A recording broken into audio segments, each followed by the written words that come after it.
Hello, I'm Eagle Gardens 1 on Instagram. And this is WEedNerdWorld, episode 521.5. Hopefully you guys filled the trays, emptied the bladders, ready to hang out for a bit. Stu Moon, cheers! Of course, getting that chat popped out. Brought up next to the Zoom live chat. You know, last night, last night that just for funsies, I put a live chat and top chat side by side, and I thought it was really weird what was being loud through and what wasn't. It was weird. There was just like some of the weirdest comments top chat wouldn't let go through, even though they were put forth by some of our most loyal chatters. I would consider definitely to be some among the chatters. It was really, really weird. Thank you, Steve Moo. Hopefully you're having a great morning. SoCal, hopefully you're feeling a lot fucking better. Can't wait to see you 100%, friend. Missing that fuck off. That fuck off before you go, by the way. Snuck out the other night without at least giving me that fuck off. Fuck you. The things we learn to enjoy, huh? Busting up some tails, cleaning up my tray. Say what you want. I like to think I'm a responsible smoker, not throwing out all these tails all the time. Trying to recycle, reuse a little bit. Morning, Jeff. 313, John, if I haven't said it already. Cheers. Southern BG growers. Cheers to you as well if I didn't get you.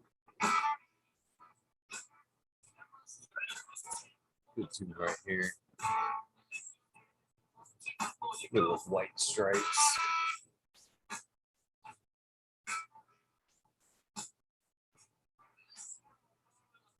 Let's have a bowl and a biscuit.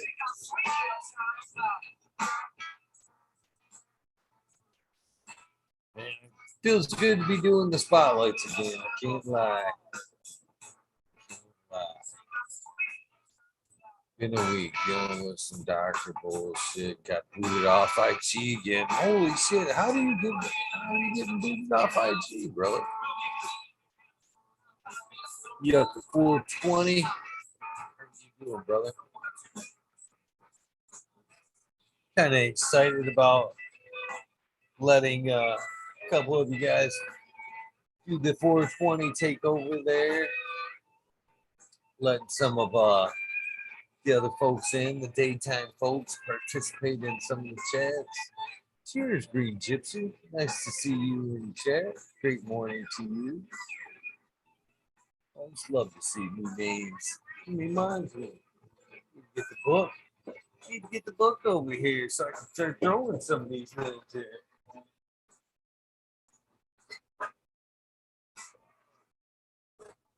Move things around a little bit. Not as organized as I should be. Got to throw the green witch in there. Right? Green Gypsy. Sorry, Green Gypsy. Green Gypsy 1.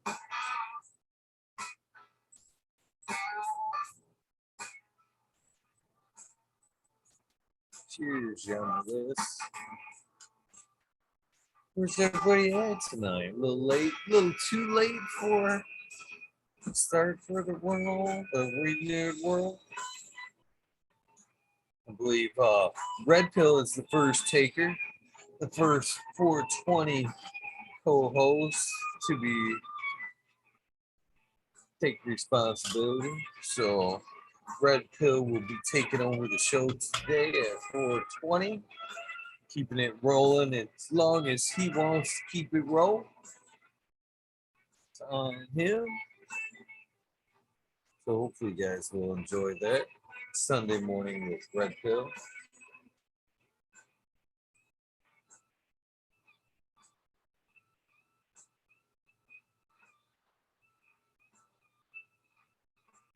Yeah, you gotta forget that camera shyness, brother. It's all good. We're all shy in the beginning.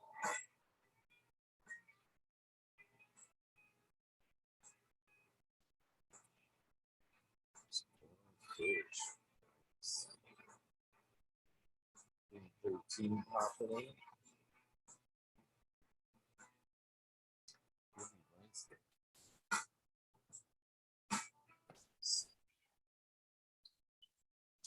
What's up, brother?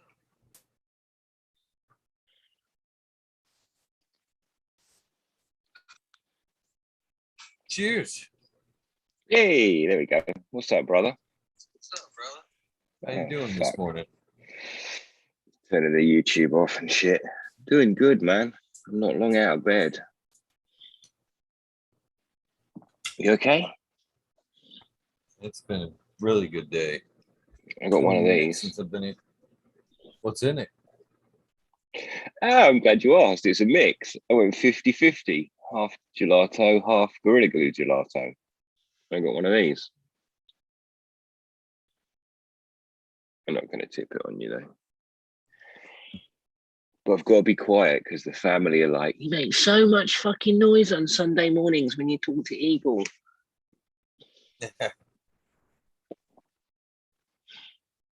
It's all in fun. It's all in fun. Yeah. So Red Pill's doing tonight. Yeah. Well, this morning. I even texted him because even I was a little confused. I'm like, this Sunday? Monday? He's like, yep, today. I'm like, cool. Yeah, I got to be careful. It's Wednesday, Thursday, I'm saying. So Wednesday morning, my Wednesday morning. Is it your Tuesday night? Probably. Yeah. You're ahead. I'm digging it. I think that's going to be a fun new avenue. You know, some folks that don't usually get the chance to participate, rolling through. It's going to be fun. I love it when it's different people, man. When you see Jack turn up or someone who you ain't seen for a minute, and it's like, I want to see that person, you know? Exactly. Jack, Boom popped in this week. It was nice to see Boom. Definitely know what you're talking about. Yeah, old John's school. Calling it Psychedelic Sunday with Red Pill. That's kind of a good name. Hippie Wednesdays. Except it's kind of Tuesdays. Yeah, we'll just have to call it Tuesdays, I think. But Monday night, you do the wormhole with Smiley follows from doing his. That's a definite wormhole. The Monday night, right? Tomorrow night. Yeah, so I was like, I'll avoid that one because that's like a start of the week, end of the week thing. Mind you, it don't matter because it follows anyway. It follows that show, right? Yeah. You know, I think it's kind of neat, especially already the way it's kind of playing out. It would be nice to like if we could arrange it somehow to where like West Coast, East Coast, UK, Canada, you know what I mean? Like a representative from like everywhere. Kind of, yeah, that would be cool as fuck. It would. Yeah. So just so we're on the same page, today, as in like in a couple hours, Sunday mornings, Sunday. Yeah, you mean today. like today in like 40 minutes? Right. Couple of hours.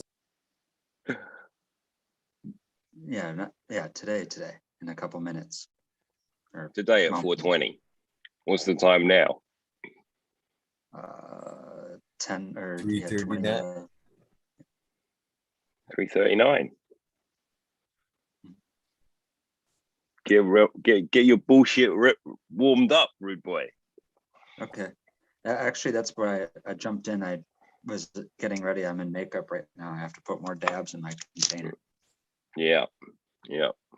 I'll be right back. Get that fucking pimp suit on and shit.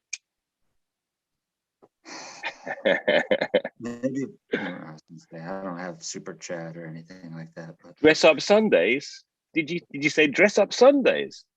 I didn't say that. Why not? Well, let me Could get a be. dab in me. Maybe I'll be more spirited after I get a dab. I gotta go fill the container because I'm not gonna. It's whatever you want it to be, Red Pill. It's whatever you want it to But be. see, I don't have. I want to do that, but I'm gonna need like donated costumes. Oh God, should I do that? Ask people to donate me costumes and makeup, and it's their mind what I want to or what they're gonna make me dress up as. Get naked Sundays. I can do that from the torso up, right? Saves money, right? Eagle's gone. He's like Leia.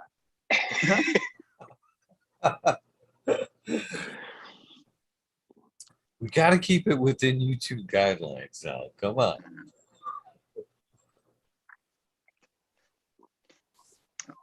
We don't want we don't want no accidental incidents. That scares me. Like a camera could fall, a cell phone instance where it could like drop and it could like give the wrong angle. That could be bad. It's not even YouTube I'd be worried about. It's how I'm gonna emotionally scar for the rest of their life after they see that. I don't want you leaving joint butts and shit all over the keyboard and all over the buttons. Cans of junk lying around. No, I was just saying to Eagle, you got petrol in the car, you got transmission oil, all that good shit. You gotta check your oil. I don't even know what happens when he hands the buttons open. I think it just fucking. That's a wrestling reference. Oh, there's all kinds of special powers now. Yeah, horns. If you want them. I bet you there is a lot. Who was your guest that you just had? SFV Genetics. Yes. Was it good? Yeah, it was a good episode. Good guy. Warmed up a little bit closer to the end there, but good episode for sure. Is that something to do with SFVOG? Or is that just he just pinched that? He's in the valley, right? Local. I never asked. For sure. I don't know exactly where, but I think that's what he said at one point. All right. Yeah. This is the closest I could come to horns whenever it loads up. Come on. More antlers. There we go. We get into that season. Yeah. Festive. No horns. Yeah. Well, antlers are horns, I think. Tentacles? They're actually not horns. They fall off and grow back. That's better. That's good. Yeah. Mm-hmm. Yep. I've actually wondered, I think I've asked this before and it kind of went south real fast. But I was wondering if that can be used as some kind of ferment or compost thing because they shed their deers and that's pretty much just like pure calcium. So I think you should probably put it with some vinegar. Johnny! Oh, he's probably not there yet. He is there. I'm going to go fill that dab container. I'll be right back. It's called a jar. kind of. What's up, gentlemen? What's up, the brother? Doing? Looking good? Man, your hair's looking long, Johnny, man. Fucking hell. I've gave up on the last time I went to a place to get my hair cut. They said it'll be a month. And I said, well, fuck you. Yeah, don't worry about it. I said, COVID style. yeah. So you know what? I don't give a fuck. It looks right, Johnny, anyway. It looks right, man. It is what it is. You know. Let the universe decide. I've had a few people mention, hey, your hair's getting kind of long. What's going on? I said, I'm protesting. You know, Yeah. kind of. What's up, Eagle? Man, that was a great episode tonight, man. Thank you. It was good too. Yeah, I enjoyed that. They do most of the work. The guests do most of the work, but it was fun. Oh, I know, but still, I mean, it flowed very nice. It flowed very nice. What's up, SoCal? Is that How's worth it going back yeah. in on? Worth going back in on a trim jail then, Johnny? What's that? Worth going back in on for a trim jail. Oh, Watching back for me. okay. Is it? Yeah, it was a good episode. Yes, it was. Great. I'll check it out later. So if you guys happen to catch the end of that episode where we were talking about or I was talking about the drawing the dicks on the backs there by my tattoo guy on buddies and shit like that. I did look up that one that I was referring to, that I was telling him about, where he drew in the nose to be a dick. And after we got out the show, I looked it up and I sent it to him for a good laugh. But those of you that were listening along, and this is it. He thought that thing was actually fucking hardlined in there for the longest time and waited around until probably about 2:00 in the morning. You gonna fix that, right? He ended it. He's like, I'm going home. I'll be back tomorrow. He come back the next day. He's like, why didn't you tell me that was just marker and it would wash off and shit? He kept going, you gonna fix that, right? Oh man. Dude, that's good. Funny as shit, because that is on you, and it's like, are you gonna fix that? And even in your mind, you'll be like, can he fix that though? That's gonna be a dick forever, man. How funny is that though? It just fit in there too. I mean, the lines were already there basically. He just darkened them up. Man, it was fucking. Oh, that so poor guy. He probably didn't even nightmares all night, man. There's nothing worse than bad tattoos. for Nothing the worse. longest time. Oh, There's a certain amount of joy if you're looking at it though, and it ain't you. There's a certain amount of, oh my god, them holiday ones. Why are people going on holiday and having a tattoo? I know. I'll go to Ibiza. I'll get fucking ruined, and that's the place I want to have my tattoo.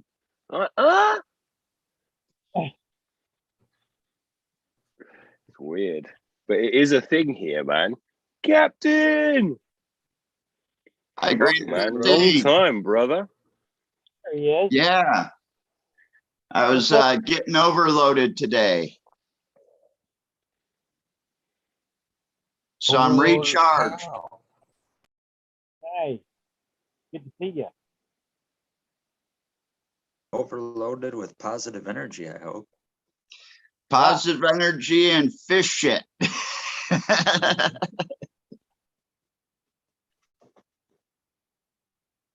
We were over at Potence listening to that conference he had, and great thing. I don't have a laptop, but the phone has screenshots, so that's like the best thing in the world for a note taker like me, because my hands started getting a cramp after a while, and it was like, you know what?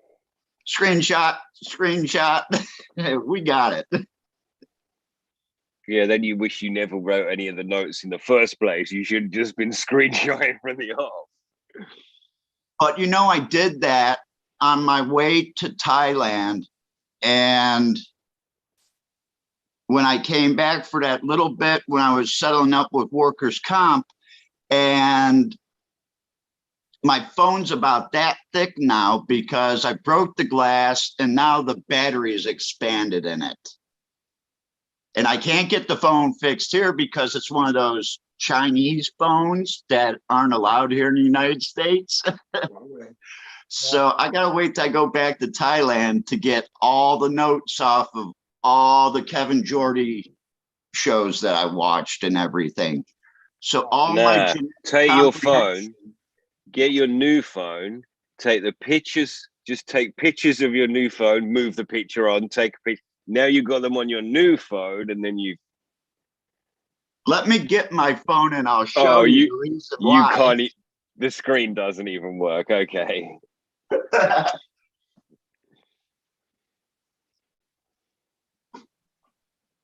What's up, SoCal?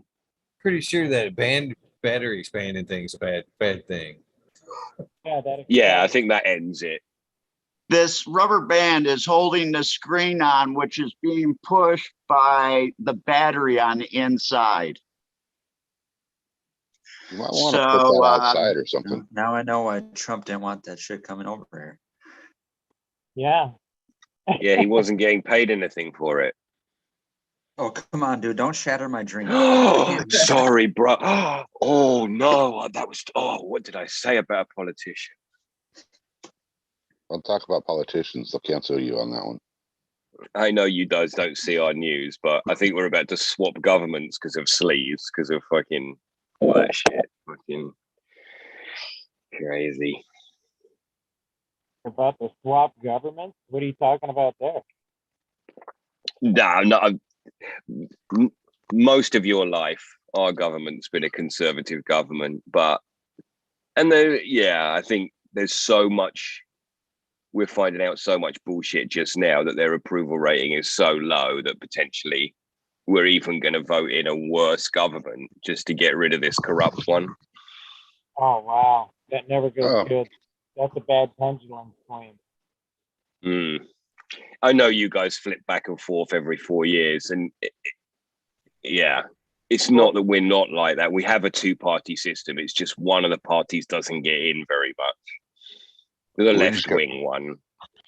We just got a left-wing party that knows how to cheat. So yeah, it's the same thing, right? They just merged. Yeah. So this is basically just an extension of the one prior. So it is. Well, the one you've got now was just pushed together to get rid of Trump. Huh? It was like anybody, anything, anyone. Put that girl and that old man together. That's good. Go. Yeah, just like back in Rome when they put a jackass or something like that in office, right? Wasn't that right? Yeah, they got a horse or an ass or something like that. I really do wish we had a mule as the POTUS. Yeah, I think we do. Yeah. we do. Yeah, but which? This one or the last one? It's like, come on. This one is definitely an Here ass. you go, shattering our worldview again. Yeah. Hey, at least under the last one, people were going to work and gas was like $2.50 a gallon. Yeah. True. As it sits right now, we're asking Saudi Arabia to help us. Pumping. Dude, it cost me $80 today to fill up my little Jeep. It's just like a little Jeep Cherokee with $80 fucking to fill that thing up. That's because you don't have a Prius. Right? No, it's because it's $50 a gallon or $5 a gallon in San Diego. My Jeep Cherokee that I had rented out there, it cost me $75 to fill that thing up. Yeah. Cost 75 pounds to fill a Focus. Pounds. Oh. I'm moving to Mexico. Yeah. going back to Thailand. It's warm. Yeah, and then it doesn't matter so much because you just get a bicycle, get a taxi. I feel like Walk. I'm not even gonna say nothing about the 340. That's what I'm paying. That's what it was today when I filled up 340. So I went down to the, 345. we took the Jeeps out and went down to the desert today. And it was like 539 down there. Because what? They've got a captive audience, yeah? No, Yeah. because people coming from Arizona to San Diego don't realize that they see the last gas station before you go up over the mountains, and they don't think there's another gas station for days. But you get up to the top of that mountain, like 15 miles up, and gas prices drop by like $1. It's the last chance to get that high price. Yeah. That's exactly what it is. Yeah, we're above $4 out here. In Vegas. You know, I saw some really funny shit today.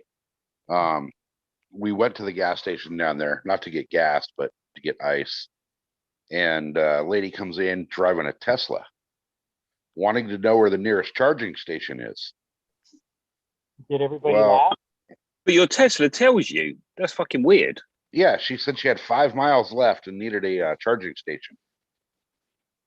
Well, if you see the background I have right now on my screen, that's about where we're at. But so why didn't So- she pull a cable out of the car and say, can I plug this cable into your fucking gas station, please? Like, it's fucking stupid, man. Like, He did say bring a cable with you. Yeah, they won't let you do it down there. But also, I mean, money talks. But also, they Well- don't run out. All that happens to that woman is she has to drive somewhere at 30 miles an hour. That's just the pisser, because they don't really run out, because Tesla don't really want you to fucking, because Tesla will come pick you up if you really fuck up. So you'll just go into crawl mode. But yeah. Yeah, but where she's at, she can't crawl anywhere. The nearest town to actually charge that thing is like 45 miles east of where she's at. And to get up to the top of the hill where she might be able to do it at the little Indian casino, it's up like an 8% grade, like 14 miles. Wow. So she was kind of fucked. Yeah, it's not really going to flood up a hill. Right. Well, she pulled into a town where there's 2 businesses. Well, 3 businesses. There's a bar, there's a gas station, and there's an off-road vehicle rental. And that's it. It's only Well, 3 businesses.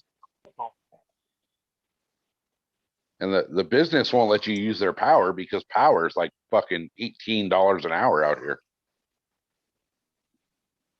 Holy shit.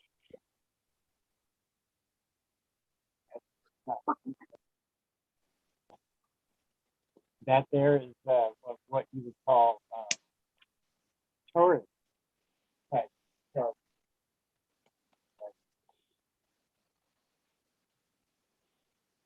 I've got a feeling if my Tesla was stuck at the top of a hill, I could get you to let me to use some power.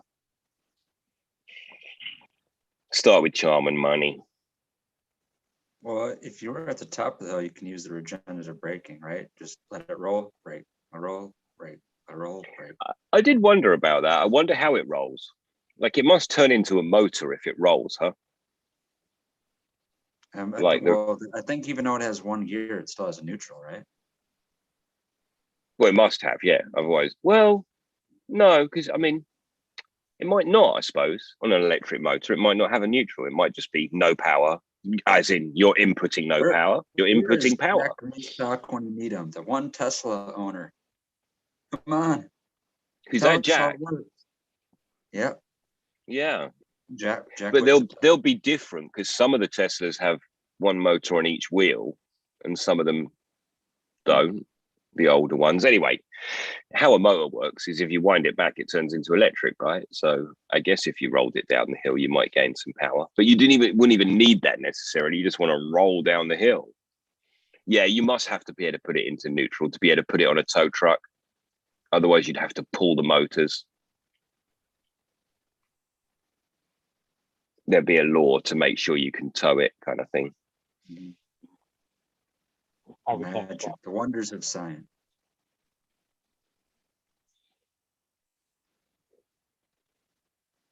Okay, so I was just reading that, yes, Tesla does have a neutral, but Right. it's kind of like the reverse on an old Volkswagen Bug, where you got to put it in a certain spot and then push down and over.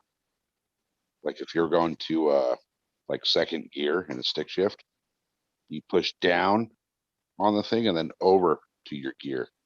So they have made it just as a towing device, haven't they? It's not something you Yeah. do. It's like when you're on the racetrack, there's a button that disengages the gearbox so you can wheel the car away. Yeah, pretty. I didn't even know about that.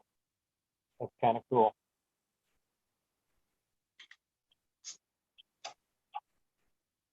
Yeah, so that guy, he comes out to Vegas to visit his mom, man. I gotta tell him to hit me up when he comes out here to smoke at SFB, or what is it, SFB Genetics? Is that what it was? Yeah. Definitely a good guy there. Yeah, he's definitely a cool guy. I enjoyed that. Great conversation. Good dude. Awesome stuff. Excellent information. It was fun. The banter back and forth about the tattoos was excellent. Enjoyed that.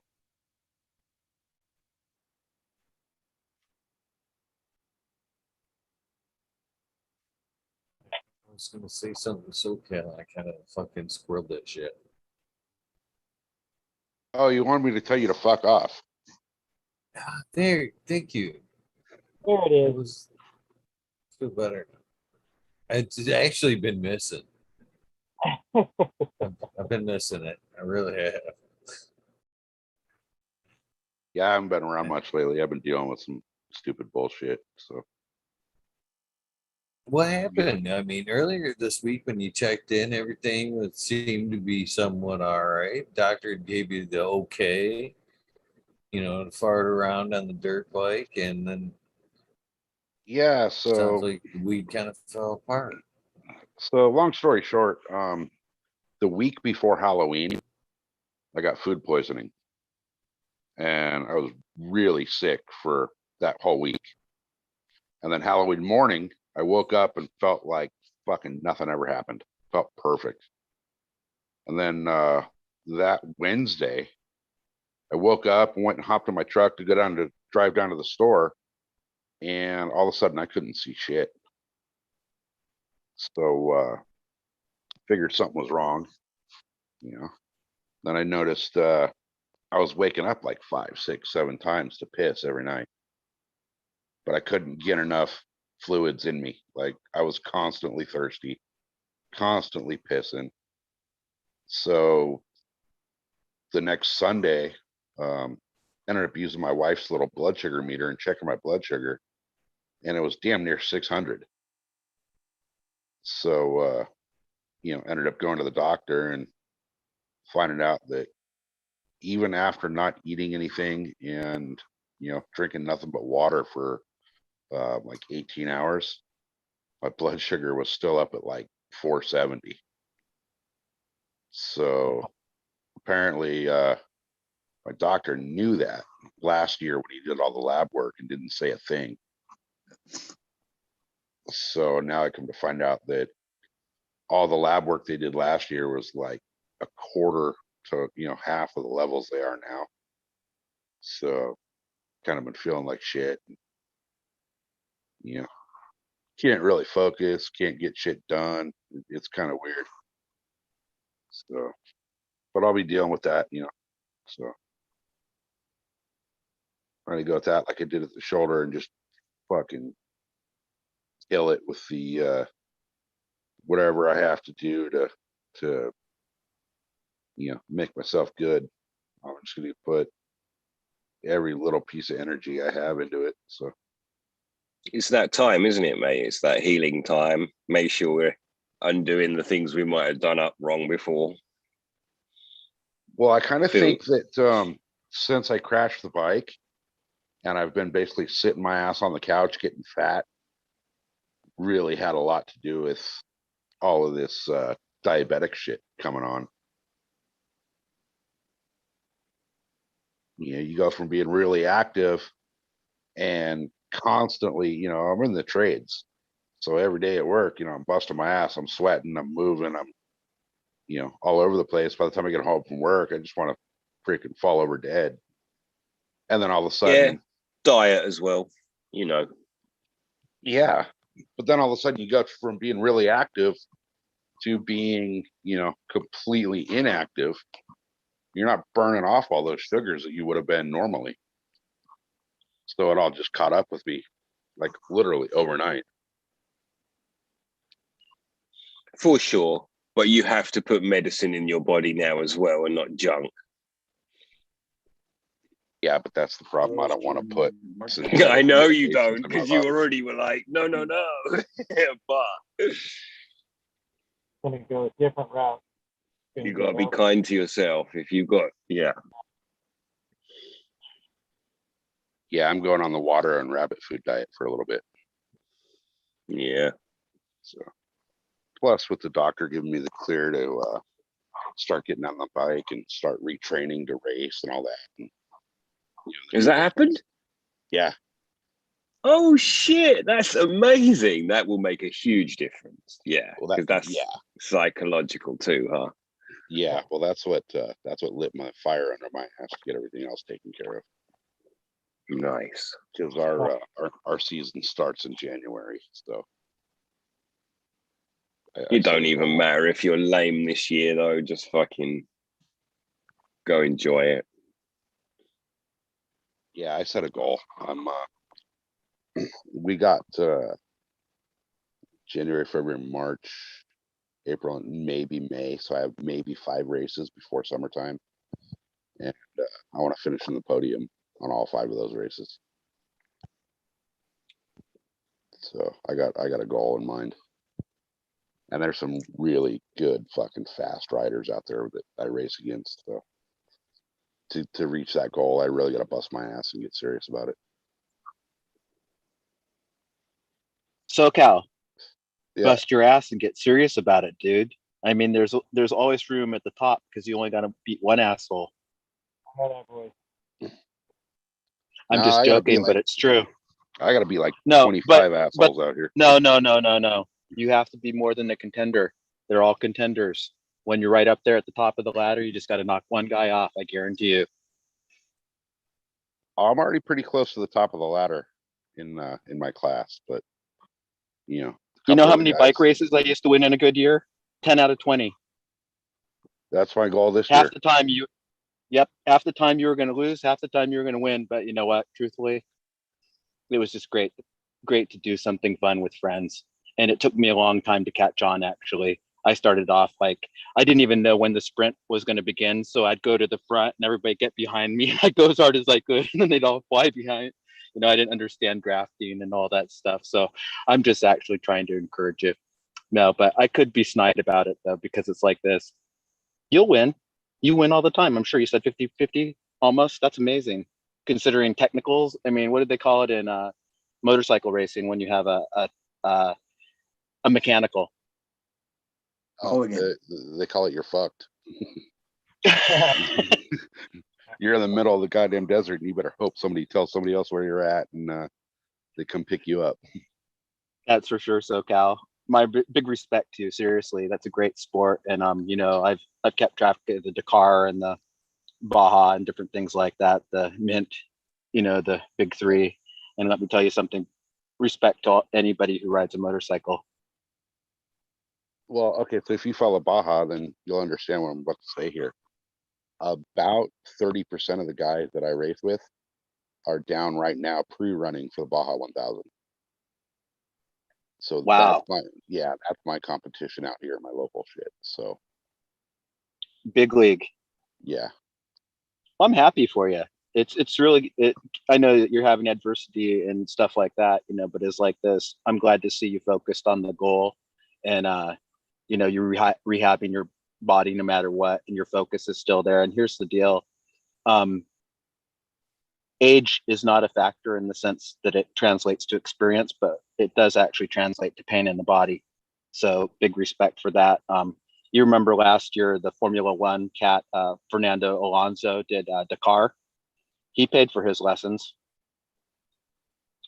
Yes. I mean, he came out a better human, I think, honestly. I'm serious about that too. I mean, I couldn't speculate as to what that competition brought out in him, but I know one thing: he was having a good time and he was challenging himself. You know, Dakar is on my bucket list. I don't even care. I don't care if I come in the fucking dead last. Just to finish that thing would be a life-changing event. Yeah. Well, power to you, because it's like this, you know, I know it takes a lot of time as well as money. You know, I mean, it's not a cheap sport, and it sounds like you're basically self-sponsored, you know, a privateer. That's a big deal. No, I got full sponsorship for a lot of stuff. But Oh, great. like for instance, my race bike. I did not pay a dime for that bike. I need a new Honda. Don't buy one out Wow, here. They're so illegal. Cal, What's that? I said, wow. That, I mean, I didn't expect that you actually were paying for your motorcycle, but that does say something about somebody's trust in you and their belief in you as a athlete and a representative of their company.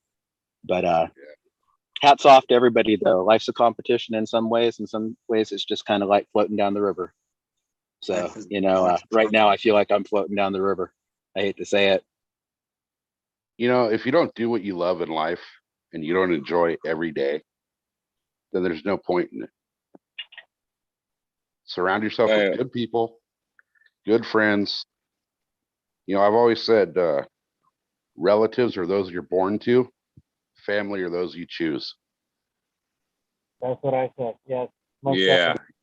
It's a weird one where people have stopped with that family thing now because they know that there's people getting ruined stuck in their families. But so it's like, okay, it's different for everyone. Family is the most important thing. If you want to get really fucked up, you know, it's different for everybody. Well, I love you guys, and I actually missed you, SoCal. I know that you've kind of been on and off of the map, so I'll just say, fuck you very much. Yeah, fuck you too. Awesome. And going back to what you were saying, saying, I am happily floating down the river, not competing with anybody. Happily floating. Awesome. You know, there's something to be said about competition, though. You know, you go out and like take, you know, what I do for an example, you know, desert racing. You go out and you're going through a freaking wash like you see in my little screensaver thing there at 70, 80 miles an hour on a motorcycle. And nothing else in life exists at that point in time. You don't worry but about. That's nothing to do with anybody else. No, is it? It's all about personal growth and personal happiness and personal wellness. You know, how can you treat your wife well if you're not well yourself? Or how can you be a good parent if you're not in a good spot in your own mind? How can you go to work and kick ass at your job if your brain is going off on all kinds of other shit, you know? I agree 100% with you, SoCal. I'll just say this: excellence, the quest for excellence in whatever it is you do. Example, if there are any students out there, horticulturists out there, everyday people, when you actually do achieve some sort of synergy with your action, whatever it is that you're doing, it does seem to translate to the other things you do. And suddenly it's not just one thing that you're doing well or with a passion, but you're doing like 5 or 6 things with a passion, and you have the energy to do them and to sustain them. So as you all know, we've all been in that kind of peak state. You can't buy that, you know, you can't, you know, pretend it, but when it's going on, you can savor it. You know, it's a beautiful thing.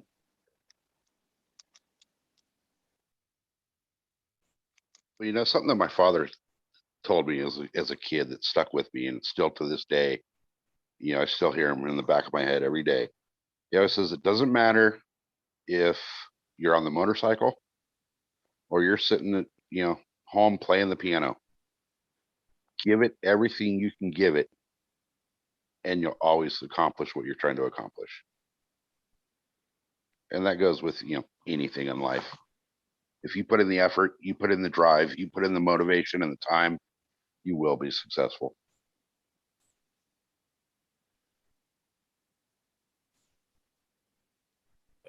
My dad always told me this something very similar there. SoCal. He's like, man, I don't give a shit if you start off a job scrubbing toilets. I guarantee you, if you fucking scrub them toilets better than anybody else, you won't be fucking scrubbing toilets for long. So. For sure, man. The janitor has the keys to the castle. I'm just saying, you know what I mean? Just metaphorically, you know, it's like, you know, you can work like you say. Yeah, It was a very true statement. I applied that to every job I ever had, man. It fucking outwork anybody else, and I did it. I fucking started a few jobs mid-level, but I've always worked my way to the top with that there attitude. I'm going to do that extra mile, and I'm going to try to do it better than you. And it's always worked. It's always been a model that's worked for me. I thanked him for that advice. You know, it was a good. It was good. 500 episodes later, plus, I'm just saying, your quest for perfection and your steadfast nature is actually quite apparent. And your ability to show your human side as well. Your human and your superhuman sides complement one another. I'm saying this with respect. This was already the best fucking show, around about 120, 130. Oh shit, I should have picked my own number, shouldn't I? Yeah, man. Which I don't even know. No, I mean, like, it's a lot of it's a lot of respect to the guy, and this has been a theme in the show, and I'm not going to overemphasize it, but here's the deal: when you fall off the pony, you get the fuck back up. And you know, I'm sorry to say it, but it's like this: every single person has a story who comes on here, and every single person, even the big daffy, dorky, narcissistic type, they all have a story in which they persevered and they overcame, and sometimes they had to do it again. Who are you describing, dude? Who's dorky? Who the fuck? Well, I'm dorky. You might be narcissistic. I'm not sure, or maybe it's the other way around. I think it's funny what you're saying, because in the traditional sense, I've got lots of accomplishments for a middle-aged guy, sporting and business and other. And so I'm listening to you saying, do everything the best you can and all that. And like, none of that's incorrect. But it's not that I want to be a contrarian, but in a way, I'm finding now, if I do everything gently, there's actually a lot more room to do everything I want to do. And like, all those things go really well. And I probably didn't throw my best. I wasn't thinking, yeah, but actually there's quite a lot of satisfaction, and it's all to do with me and nothing to do with winning. And so I'm just gonna put that there as a side channel. You know, you don't have to be running yourself into the ground to be doing some good stuff. Maybe it's not a complete thought. I can agree. You have to go into it with the mindset that you're going to accomplish what you're going to accomplish, though. You know, I definitely, maybe. I don't think that has to be in the foreground, really. I think you can just start, and then when you finish some stuff, it's like, oh, that went well, you know, and there isn't that. They're different scenarios, aren't they? Because in a competition, you have to compete, otherwise it wasn't the right place for you. But not everything's a competition. Maybe that's what it is. Maybe that's what I'm saying. Yeah, but look around at you know, people these days under like 25, 30 years old. They don't even really want to start. They don't want to put in the effort to even start, you know? as soon as you were saying it, as soon as you started talking about this subject, that's exactly what I thought. How we talk to our children. Because for Christ's sake, do something with some fucking vigor. Put some fucking effort in. Like, acknowledge what I'm saying at least, so I know what it's like to have a child and to try and motivate them. So for sure, I guess that's the thing. I'm gonna grab a drink. I try not to push too hard because everybody has their own trajectory. So the point within my family is my daughter remain competitive in a physics program. She's a really tiny girl. I mean, she's a small woman, and she's super smart. In fact, she could be one of the smarter in her class. And I think she probably is. And she's starting to, shine that way. But if I was to push her any harder than she's already going, it would be a big mistake. But my son, who's just trying to stay in school to keep a scholarship until he decides what he wants to do with the money. That's what it seems like. Anyway, he just bought land at 19, built a foundation at 19. He's working a different path.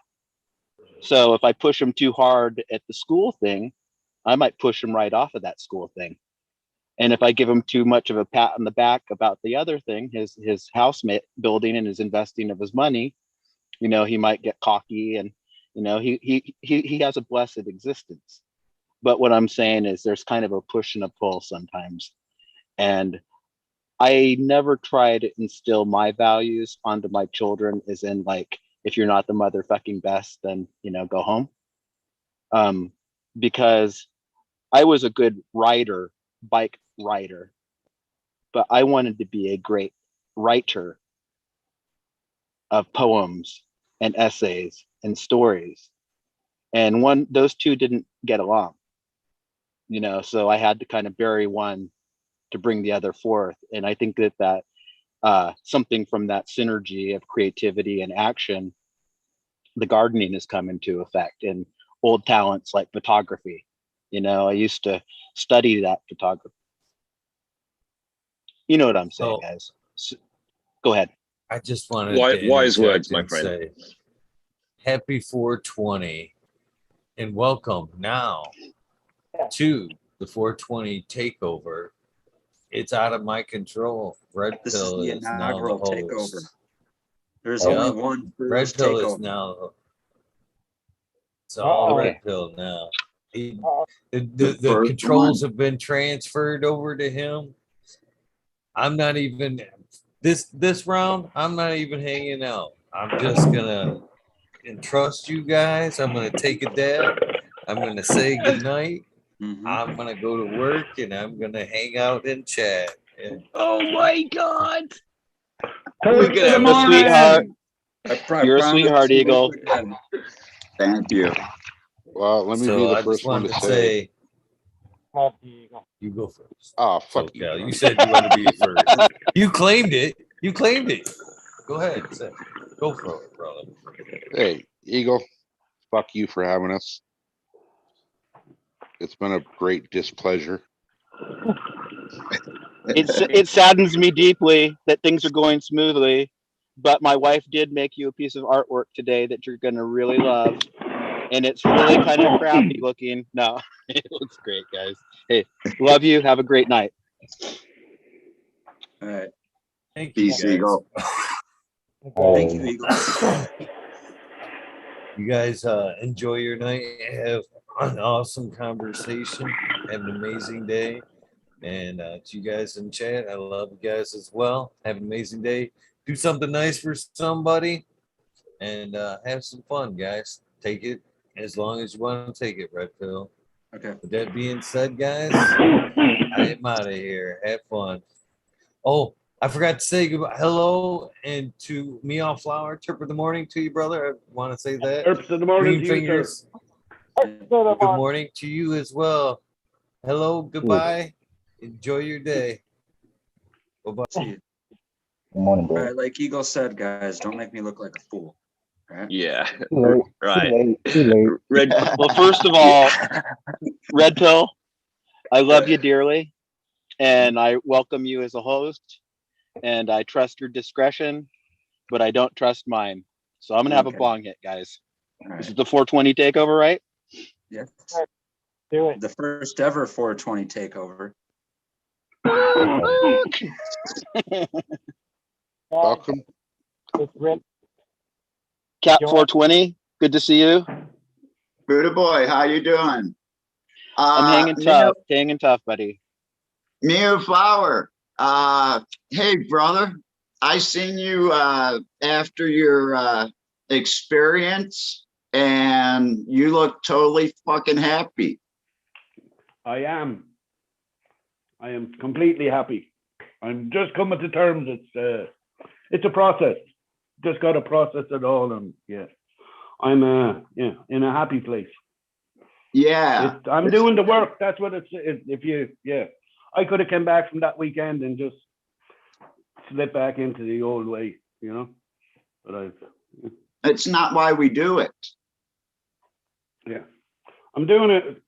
I'm doing it for me, because before this I was trying to help other, as well as help myself. But you gotta help me, and then I can. That's it. I've got to do the work. Then it just ripples out. Sometimes I like going out and sitting on the hillside and, eating a very large amount of psychedelics. And it's just me, the wind, and the animals. And that's all that matters. In Thailand, it's the same way, except it's a lot fucking warmer. Yeah. Yeah, I do get them little moments here of yes. So, yeah. But I will say this. I did come out and say that I do eat a large amount of psychedelics. People, please know your limits.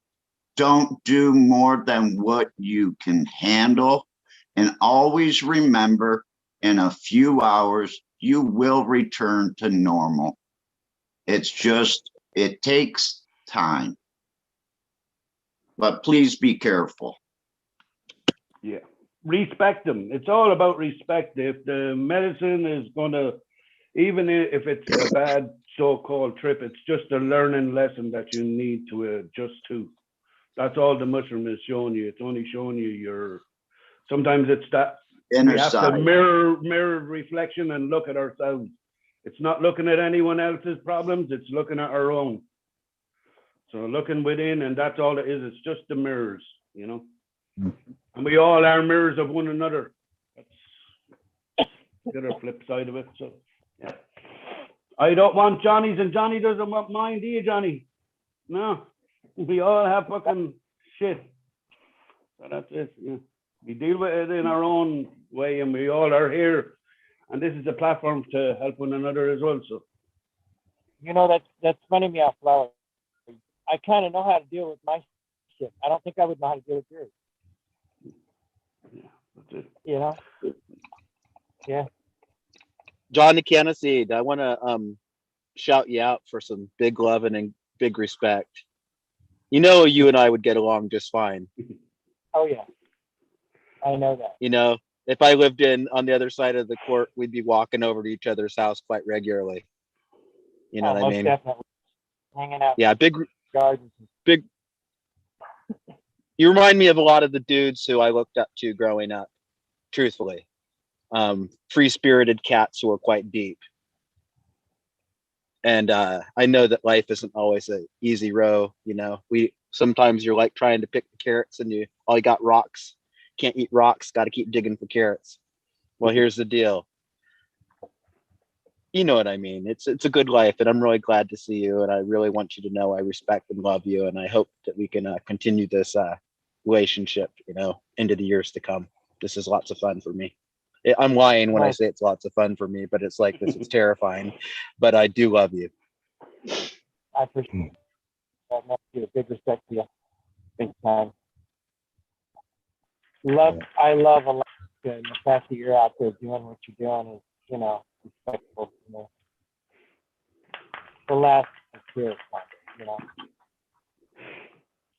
Stick that Aren't we side lucky on. we had a place to chill for the last 2 years, and that we've all kind of we haven't wasted our time. You know, this is going to fruit now and going to, yeah. Let me have a look at that rig, dude. Show it side on, please. Yeah, man. What you say, like fucking hell. Like, imagine if we didn't. You couldn't even imagine if we didn't have a place to meet up. It would just be a hole where, yeah, it would be very, very fucking awkward. He's only Nice, making man. rigs over a year. No Ireland. way, really? Yeah, chilling glass. Yeah. Wow. I will tell you guys the truth. Sorry to interrupt, but you know, I always kind of do that thing called self-regulation.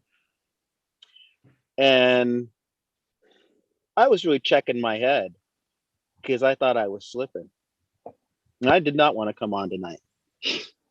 But I started to feel better when I did. That's funny. I used to have that load, mate, where I was like, oh, I don't want to go on. And I ended up coming on because it was cool because whatever. But I felt nervous about coming and this and that and the other. Like, it's not like that for me now. But yeah, I know that feeling. Like, it's the apprehension. But the thing is, this group gets really small really quick. Like, I don't feel like I'm talking to a million people, and I don't even feel like I'm on a show. It's like, this is just me meeting my friends. And so there is no fear anymore, really. And so I can just enjoy it, and I can turn it off anytime I want. If you look back, I used to come for really short periods of time, like 30 Right. minutes, 20 minutes, just because it's like, let me just have a touch the people them, and then I got to go deal with my own shit. Well, I'm packing some of my shit away so I can, you know, spend some time with my friends. I was just hoping that Meow Flower would show up. And of course, he showed up like clockwork. So I really had nothing to worry about. When I saw everybody up here who I wanted to see and be with, and I thought this is a nice group of friends who next week I'm not going to worry about them, you know, twisting words in my mouth or something weird like that, or me saying fuck you, which comes pretty easy. You know what I mean? I'm just saying it's nice to be able to let your defenses down and just, you know, chill. Yeah, it's a beautiful to sit and chat. Yeah, because you have to remember that some people don't, you know, we're all in red state. I just don't give a fuck. That's my straight up thing, because that's me giving control to them. You know, that's me stopping me having a platform that I can express myself with other like-minded people. And no, that's what I mean. I struggled. I would have hid last week coming out of there because it's so much stuff to deal with. Yeah. Instead, I chose to come on and jump on, and it was like, yeah, hit that button, go on. Yeah. You like, and Kelly and Josh were on. It was like, okay, this is right. This is all. It was like a flow. Okay. So yeah, it saved me the last week, because yeah, I would have buried my head because of Quite a lot Natural. recently. I've started to sabotage my Instagram because it's become like, I guess, quite successful. There's a lot of subscribers on it, and it makes me uncomfortable. So I've actually deleted 90% of the content off it. And when you do that, it also shadow bans you because they think you're trying to flip-flop your account into something else. So as a result, it's crashed through the floor and people leave in droves every day. So I guess kind of perfect if you're go.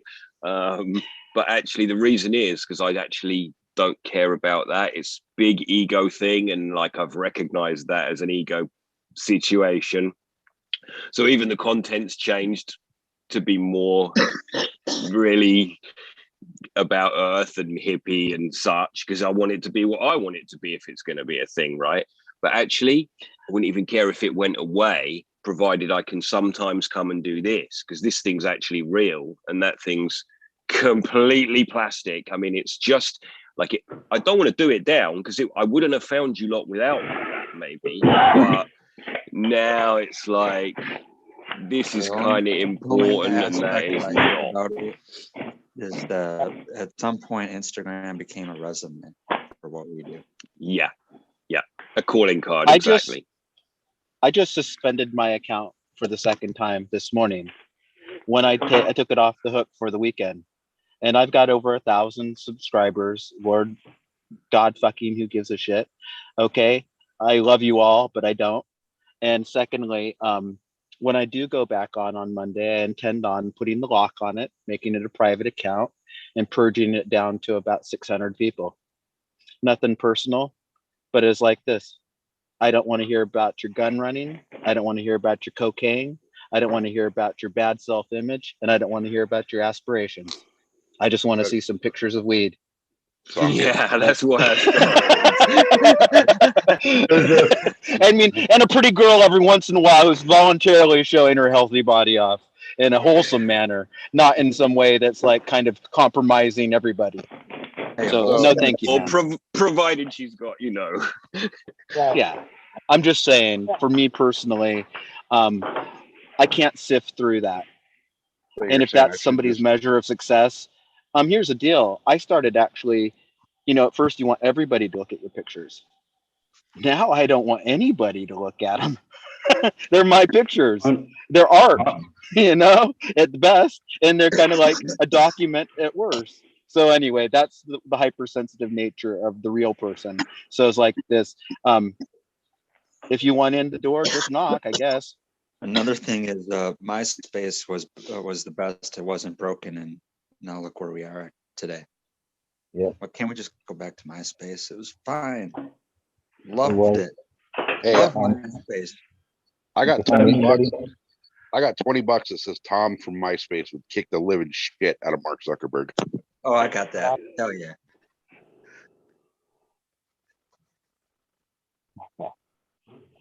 Green 13, if you really want to get rid of your Instagram, just DM me. I'll tell you how to do it. They've kicked me off like 4 times now.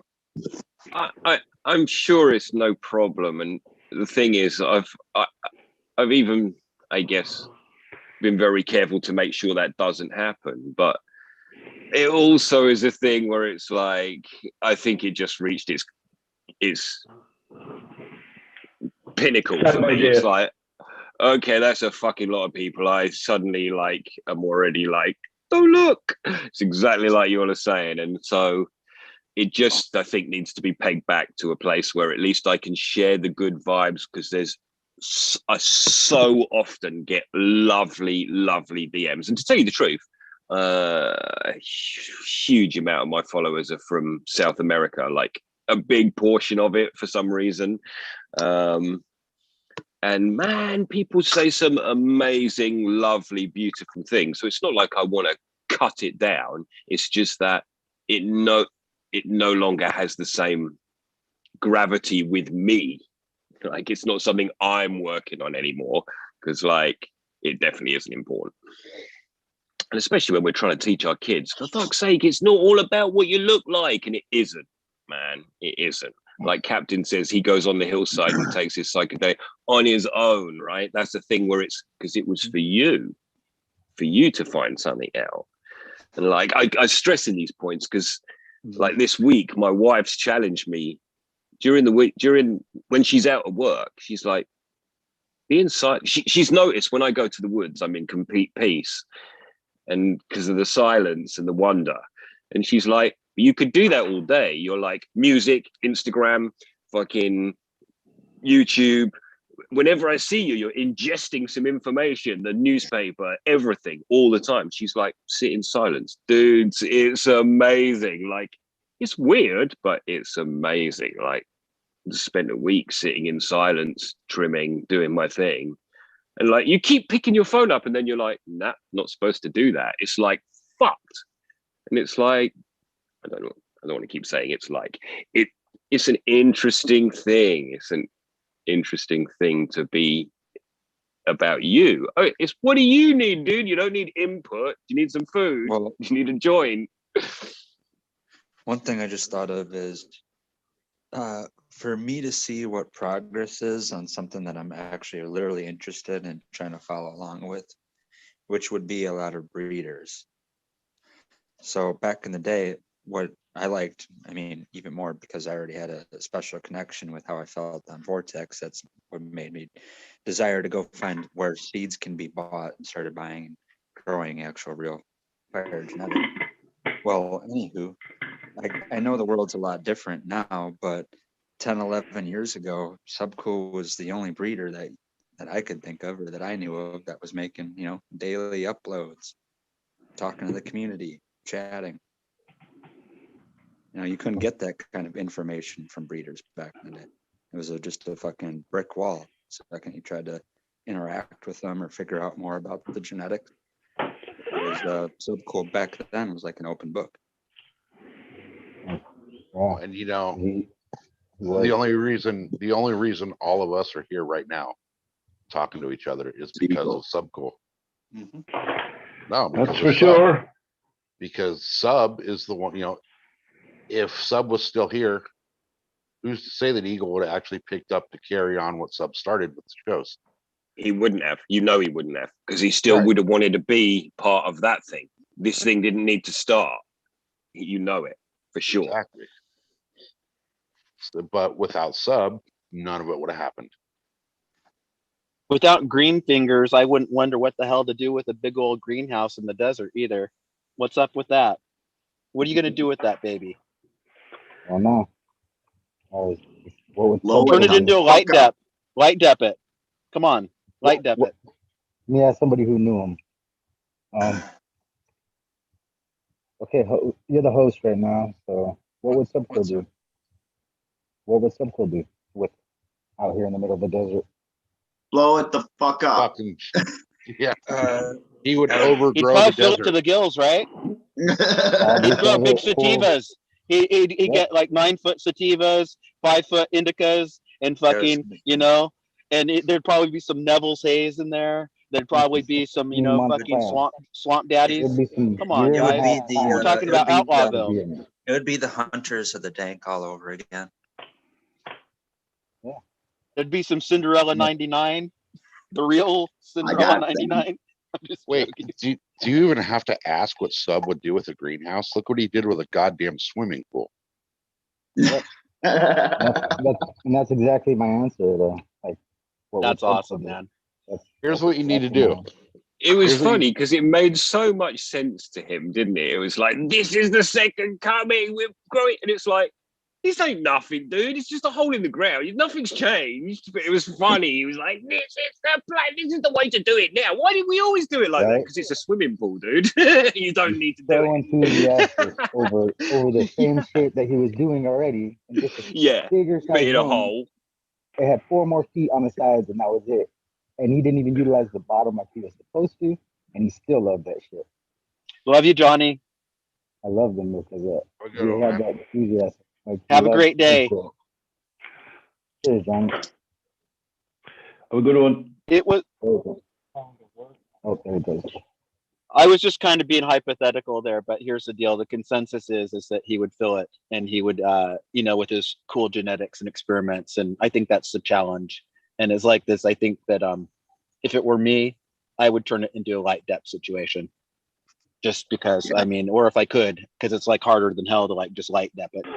But I would want something that I could move the tarp, because where I live, we have a real intense sun too.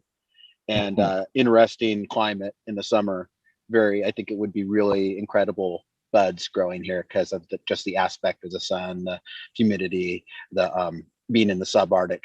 So I just encourage you there, green fingers. I know that it's a lot to ask, but it's like this, as spring comes and as you can get some more stock in there. I love how you do it anyway. You're a cool dude. That's all I'm saying.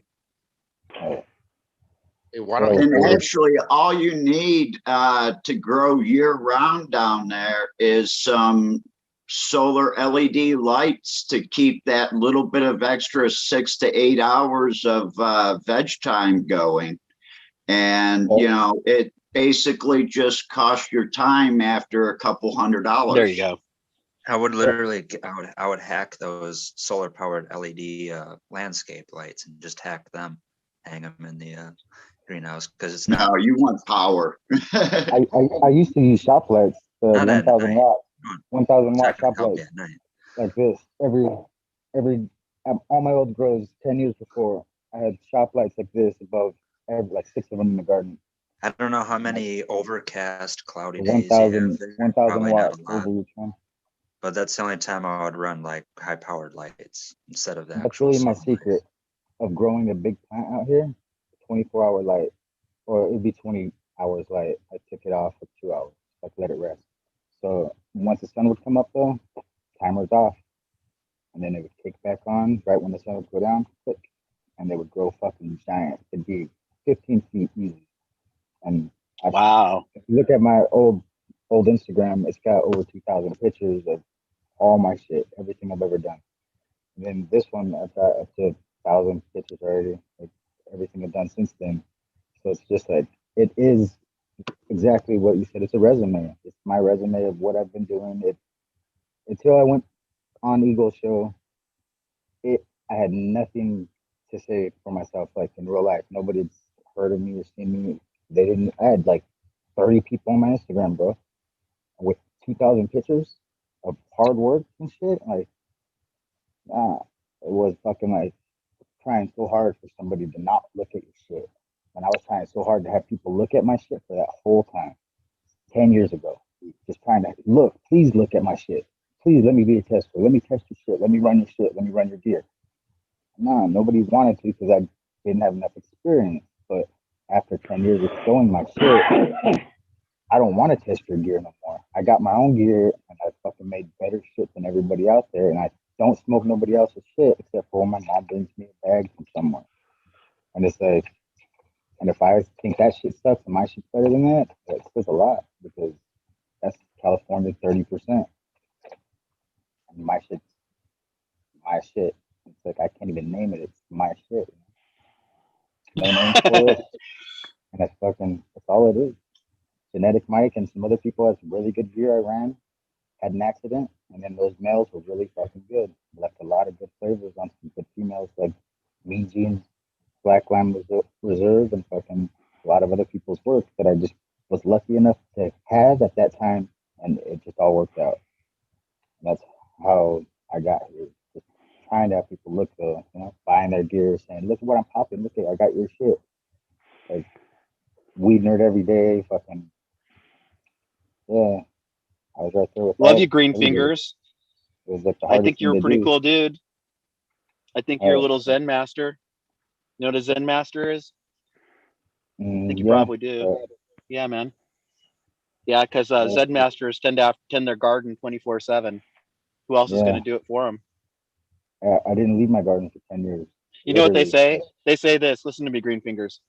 Mind garden, no matter. Oh, yeah. I'm going to jump out, dudes. Family's buzzing around now, so have a great day. Love you guys. Man, have a great day, man. Have a good one. 13. Great day. You know, you were saying though, like people think that California just has perfect, best weed you can find all over the place. You know, people have this idea like you just go into any shop out here and get just pure fire. But like you were saying, man, I won't go into a shop and buy their weed. I will only smoke my weed because I know for a fact what's in it. I know what it actually is. And I know that I've actually taken the time and the effort to bring that plant to maturity. You go to these dispensaries out here, yeah, you can spend $150 and get something good, but not every time you go. It's very inconsistent. Yeah. I I fall know into you that can- category as well because you know, a long time ago in the world of make believe, $100 couldn't buy me 7 grams of weed in this funky town. And I took it personal. And of course, you know, as you gain preferences over time, like I don't smoke anybody else's weed. I don't smoke dispensary weed, but my daughter insists that mine is very good. I wouldn't say mine's the best in this town, out of respect to a lot of people who have been here a lot longer than me and who are a lot more discreet and all of that and who know their craft. But I'll tell you what, it's good enough for me. But I think in fact it might be too good for some people. It's not for sale. You can't afford my weed. It takes a lifetime of sacrifice and focus to get my weed. And in which case you should just grow your own. Yeah, that's what we give up, right? That's our exchange. for not having the time for other people, not being able to smoke their stuff because we have our own, like we grew our own, we made our own gear, we did all that shit. Not even like trying to. Like after 10 years, I was fucking 5 years, I was making for hash. I was just making hash every day. Like I wanted to be the best hash maker in the world. I would say that every day. I'm gonna be the best at making hash, and I would make that hash, and it would be the best hash I ever made. Fucking, that's how you become the best. You say it, and then after 10 years, you've done over fucking 2,000 hours instead of 1,000, and then you're fucking actually an expert at some shit. And then you could say things that you don't even know how you know, but you're saying all the right words and everything. You're like, fucking 10 years ago, I'd look like a fool if I was trying to say this shit to somebody. You'd be like, I've never ran nobody's gear, didn't even know what gear was. Fucking calling it seeds, and fucking everybody's like, pause, like, nah, we're not gonna respond to that question because you go fucking ask for my gear, not my seeds, because they're gonna get me incriminated right here. Like people had a hard time even putting seeds out there to sell. Like Subcool, like you said, was the first one to just be like, hit my email up. Hit me up, everybody. Like it didn't matter. If you need seeds, got seeds, I'll take them. Like he didn't care. If he would try somebody's gear, he's willing to fucking do everything to make you feel like a person. Like in a community where everything was hush, you know? So like that was the coolest thing. He was so out there, just in your face. And that was the reflection of myself that I saw. Like I was like, who the fuck is this guy? Like best thing ever. Every time I can't even watch the episode anymore because it just I'll me up. give you a good Subcool story where I hope I can get to a point to have that moment of realization. I want to say it was one of those San Bernardino cups. Maybe it was 2015, 16. I don't know. It was around when the time Mickey's Kush strain came out. Sweet Irish Kush to, I think, Jack the Ripper. Pretty sure. Anywho, he's making a Weed Nerd show, and he's live from, well, not live, but he's making a video from at the event. He leaves the booth and he goes to get snow cones, some treat or something like that. And he's saying, you know, this is what I'm going to do. I'm going and looking for these snow cones. It's like, you know, it's like the whole entire venue away. And I got to walk through a crowd of people. And all of a sudden, out of nowhere, someone's like, "So cool." And he comes up and he grabs him and he hugs him. He's like, "I love you, man." He's like, "Can I have a pack of Mickey's Kush?" And he's like, "Yeah, dude, just go up to the booth and grab one." And he's like, "Woohoo!" And he runs away skipping. And this is like a grown man, you know, a bearded dude running up to him and literally skipping away in happiness because he ran up to Subcool and he wanted to get one of his strains so bad.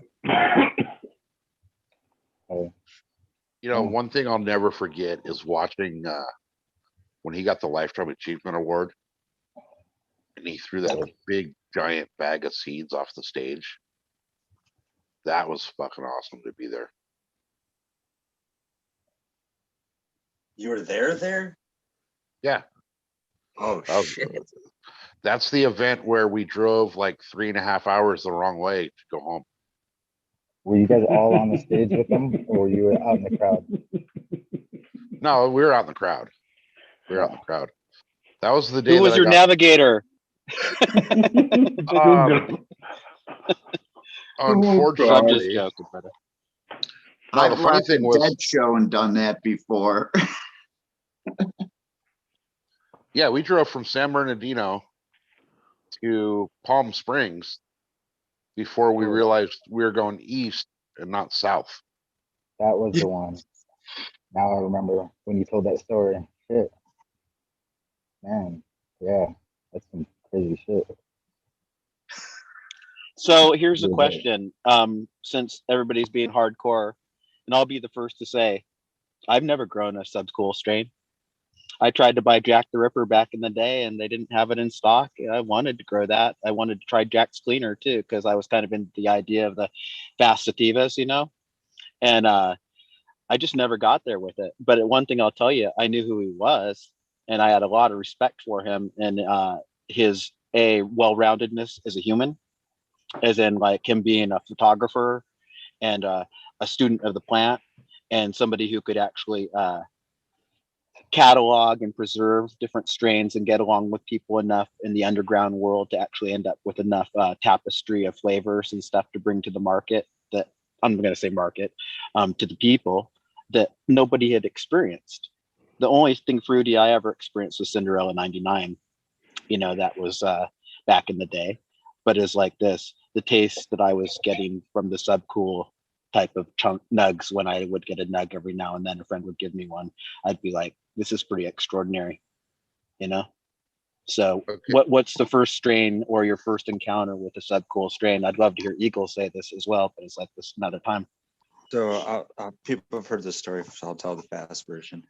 I got Vortex, had no idea who Subcool was, and I was already used to my cousin putting me onto vacuum sealed packs of stuff coming from Cali.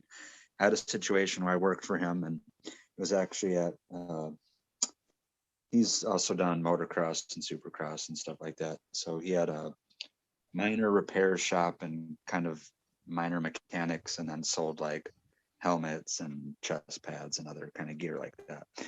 I also sold like little 49cc mopeds. And that's what I did. I went out there and every morning took out the mopeds and wiped them down and then advertised them and sold them to people that come in. Anywho, because it was a family business and I was kind of paid under the table, he just gave me the straight up offer. He's like, do you want to get paid money in full, half and half, money and weed, or just weed? And I'm like, can I choose week by week? He's like, yeah, sure, no problem. I'm like, all right, sweet. So some days, some weeks I did just straight up money, some half and half, money and weed, someday full weed. So I had lots of flavors back in the day. I said this was going to be long, short. Anyways, Vortex came around, and a lot of the times he would hit me up. He's like, yeah, I got new weed, blah, blah, blah. He wouldn't give me like an advertisement of what the strain called. That he would usually happen when I would meet up with him. But this time I woke up to a text, and he's like, hey, got this weed. It's called Vortex. You need to check it out. I'm like, okay. So I go there and some expectations already there, and I smell it, and I'm already like, wow, this is really good looking weed and good smelling weed. So I meet up with my buddies that I normally smoke with back in my garage, and I hand it to my one buddy. This is where the story comes interesting and pertains to what you asked. My buddy opens the bag, digs his nose in, says, smells like baby poop. Well, anyways, we went on to smoke that and got really fucking high. And it basically installed into me that this weed is so good, I don't ever want to run out of it. It's better than any weed I've ever smoked. So I'm going to find seeds so I can grow it. Well, I went on the journey to find those seeds, and I finally came across Attitude Seed Bank, where I came across the TGA seed menu. And at that point, I was so impressed with the seed description that he gave being dead on to what I had. Not only was I also impressed that I had that weed, but I was impressed, like, oh shit, maybe I wasn't getting ripped off. Maybe I'm not just buying weird bags of weed with some fake name stamped onto it, because this is dead on to the description. And I would say that's what happened for not just me, but a lot of people. Is but it happened for me in reverse. I got put onto a Subcool strain without knowing who Subcool was. Went to go buy it, and that description of what Vortex was what I experienced. I would say other people experience it the other way around, where they're like, I need some good seeds to buy. And then they take their chances getting some TGA seeds, and they're happy or impressed because it came out the exact way it was supposed to, opposed to maybe 2 or 3 other strains that they bought on the same seed purchase, where those ones didn't match at all their description.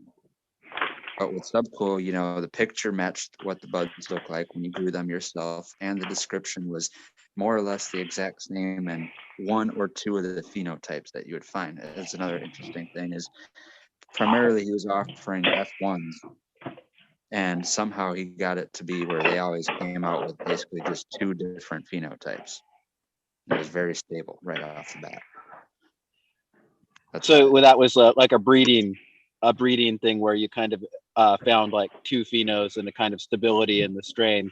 I will say one thing. I did probably the first strain I did smoke was the Cheesequake, and ironically enough, I have grown a partial Subcool strain, and that would be Dow's Blueberry Cheesequake. And guys, if you haven't tried it, or if you haven't heard, or if you haven't grown it, it's delightful. So anyway, the second generation goes on. And hats off to the American one. If you guys get a chance to tip his hat, he's a great man. He's got a good sense of humor too. Oh, Meow Flower, have you? Yeah, I kind of would have been following Sub for quite a number of years, but the one that got me was when he met up at the boys themselves, Mendo, and they were doing the 9-pound hammer. That video, that crop, yeah, the one that got taken on them by the cops. one that got shredded in front of Yeah. him. Yeah. So yeah, that's when I bought the 9-pound hammer before on that run, and yeah, that was my first TGA. And through Attitude, and they always gave you the free TGA testing packs as well, so it was a win-win. Yeah, so I got Quirkle, I got a Purple Phoenix, Royal Phoenix, yeah, yeah. And it was like the Quirkle cross, and that was a beautiful, beautiful, beautiful. But then again, I didn't know how to clone back then, and lost. Yeah, and as we go, beautiful. The pheno expressions that you got when you got beautiful. Even the male plants were spectacular. So, yeah, Subby. Yeah, he brought us all here. He's doing his little thing from. But that's it. Look. We're weed junkies. Let's be. Come on. Shout out to we've Eagle all, Gardens. He's going to sleep, so let's all just say good night, Eagle. Okay. Good night, Eagle. Sorry, guys. I have to give respect to the king. That's it. It's like the subcool thing is like we've all wanted them strains and the flavors when we got them. Yeah. It was all a fresh palate, and he's trained us all in to have that terpene palate. I think I can only thank him for that, for putting me on the people then that he would tell you to go and get, like going back and getting the Mickey Kush, like them boys, like that's the real deal. Like go there if you want natural grown wonders, like they are the real deal. Like even as you say, going on looking on the sites back then, and the description that these boys had on their sites, TGA and Natural Grown Wonders, just go and look what even to this day when you go on to Attitude, what they say, and then go on to other people's sites and see what they say about their seeds. They don't even have an inkling like what it's like to breed, and that's what we knew. Like these guys were breeding back, and they were generationally. And they wanted to do it for the plant. You know, it was a love. It was a love for the plant. It's not a money thing. You know, this is a pure love. It's affection for a plant. What we get back from the plant is like, when people say, why do you do it? So much. Never for that money thing or anything. That's nothing. That's nothing. A lot of it is why we do it is because they tell us we can't do it. Well, have any of you guys read through his book, the Book of Dank? I did, and it inspired me. It's very cool. He does what nobody has done before in that book. Go ahead. Yeah, I got when I got my seeds from him at the show in San Bernardino, I picked up a copy of that book. And I'll tell you what, the effort that he went through to pick the exact right photograph and the exact right descriptions is just amazing. It is an art. It's rare that you find somebody who is an artisan, you know, i.e. a breeder type, who has, you know, the empirical mind enough to like present this in almost a taxonomy way, but taxonomical way, but also in an anecdotal way, because a lot of the history is kind of a secret history, the lineages, who like when he met Dick High and different people like that. I'm just saying he hits it on many, many levels. And I actually, you know, kind of worship books. And that's a book that I need to get a copy of because I've read it maybe 4 times at Barnes and Noble back in the day at the bookstore. But I'm telling you, it's something that I really cherish. And now that I'm into the photography of weed, it's very difficult to do exactly what you said, to match a perfect photograph to a perfect. There you go. But Anyway, he I'll I shut only up. spoke, wonder what seeds were planted in child's minds, accidentally stumbling upon a fucking book of dank in a Barnes and Noble. Oh my God. Like, mommy, what is this? Very awesome, SoCal. Show us some pictures. Oh, you got this. Oh, shit. Wow. I know nobody's perfect, but those pictures are, and that plant is. So it's like this. If he was the midwife to those and those plants and that whole catalog there, Jah respects that. He's in heaven. he taught us how to take photographs of our plants as well. Like in his videos, he showed us every time. He showed us how to get down, where the angles were. He shared so much knowledge, you know, just on a general. The way he spoke about the plant was like nobody ever spoke in that way before, you know. And he spoke on art, on the way that we knew, you know. It was very, very. That's it. Another genius. It's like we can go back. You like Lee Scratch Perry music. Subcool will always, like Frenchie, will have the hash thing. Sub will always have the weed, and anyone that says otherwise, okay, Right. we leave it there. We leave it there. That's all we'll do. No argument. Yeah, man. There Either isn't. you get it or you don't. Here's the deal. I don't actually like everybody in the whole world, but I try to love them to some degree or another. But here's the deal. I try to show respect towards people who may have walked a different path than me and accept them kind of without judgment, because it's like this. I know there's probably 100 guys out there right now who think they could judge me and they don't know one thing about me. So it's like this. I really don't know one thing about anybody. So it's like this. I'm just saying, love, peace, harmony, respect to Subcool, of course, and respect to the Weed Nerds, and respect to Eagle, and respect to a lot of people, because there's no reason to hate anybody. Nope. So listen to this description right here. He's talking about the super skunk, which is just gorgeous. And he says, where to go here? The super skunk goes a full 65 days and gets frosty. Smells just like a dead body that was eaten by a swarm of angry skunks. I mean, that's some creativity right there, you know? Yeah, well, that's what I mean. When I saw on Attitude Seed Bank, and I'm like, here's Vortex, here it is. And I read the description for the first time, and where it said aroma and taste, it said baby poo. I said, oh my fucking God, I really did smoke Vortex. Let me see if that one's in here.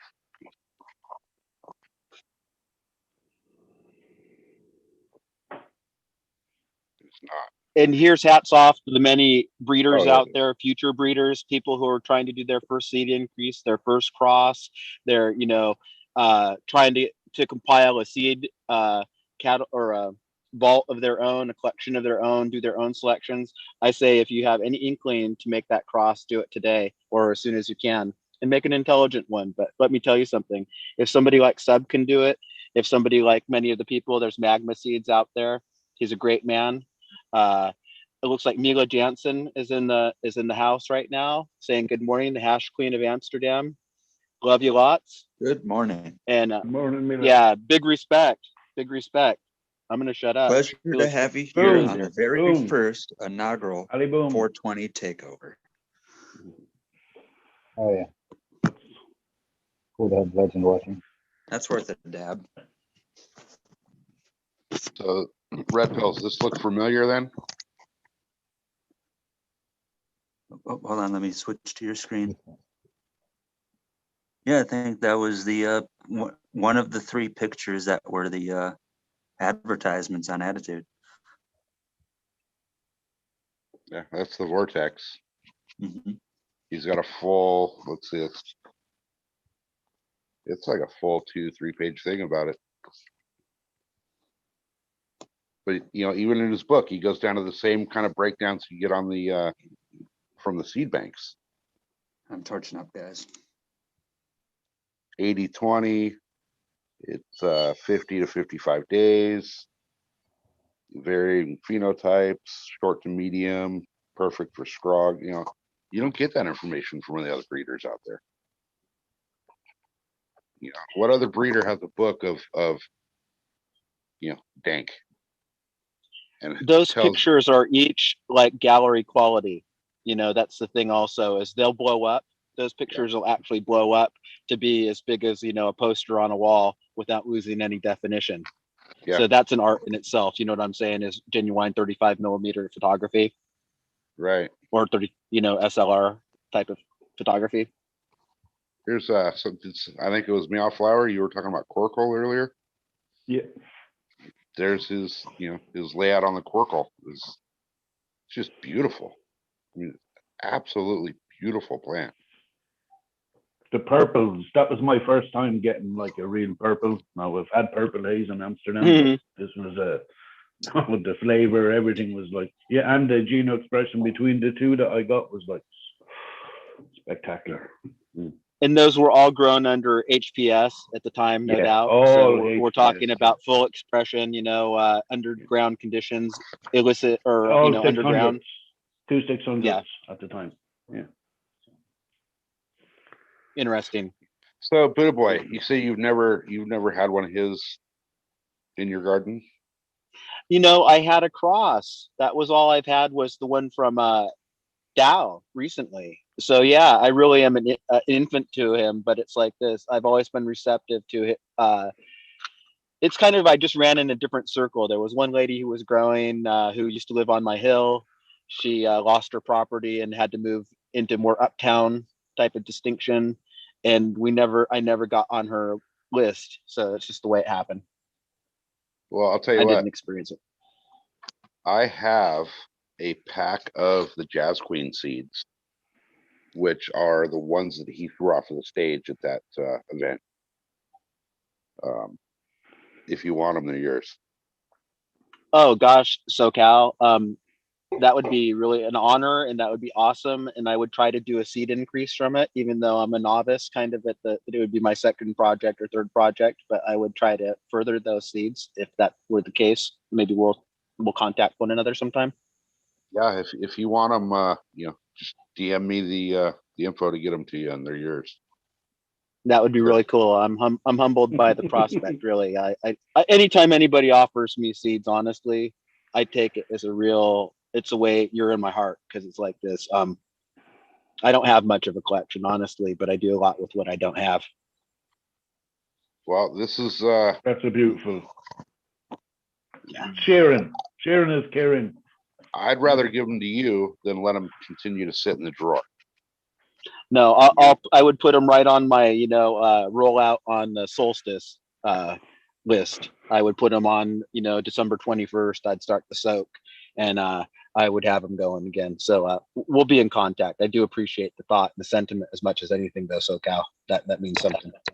Well, they are a big sativa, and I'm not really into the sativas, so they're yours. I have a lot to learn. I'll get to know her, because it's like this. What I'd like to do is to get some sativa-ish cultivars going through the spring. And when I do my little hoop house / light depth system that I want to do this year, I would like to have some good stock for that, maybe the second round of stock for that. So I've done it once. And so that's my idea. So if I have an idea, I'll probably do it. Anyway, I love you. Appreciate it. Yeah, just let me know, man. Let me know. Give me the shipping info, because I'm not going to grow them, and they were handed directly to me from him. So what a legacy! I mean, here's the deal: who would even think we'd be running in a circle? Suddenly, it gets eerie when you put it that way, right? Red Right. Pill, what do you think about the situation? Well, when I got introduced to this show in Eagle, I had just a little bit of a hint, and just maybe just a reverence for the guy, because you know, how generally liked he was, but I had no idea how big of a friend that Eagle was to Sub. I didn't know how deep their connection was. So during my interview, when that became apparent, I was like, wow, that kind of makes me feel more welcomed in a sense that practically everyone here is a weed nerd. You know, so it kind of, I didn't know I was at home. You know, I mean, I felt at home more at that point, or in whatever you would call it, liked company. I used to listen to Danny Danko. Remember Danny Danko's free weed program when there wasn't a lot of cannabis airing? You know, the guy from High Times. Well, he did interviews with Sub, and he did interviews with Miss Jill too. And I tell you what, I still remember to use vinegar cut at 50% to wash your pots with, courtesy of Miss Jill, because I take any information I can get from anyone I can get it from, and that seemed like real practical advice. So I'm just saying, you never know. You know, a couple of years later, here we are. I think she has her own seed company even. I know that might be a touchy subject for some people, but I think it's really nice. I like it that we're all family. I don't care. I think that Miss Jill's kind of hot. I mean, exactly. Come on, guys. We're all generous. But it's like this, the point being is not only that, I assume that she's intelligent. And that goes a lot further in this world. And it's actually a rarity. So intelligence is good. It's rare. Good genetics are good. Genetics speak for themselves. If you put out good genetics, then there's nothing no one can say. Right.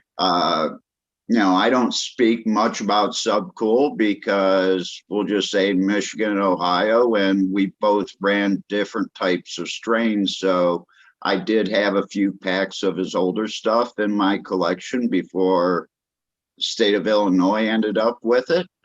But I can actually say I really never ran anything.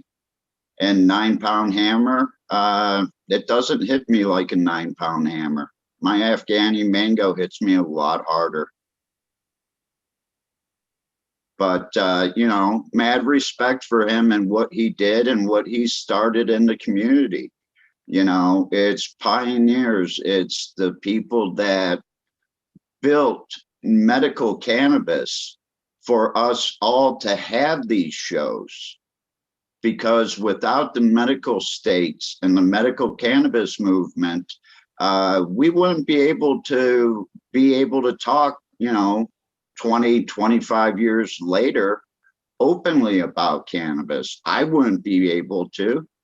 I really sometimes kind of feel iffy about talking about it because I spent so many years living in my basement, living in my house. You wanted to smoke good weed? Stop by the house. Why? Because I'm probably not leaving that day. Yeah. Enough respect to you, Cap 420. I'll tell you something that I really like.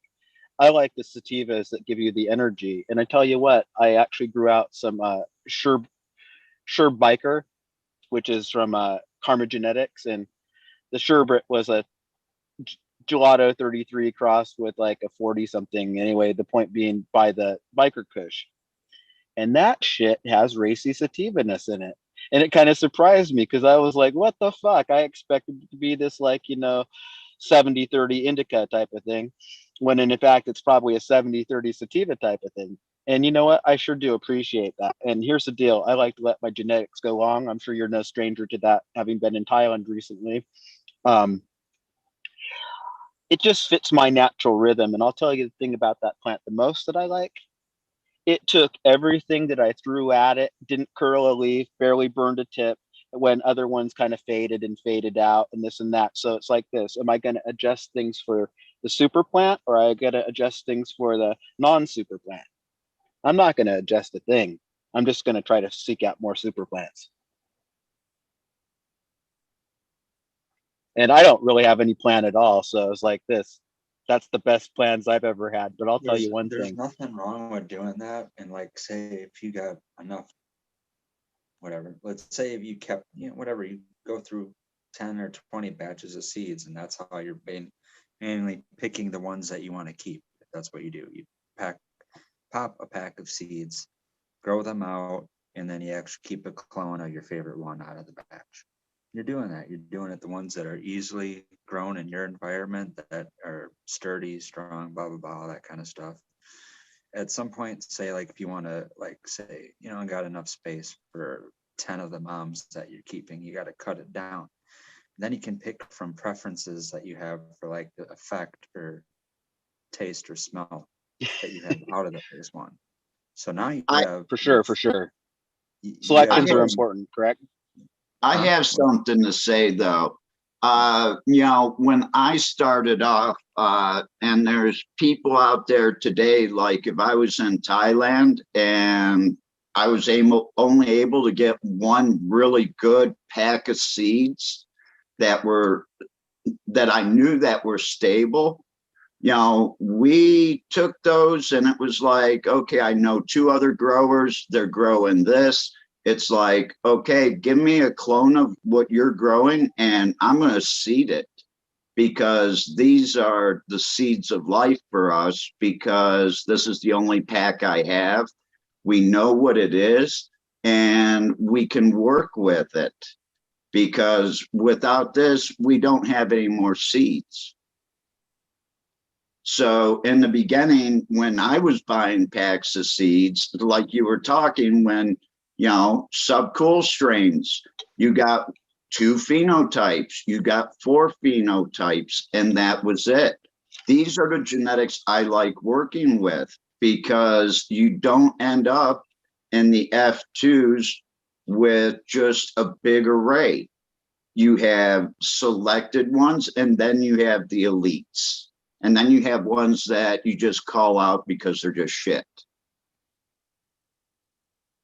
But it's I hear you. Keep talking.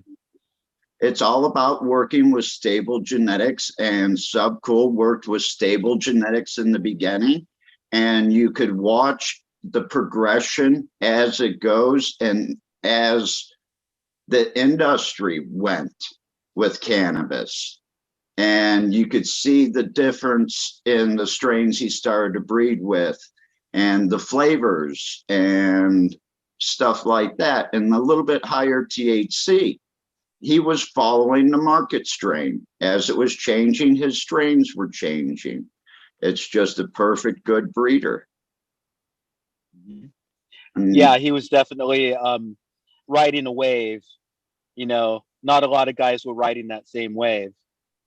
You know, and I mean, above ground, we'll say.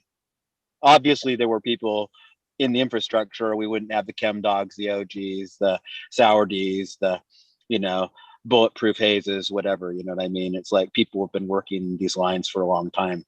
And what I love to hear is, like, you know, of the, you know, the smaller breeders from, you know, NorCal and things like that, who, you know, the Mandelbrats. I haven't run any of this stuff, but you've heard of, you know, these lines that were preserved by artists, you know, underground freaking inspired people. That to me is like, sometimes that's where I get my inspiration, because the Johnny Appleseeds of the world, for real, they're pretty damn cool in my book. You know, anybody who goes out there and lies their fucking ass on the line for the plant. And what you said to begin with, Cat 420, was this: the medical community, medical herb, the whole groundwork for industry and pharmaceuticals has been laid by the common man. How often do you see that? Well, it's like this: they ain't going to take everything because they don't know what they have. And you know, and hey, power, peace, and healing to everybody. I mean, really, I'm an asshole, but you're not. You have a right to live a healthy life, whoever you are, wherever you are, and however you are. And I pray for you, and that's all we can do. Anyway, Cap 420 or anybody, we're good.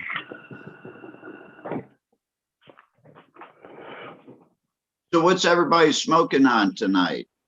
White Runts, live resin. Cuvée. Cuvée. Actually, I'm smoking on the Oh. Eagle cut of Cuvée, actually. Smoking on some Jinx Proof. It's fire. It's a Tin Mints Gelato Cross. And some GMO, that's rosin. Cool. I'm smoking Soil. some of that shirt. Oh, go ahead. Hit it. Sorry. Sorry. Excuse I'm me. smoking some of that stuff called the Sure Biker, but this is something called Skull Cap, and it's an OG with an OG nose. And it's really nice smelling. The smell of it is like it's boutique. You know, there wasn't a hell of a lot on the plant, but it's like this. It did have nice nugs and it had nice red leaves. It was sensitive to a fluctuation in temperature, say, if the room was 74 degrees and went down to 65, it would actually start turning its colors. It wouldn't have to be like too much of a variance. And it was a beautiful plant. So people are out there are growing prize roses, if you know what I mean. Oh, Some of the best plants I grew really never gave a return. You know, you grow a 6-7 foot plant and you expect something and you end up with like 3 ounces off the plant. But it was probably some of the best smoke that you've had in a really long time or in your life. And you're just like, wow. And, you know, always say, if you're going to flower something out and you don't have it again, take a cutting. Because re-vegging is a bitch. Well, seed variance from year to year seems to be quite radical with some companies. So like you could have got like the kosher Tangy, i.e. the 24 karat gold, you could have got that when it first came out, and you could have gotten a hard sativa phenotype, you know, just beautiful fucking or you know, cross 50-50 cross, whatever. Yep. But you might get it 3 years later and it barely seems like it's an F2. My 96 Afghani 1 from Sensi Seed Bank changed by 98 because he had to do it again. So the parents changed and the Afghani 1 wasn't the same. By 2002, it had reverted back to kind of what it looked like in 96. So I can exactly understand that. It's just my genetics are a decade or so before. Hey, and the company can be out of business because the 2 guys got in a pissing contest. So you're like, this company you've been hitting up, you know, for years, and you think, oh yeah, I can get another pack of that shit next week. Or the vendor sours on the distributing the stuff or whatever. I'm just saying politics. So it's like really all we're trying to say, we're saying it amongst ourselves, but to anybody out there, you see something. And then they took it off the Attitude Seed Bank. I remember that. Happened a number of times to me. Definitely. Devil's Harvest, that's a company that I would have bought some more stuff from. Connoisseur Genetics, both of those. Yeah, that was the one I was going to say. The strawberry cookies was from Connoisseur Genetics, and the Devil's Harvest I had strawberry diesel from. When I got busted, my better half of my seed collection, I guess that's another, I'll try to tell a fast story. Maybe a few days, a weird feeling came over me when I opened my basically treasure chest of seeds, and they were like under pressure in the drawer that they're in, and I opened the drawer and they like sprung out like whoop, just like a big old pile of seeds. I'm like, yeah, I gotta fit. I have too many seeds to fit in this space. I better, you know, categorize them, reorganize them. Well, I did do that, and the ones that stayed in that little night side desk, you know, table thing, were the ones that I like intended on like growing in the like near time, like in the next few runs or like the next run. And then I organized my seeds in, you know, breeding projects that I had wanted to do. And I did them, you know, kind of based on the seeds that I was more, whatever, fixated on. Well, I put those in what I thought was a better hidden spot. Rather than a nightstand that's just right there in the open and just as a simple just pull drawer. Well, when I got busted, somehow the seeds that I cared more about ended up getting found. And after everything was all done with, I went back to where they were stashed, and I went to pull them out, and I'm like, what the fuck? they're still here. And I kind of got mad, but then happy at a point where I'm like, I still got some seeds, I guess. But then another feeling came over me where I'm like, in order to maybe preserve this, and maybe this will come to help me or hurt me, who knows, is I thought I gotta hit up the 2 buddies that I know that got gardens, and I'll divide these seeds in 3. I'll keep a third, I'll give one buddy a third, and I'll give another buddy a third. So those strawberry diesel seeds, I need to hit up my buddy to see if he's also got a few other half-grown packs of seeds, that the seeds that I did grow were like stupid fire. He has my 7 out of the 10 blue velvet seeds that I have. Oh, right here. it would be inspiring to get some of those seeds back, don't you think? Or possibly anything? Another one of my buddies, last time he told me, he says he has them. I had an interesting, I wouldn't call it a mutation, but it was one of those instances where the fan leaves on the plant keep growing, as in like it's a 5-finger fan leaf, then 7, then 9, then 11, then 13, and then 15, and then they even started double Holy overlap. shit. So a 15-bladed fan leaf had a little 3-bladed fan leaf growing out of the center of that, like how sometimes buds grow out of Yeah. bloom. In veg, just had a 15-bladed fan leaf and a little 3-bladed fan leaf on top of it for a total. Where's Mr. Toad when you need him? There's a word for that. Yeah, but this was Respect to Mr. Toad out there. Yo. If he's there, yeah. If you've seen this before, let me know. But it actually happened in kind of like an unexpected seed. You might maybe expect to find that in a bag seed or maybe some landrace type genetics. Nope, this came out of a freebie of some DNA. It was from their DNA limited seed collection or whatever. It was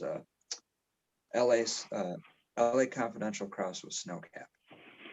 And it grew out those like crazy multi-bladed families, Yeah. double of what they should have been. So around at the same exact time, I actually had Hawaiian snow from greenhouse seeds, and that exhibited a trait that I haven't found in any other strain besides that one.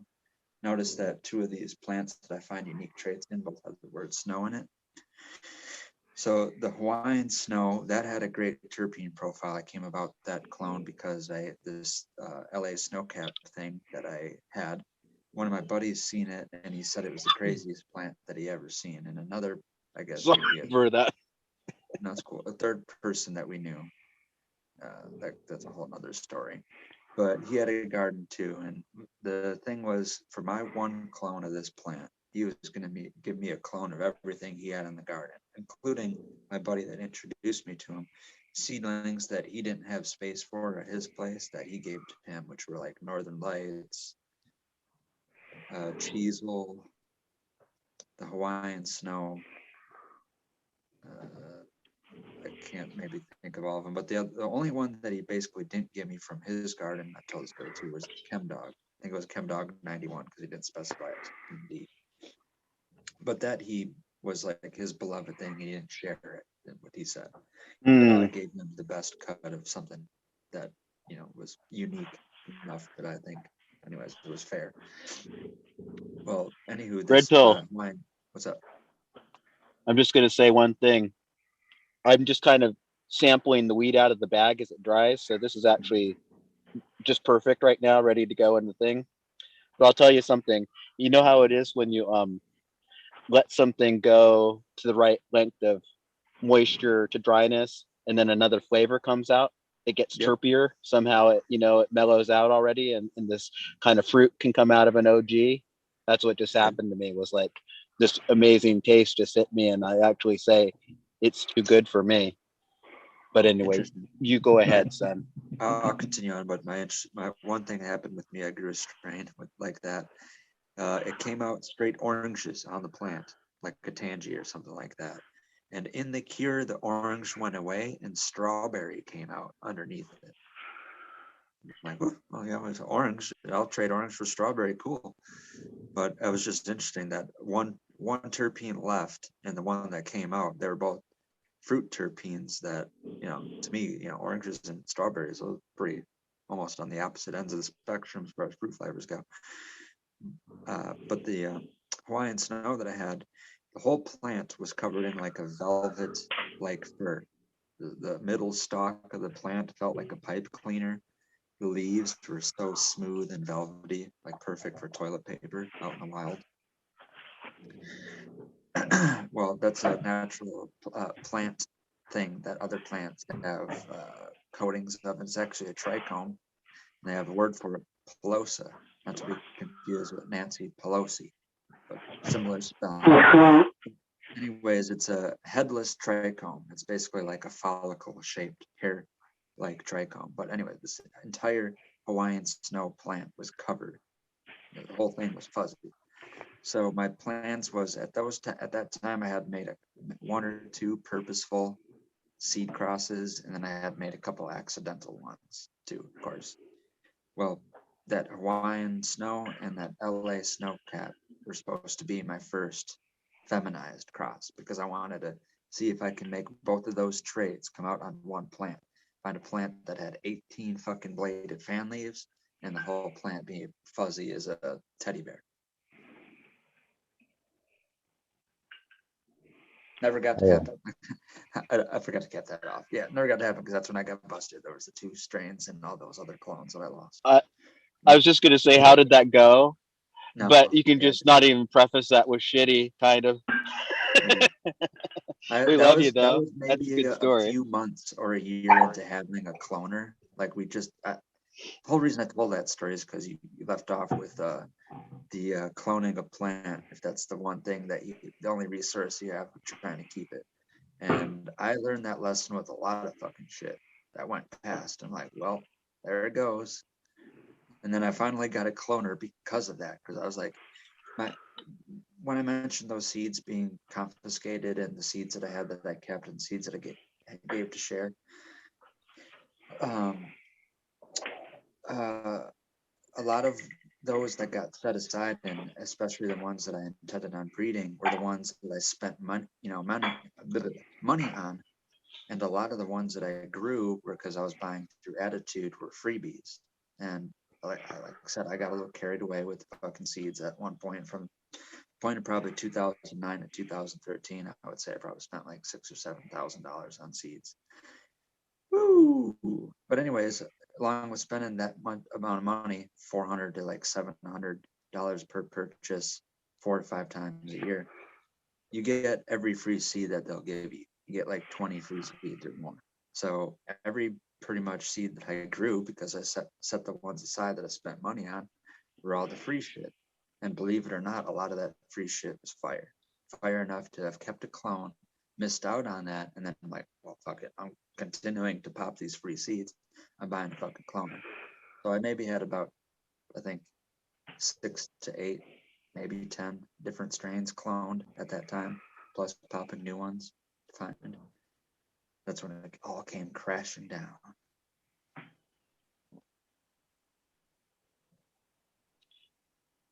Oh, well. Did you learn anything from that process? Not to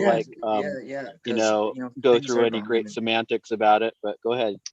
No, the things are different. In maybe one state it's 2021, and another state it's 1990 or 1989 or something like that. So I should have lived life like it was that. And I mean, Captain probably knows about this phase. I really could have kept my mouth shut.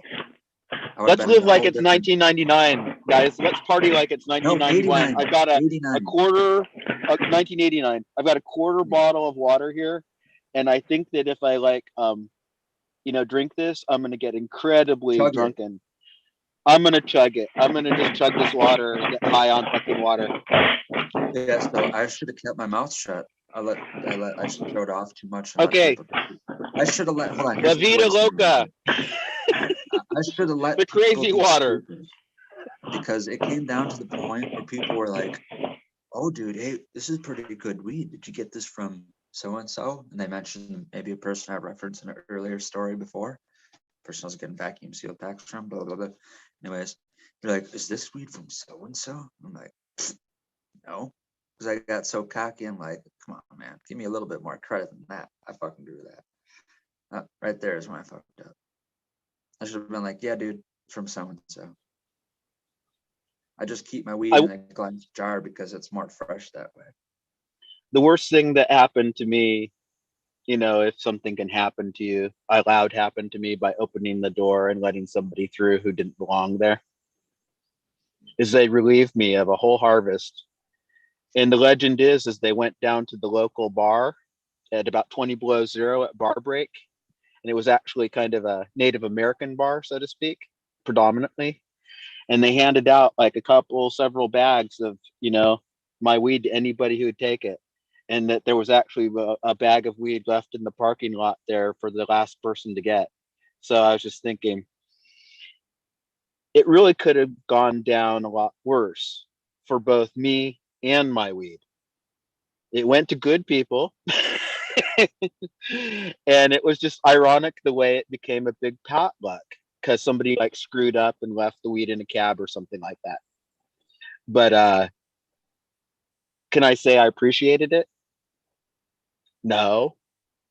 But that's just a really ridiculous story. So anyway, whatever happened, it happened, and it was my fault. And the guy was kind of crazy, obviously.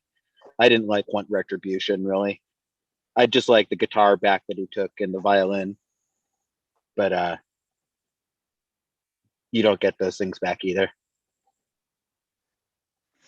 Well, actually, I was just about to say, you're almost reminding me. It's funny you said that because my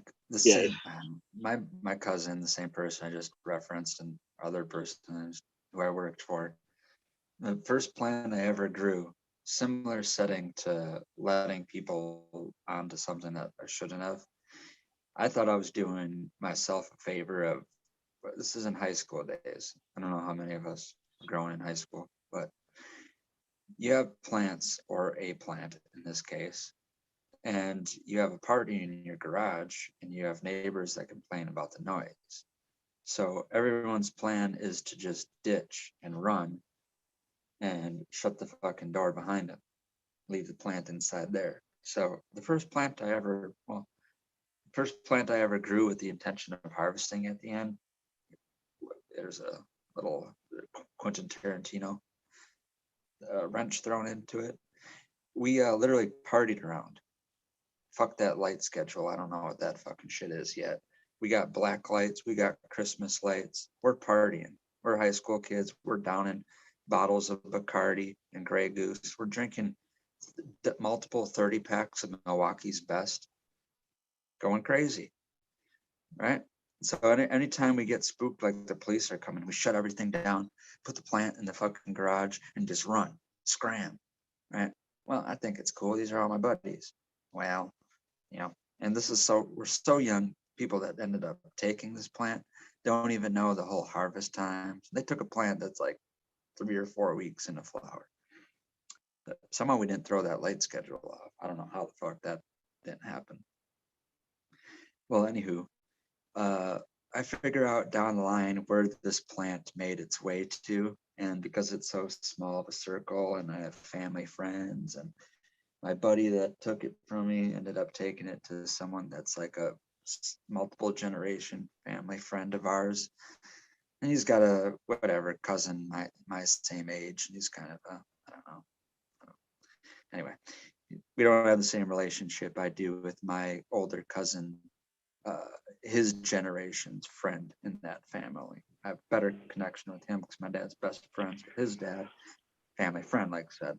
So I tell them where this plant's at. My cousin and him like, yeah, we'll go get the plant for you. We'll go get the plant for you. No problem. Well, around the time where I'm like, come on, dude, you got to get that fucking plant. It's been a few weeks in flower. I know it's ready to harvest now. Well, they're like, yeah, we'll get the plant. And I'm like, well, I need weed now anyways. Do you got it? He's like, yeah, I got some weed. And I go over to his house. He's got hang drying plants. I'm looking at that plant like, that plant looks like the structure of the plant. I was fucking drunk. So anyways, my cousin ends up selling me back my plant that he got for me. He could have just charged me for the fee of going to get it back for him. But no, the way he set it up was, yeah, I got weed, come get it. Here's this plant drying for you. Here, cut it down, take as much as you want. Here, you don't even have to weigh it out. Just take the whole fucking thing. But yeah, that plant that he ended up selling back to me was the first plant that I grew. Basically, I did end up getting to taste my fucking rewards, but that story was attached to it. A story without irony is like life without sex. I'm not quite sure what the punchline is there, but that you know what I mean? Seedling started its life in a smoke sesh where I was smoking with, like I said, I would say less Looking good. I'd say less enthusiastic people about smoking. Maybe they're literally treating it as a drug, not respecting good weed when they had it. Anyways, a bong was going in rotation. They called Superman because you had to be Superman to clear the whole fucking thing. Ugh. Anyways, I would be like, I said, I'll clear that thing. Well, it made its way through two people before it got to me, and simultaneously, the people that we got the weed with, the guy that was breaking down the weed is chucking seeds away. Pling, pling, pling, pling, pling, pling. The bong lands on me. I hit it, and I'm like intensely high immediately. And my first reaction is tell that guy, don't throw the fucking seeds away. I'll keep the rest of the seeds you find in that weed. Ended up sprouting one of those seeds in that weed. And yeah, I could say, I don't know, maybe it was something about genetics that you get Tony was saying. And this was only, like I said, this was only 2007. So I don't know what the hell happened in the last That 13 story rings so true because it's your cousin who will screw you and sell you back your own weed. But it's like this, at least you kept it in the family. Meow Flower, are you smoking A, is there hash in that joint? And B, are you growing trichome jungle? Is that trichome jungle fair there? Yeah. This is the strain here. Yeah. It's the tropical mildly kush. Oh boy. Yeah. Well, I might have to talk to you sometime. I'm thinking of making a seed order and rounding it out, and maybe I should get some trichome jungle gear. Whatever you go for, you will be in for a treat. I have a feeling you're correct. Anything you want is, honestly, it's just beautiful. This was a test. Well, you know, I was thinking back that day that we were talking about whether or not he'd been on Eagle, and I'd forgotten. Well, I had actually watched that one, and I'd also listened to his Grow Room 420 interview, and I also listened to his the podcast. You know, if anybody's familiar with the podcast, the long form, and each of them were very informative. And the fact that he did collab with Karma at one point brought him onto my map, and I had a collaboration that I told you, and I was very, very happy with it. And I still have some of those seeds, so I'm definitely going to roll those out. But I'll explore his stuff. It's hard for me to actually seriously embrace new people, but when I do, I kind of take them on. You know, like it's something I want to explore. He's a great guy. He's a great guy. He's got a great, you know that. You showed us his artwork. He's a magical man, banana man, if we want to call him that. So I'm just well-traveled. Well-traveled. That's well, respect to you and him. Look, he's another one of subs that, yeah. Look, we're all the sub would say the same. He's just the same as us, and we're all the And Trichome Jungle would say the same. Look, it's just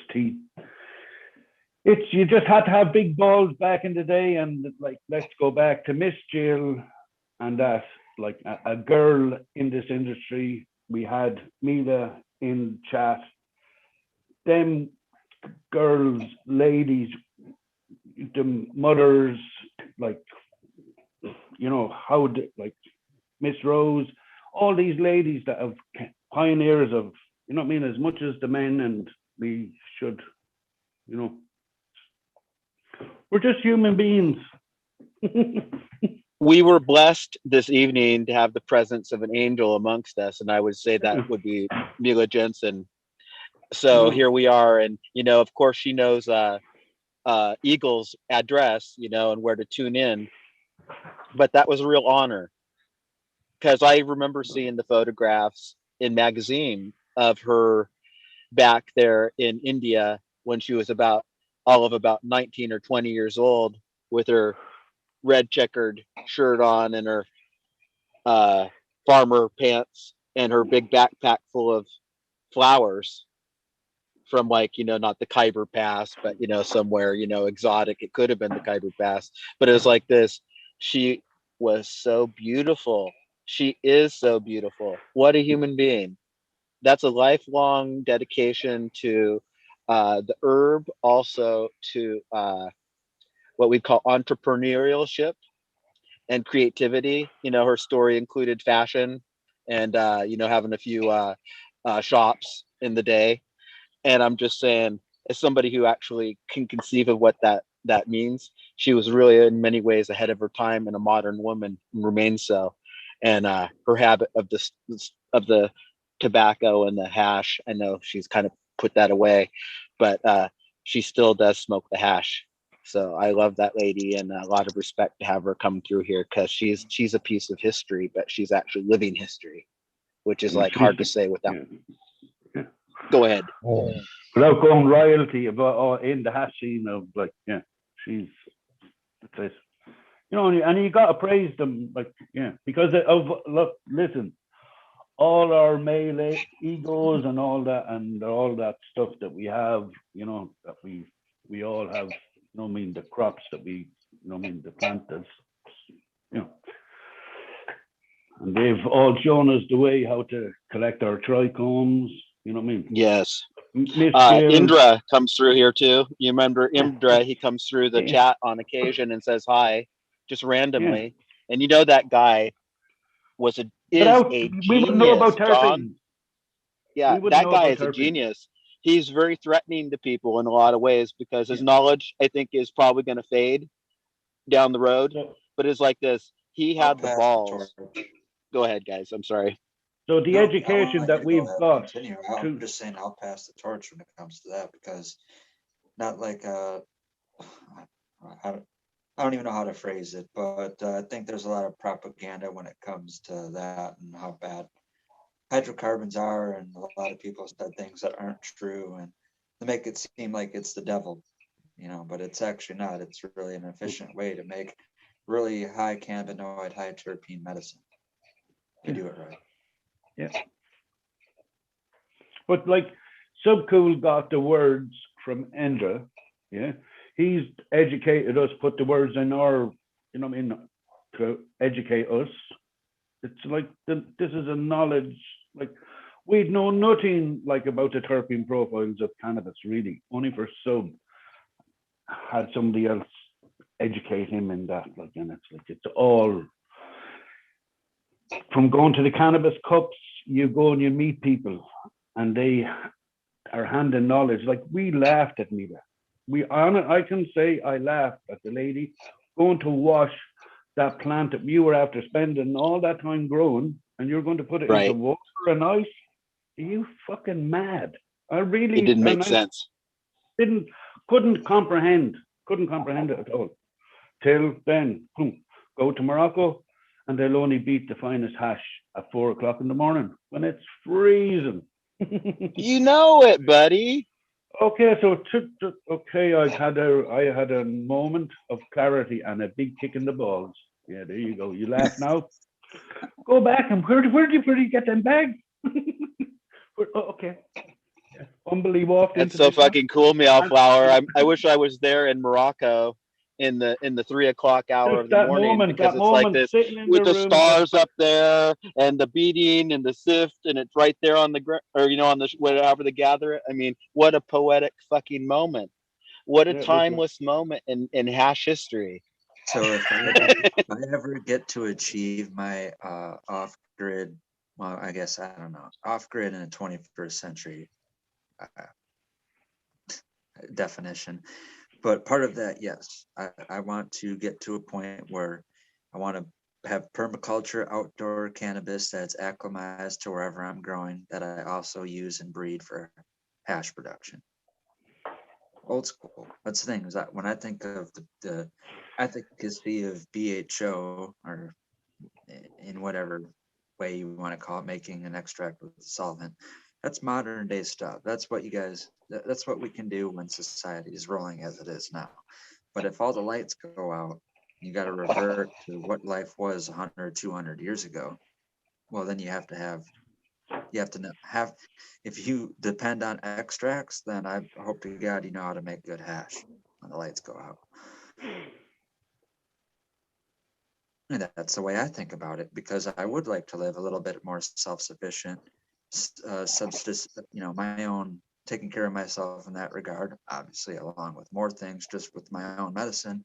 But part of that would be, doing things on my own terms. So I want to be in accordance with nature, minding my own business. Yeah, a lot of that, like I said, I'm not going to be able to have the ability to do butane hash if I want to go live like an Amish man, right? So I'm going to have to learn how to make really good dry sift the way it has been done for a millennia. That'll be nice. But I bet you until that 50 day, cents. I'm going to get a really nice Walter White-esque lab to make the best extracts you've ever seen in your life. Colored in every fucking color of the rainbow, too. That's just for shits and giggles, though. It doesn't have to be every color of the rainbow to be more medicinal. That's just for, like you said, flashy. That's just to be flashy. Perfect. My extracts are going to match my pimp suit. How about that? I was just going to say, Red Pill, no matter what, I cannot imagine you being flashy. You're like, what is the cat, the cougar, and those little Walt Disney tales, So you have this cougar and he's dressed in the royalty outfit and maybe he's a villain, but it's like this, you're not a villain, but you're chilling like a villain with your purple robe and all that. I think you got something going on. I like it, man. I like it. It's called style, dude. Most people don't have a sense of style and, theatrics and things like that, because if you don't like have a persona, then somebody will project one upon you. Wouldn't it be great if you controlled that aspect of things anyway? This is style in accordance to someone's taste, I guess. But once upon a time, talk about you feel like you've lived more than one lifetime in a lifetime.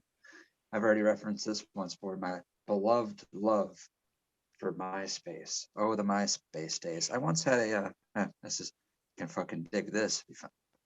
Dig and find this if you can. Once had a little MySpace beef with a guy named Soulja Boy over Bathing Apes. Babes? Hey, I got me some Bathing Apes. Anyways, before Soulja Boy was famous, he was just another dude on Instagram. Okay. Anyways, yeah, I made a video on Instagram. Dude, how high fucking am I? MySpace. Okay, anyways, I made a video on MySpace, basically telling how to authenticate real babes from fake babes. And just, because I said sense of humor and style. For examples of real babes, I used myself. Myself, either dressed in babes or holding up babes, you're the real ones, even though they're fake, I'm not fucking fooling anyone. It's just shits and giggles being funny. And then for the fake babes, I would show pictures of Soulja Boy wearing his babes. And oh my fucking God, did people hate that video. I probably got like 10 death threats a day for a few months in a row. Woo! But it got shared around on MySpace a whole lot. Why am I telling this Sorry, story? I blew my nose, guys. As a young kid, I used to be quite dapper. Nothing the matter with that. think about the 1950s, the 1960s. The 1950s, they used to wear wingtip shoes. They thought that shit was outrageous. All right. Well, in the 1960s, they wore their freaking hair down to their ass. Some people liked it, some people didn't. You know. Also, some people went to some strange war in a strange place, and that kind of got them thinking about wearing something different when they got out of that situation too. And you go to like Britain, and they have these like, what they have the teddies, and they had like all these different you know, like Austin Powers type of dressing. I'll just say it. Every fashion. Then they had the punk rock. So you had these mohawks and leather jackets and studs. And all I'm saying is that it's up to individuals to express themselves. And I think that today's conformity actually is a shame. Is Yeah. like this because I know there's lots of unique people out there, and I just think it's there's more to life than just dyeing your hair or getting a. I'm not judging anybody, actually. Have fun and just feel free to express yourself. I mean, I'm not Mr. Fashion, by the way. Pretty practical gear in my world.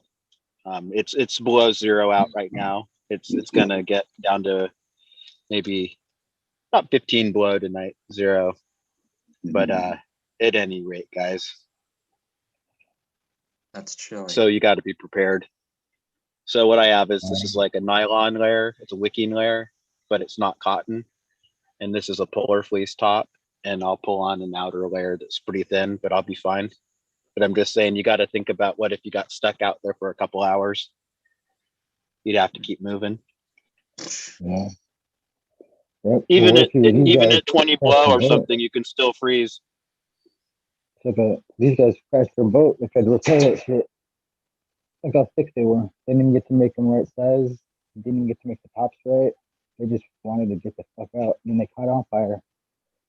Found half of a sword with the sheath still in the sheath. Wow. Got rivets on one side, so that's how I know what it is. It had leather in between, so there's rivets right there, and there, little silver balls. That's part of the sword. Another part of the sword, right there. Fucking crazy. But yeah, look at how old that shit is. This tip. Like that's really handcrafted fucking for the first time. Those are fucking the whole fucking wood together. And that's all petrified wood that caught on fire. That's it. And then they had a lot of silver and gold that was spilled out of what it looks like to be a crucible. It was all rusted and fell apart behind it. So like they were just going with the Spanish. It had to be conquering fucking shit. This was another pin from their shit. Look how handcrafted that shit is. It's just fucking like, look how big and handcrafted that is. Like that's just fucking like in some wood, like at hot like that, being pounded in so it's ground off like that, just hold in place. And then it broke. And that's how the whole boat came apart, fucked up. That main piece fucking took down a whole boat. And then I found here's a piece that turned into sandstone. Piece of wood with the hole where one of these used to go through.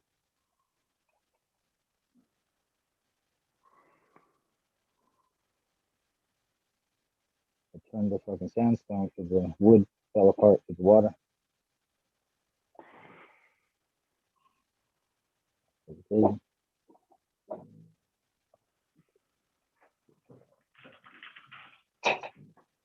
Maybe they use weights to fucking, I don't know, but it's hella fucking, that's all I find in the desert now. Like pieces of fucking wood and silver and metal and all these bars and shit.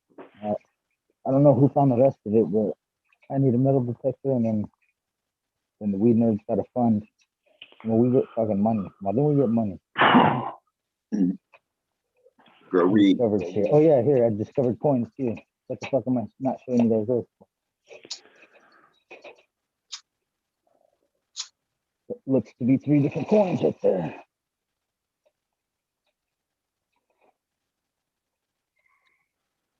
So we're burned up pretty bad.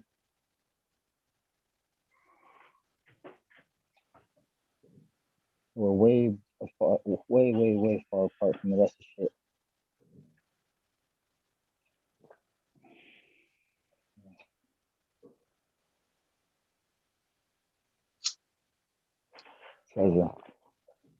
shipwreck in the middle of the desert. Ancient shipwreck. That's fucking just crazy. The stuff I find it everywhere I go.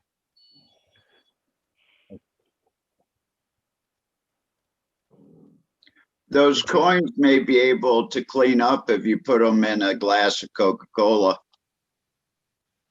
That's one thing you can do. I like lichen. You know, I mean, I know that sounds really funny, you know, but everything I've heard about lichen, I really like, and I'm not bullshitting you. They're so old, and they actually absorb the radiation, and then the caribou eat the lichen, and then they get radiation in them. That's a fact. And then becomes Spider-Man with Caribou Man. Here in Alaska, caribou exist, and they eat the lichen, and lichen have nuclear isotopes in them, you know, radioactive isotopes. It's just a thing in the Arctic. You know how there's bioremediation, you know, with cannabis? Well, other plants absorb it too. All I'm seeing in my mind is a glowing caribou, and it sounds delicious. Yeah. Well, and that's another part of the thing. The food chain goes, so the caribou gets harvested by the Inupiat Eskimo, or maybe the Athabascan Indian, or the Canadian indigenous, and then it completes the food chain, as do the toxic sea mammals in the subarctic, and, you know, off the Bering Sea and places like that, because they still eat all those things right out of the ocean. And you can actually, there are pathologies, or whatever they call it, you know, measurable data indicating that there's cancer and heart disease and things like that that don't belong there. Anyway, I don't know where I got thinking about that, but it's a truth. Something about Coca-Cola and coins. I think it was the lichen that I was seeing on that rock. Hey, and Coca-Cola, if you want to get rid of your watermarks out of your rig. Ooh, interesting. If you want to get rid of your teeth, if you just No. Yeah, but we've already done that. We're all too late to the table if you've already been drinking Coca-Cola since you were a kid. This is what I just lost. But if you want to clean your rigs, that's what you buy Coca-Cola for. Yeah, that's much better. You get rid of the watermarks. Pretty good too. Yeah, that's what you should be using it for. Cleaning jewelry. Put it and down all the that. toilet. Flush that shit, that evil New World Order fucking Kool-Aid down the toilet. It was all right when I had proper cocaine in it. Okay. Yeah. Okay. That's what it was meant for. Yeah, the second they took the cocaine out of it, I mean. Oh, hit my head again. You guys think the world's all messed up now, but that was when it got started. We call it paddy powder over here. That's what it's called.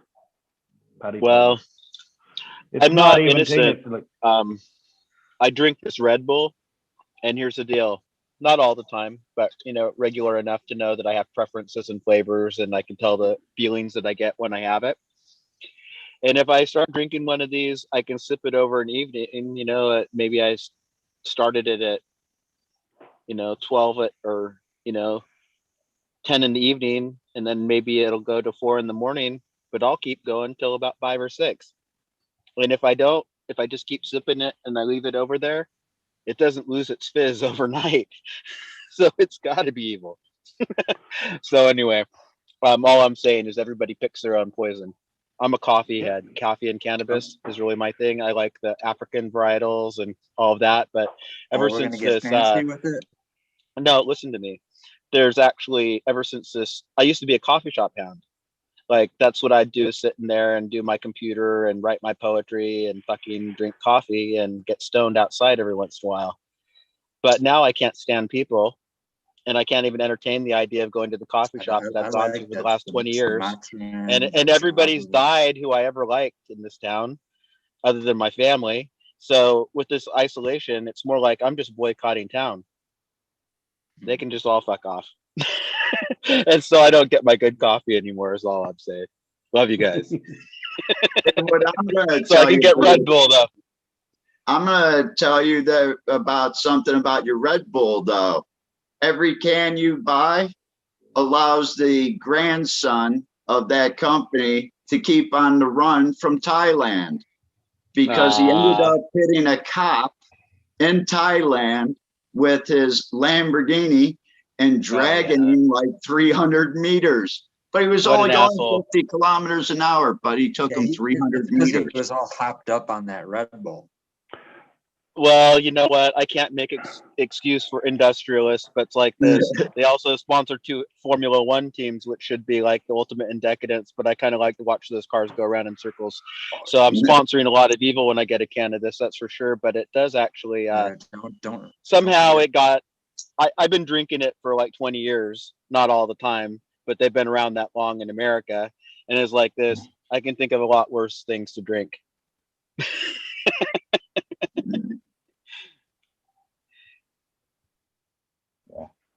I just hope they catch that son of a bitch. Yeah, I do too. I'm not into that type of behavior from anyone. And here's the deal. The elite tend to be pretty savage sometime too, but it's like this. I don't focus on those things. It's not my fault. I didn't do it. I wouldn't do it, and I didn't do it, and I won't do it, and I could have made, if I could stop it, I would. So that's about all I can say, you know. But asses be asses.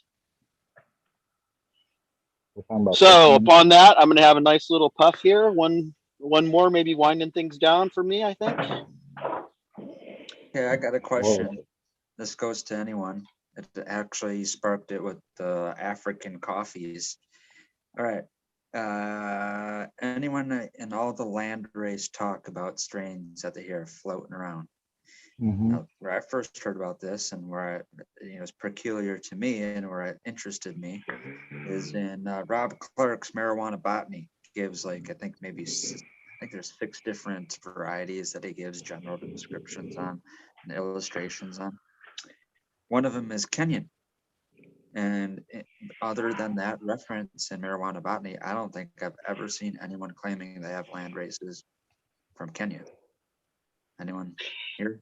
Kenya AA is the coffee reserve from there. You know that, the varietal. But here's the deal. I've heard of landrace from Ethiopia. I've heard of, where they have also the Yirgacheffe and the Tanzania peaberry.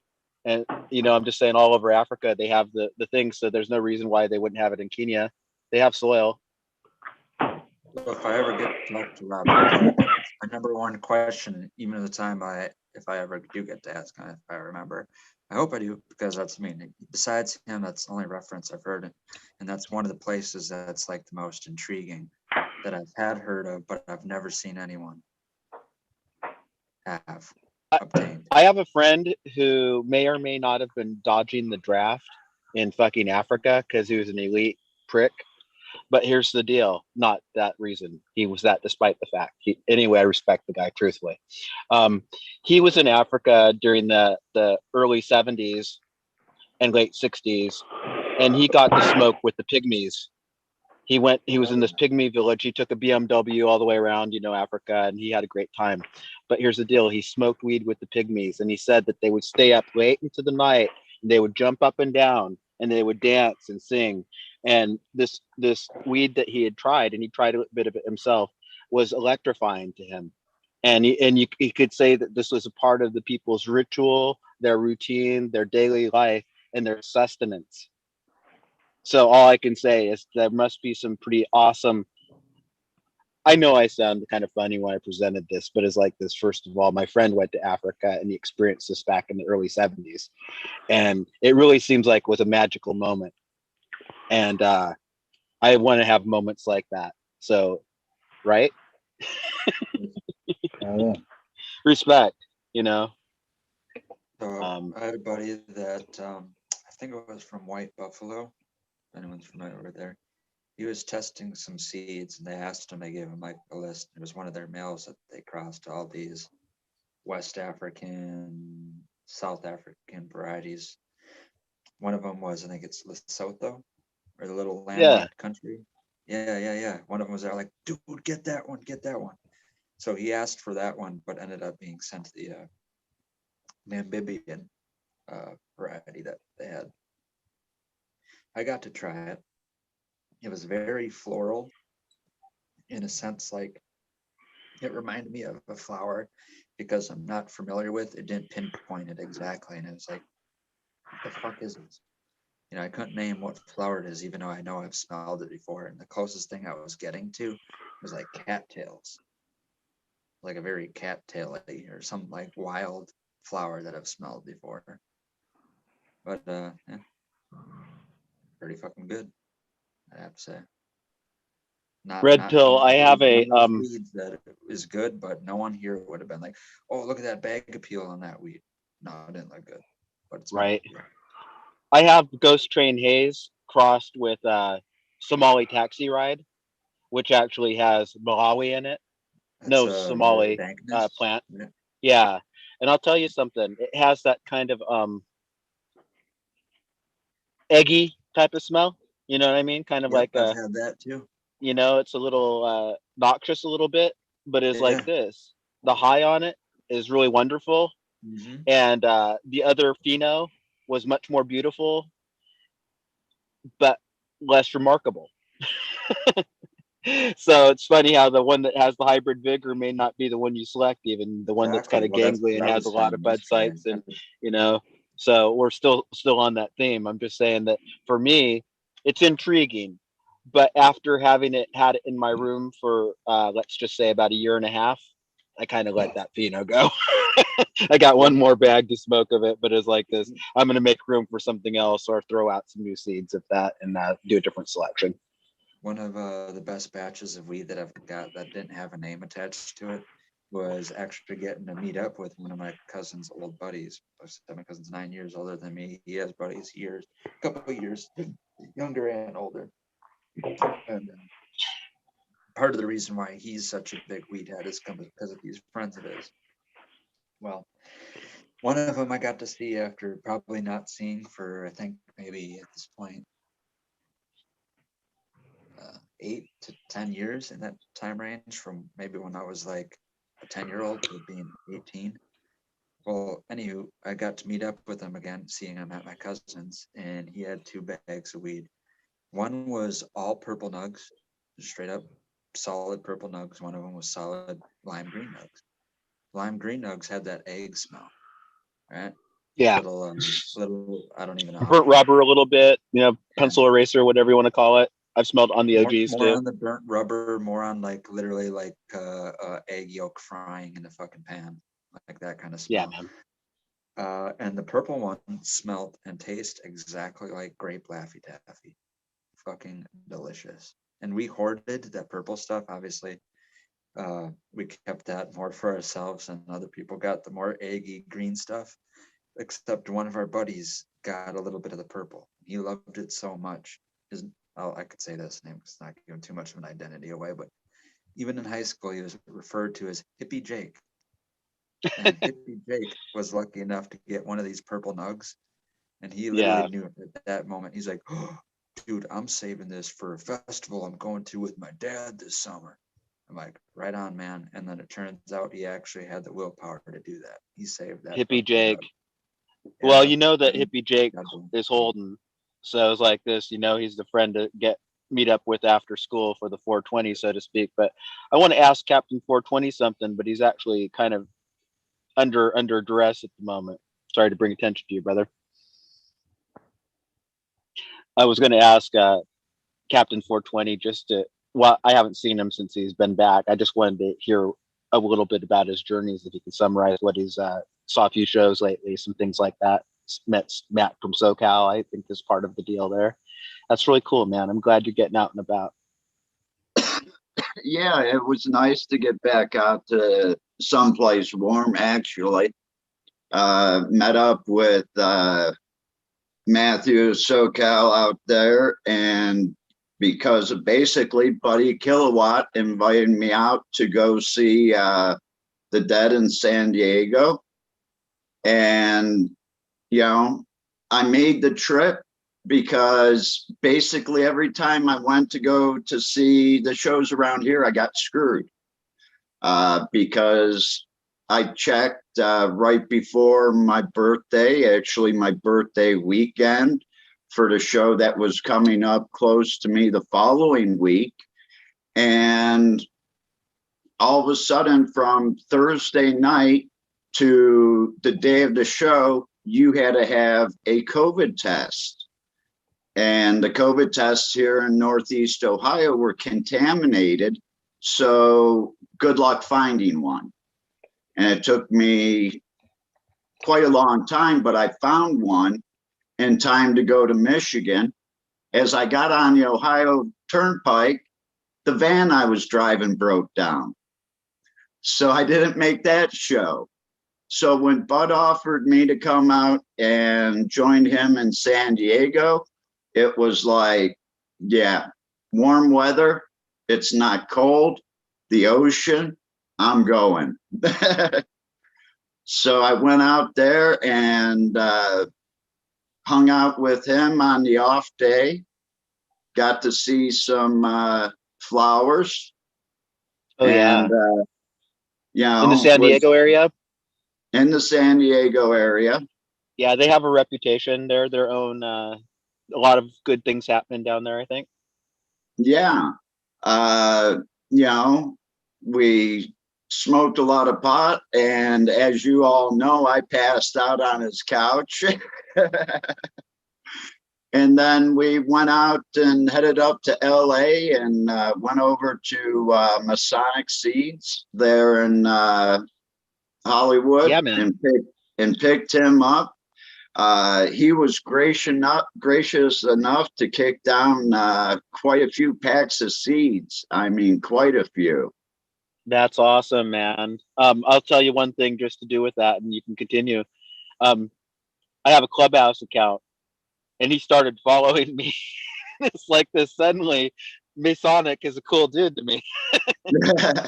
So I'm just saying, it doesn't take much to, get my favor. So I'm down with him throwing some seed at you, and you're getting to hang with him a little bit. Go ahead. And I kind of forgot the biggest thrill, actually. I posted it was in San Diego and being really close to Bill Walton and jamming out to the Grateful Dead. That was like a highlight of my life. I'm not a big fan star, but when it comes to Bill Walton and jamming out with the Dead, because I've always seen him in the crowds of Dead shows, but to be able to be there and experience it, I mean, Bill Walton's a special guy. He's a very special guy. You know that. You were moved by it, but it's like this. He's a special guy. He's really a leprechaun inside. He's a tiny leprechaun inside of a 7-footer's body. And because of that, he can do very special things. And he was up front about cannabis use and psychedelics back in the fucking 70s, dude. He wore his hair long. He wore his sideburns. He fucking smoked weed, and he didn't make apologies. There were a number of guys like that. Kareem, a bunch of those guys back in the day, they did their own thing. But big respect to the professional athletes who were human and had humanity and other concerns, you know what I mean? Muhammad Ali. He took a stand. He paid for it. They took his Olympic medal, gold medal. I'm just saying, I'm not preaching, but I'm like, I support that. So anyway, I think character should be rewarded. And I think that you seeing Matt from SoCal must have been nice too, huh? Yeah. And after leaving Masonics there, I'm sorry, not Mosca, Masonics, we headed up to the Hollywood Bowl and met up with Matthew there again. He came up to that show too, so we were able to get in. It was a magical night. I would love to go back and actually see some sort of orchestra or play there, because I think the acoustics and the way that everything is set up, it's Hollywood, people. I mean, you get a garden box and you have people coming and serving you. You're not sitting in hard seats. You're sitting in like the lawn chairs with the nice cushy bottoms that you actually just kind of form to. And, it's just a really nice place. It's expensive, but, you're Hollywood. So It was a once in a lifetime experience. I went down after walking Matthew back to his car and we saying goodnight.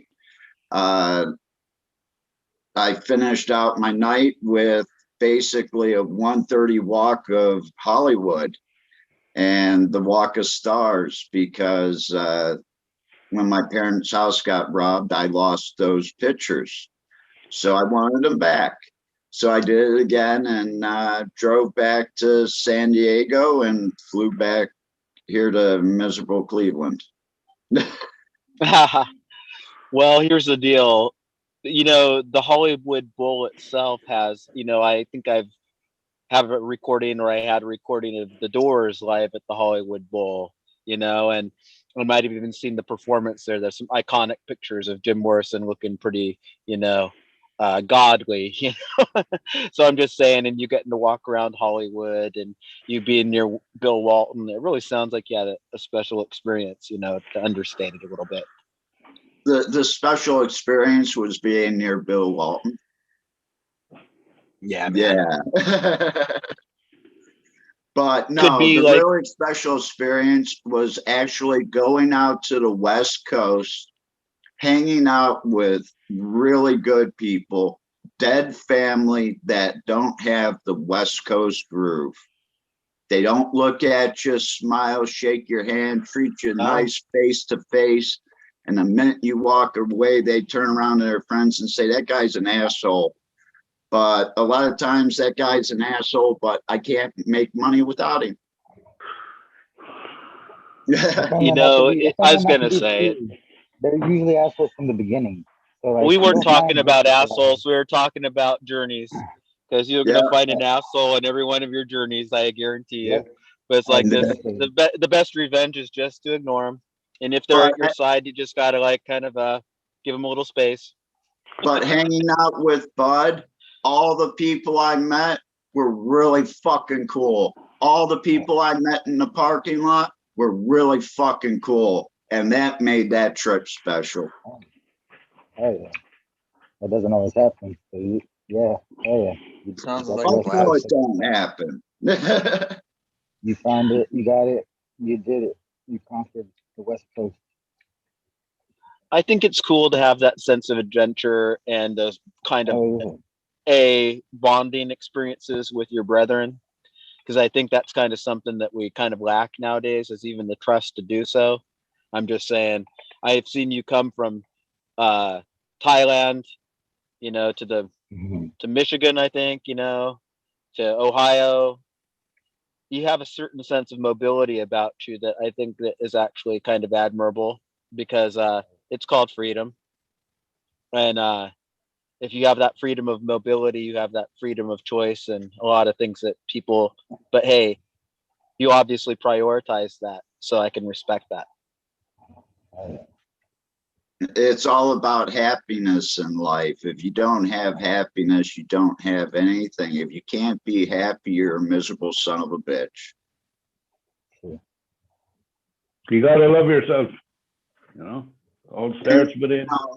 I don't live large. In Thailand, I brought it down the other day. I said I can go work at Sheets down the road. And, every month I work there pays for a year of me in Thailand. No matter what. Every month. So I live really, really small. But I do enjoy going out and seeing stuff. And being in Thailand gave me the opportunity to basically, for them, it's a long drive to go 200 kilometers, but now I understand, because that 200 kilometers actually takes you 10 hours, where here, 200 kilometers, I'm thinking in my head, oh God, I'm going to be in the car for like 2 hours. Gotcha. No, it's 10 hours over there, but you see all this beautiful stuff. And a lot of times you're just stopping because it's like, I got to take a picture of that. I heard that Chiang Mai, where you were, is not the place where you were at one point. Chiang Mai. Yeah, Chiang Mai that they have a Right. lot of really exotic. I'm sorry, I've only got one ear tonight. Somehow these things kind of need to be hammered on one side or something. But all I'm saying is, I'm about a 4-hour drive north of Chiang Mai. okay. Well, I heard that there are all kinds of exotic fruits, and that sometimes the vegan type like to live in that area because of their access to that type of lifestyle. So I'm just saying, I only know this through like running and bicycling. People follow different food Buddha boy. preferences. So I learned a little bit about this place as a mecca for bicyclists and fruit type vegans. Way to get me piped up again, because one of my other fascinations is the amount of fruits that we don't have access to. It's not, once again, it's not anything's fault. A lot of fruits that are fucking crazy and exotic that we don't have access to literally can't be stored or shipped. That's the one and only reason. So you have to basically have them in their native environment, taste them. Shelf life. It makes me want to go there just to eat the fruit. I hate to say it, and I don't even like fruit. I swear, the American fruit that I grew up on, it always seems bland or weird to me. And I was a produce man, and now I know that most of it is, even the organic stuff isn't that great. You know, I'm not saying that organic isn't great, but the way they handle it, the way they ship it, and all that, it's just not like eating fresh fruit off the vine. And when I went to Hawaii, the people would sell you a little bundle of organic strawberry bananas for like a quarters.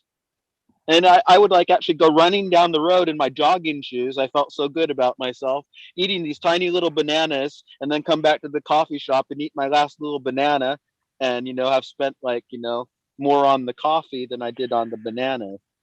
But I love that stuff. Makes you feel really powerful. That's the same way it is in Thailand. I come back and people ask me, and I say, you're old enough to remember how oranges actually tasted like oranges back in the 70s and early 80s. That's how the fruit tastes like in Thailand. Your bananas here taste like mush. And in Thailand, I have a variety of bananas to pick from. And just like you said, the Chiang Rai, where I live, is known for very small pineapple, but they're the sweetest pineapple in the world. And you were talking about going and eating the bananas for like a quarter a bundle or something like that. Well, for $1, you get 4 or 5 of these little pineapples. Nice. Dude. And they're the sweetest things in the world. Woo. I love it. Guys, I mean, honestly, a place like Thailand, if I was a little younger, like what I mean is like not married for 24 years and all that. That's what you're saying. If you're red I pills think age. I'd be setting up my little just whatever it took to make it happen there. I would definitely marry a local girl because it's like this, they're so lovely. Why not, right? And secondly, I would try to really make a go of a subsistence lifestyle there, and I would definitely be a devout Buddhist. So it's like this, just to be normal, That sounds like a good life to me. If any of my kids chose that path, I would be down with it. I wish you would talk to my parents. You guys are still talking after all these years? Well, I'm actually living in the apartment above the garage. You know what? Here's the deal. Big respect to parents, first of all. I was raised by my grandmother, and we had a nice rapport between us. There was not a power struggle, but kind of like the anti-power struggle. So when it comes to their blessed agedness, all I can say is, they're spirit beings too, and they're preparing for the afterworld, to the afterlife. So it's like this, just give them enough space to make their choices if that's where they're at. I guess I probably say that for any age though, but I think that people who are closer to heaven's door, sometimes they require more grace, but most of the people I know have been really strong you know, way beyond their years. So I don't know why I talk about that. There's a reason why I moved 10,000 miles away from my mother, okay? I hear you, man. I hear you. I hear you. Well, I love you, and I'm glad that you get to For my inhabit. father. God Oh, bless. there you go.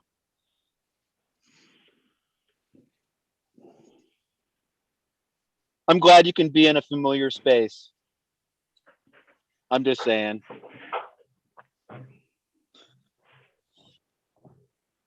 Thank you. Yeah.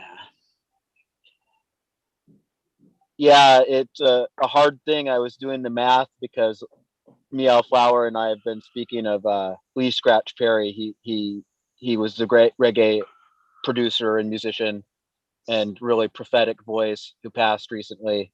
And him being 85, I had to keep doing the math because he died in he was born in 1936, and my grandmother who raised me was born in 1932. So I was sitting there saying, I really relate to this guy. You know, I really relate to him on many reasons because he was himself and he was eccentric. He bore grudges, but he was a saint. And I kind of believe in that. Everyday heroes, everyday magic.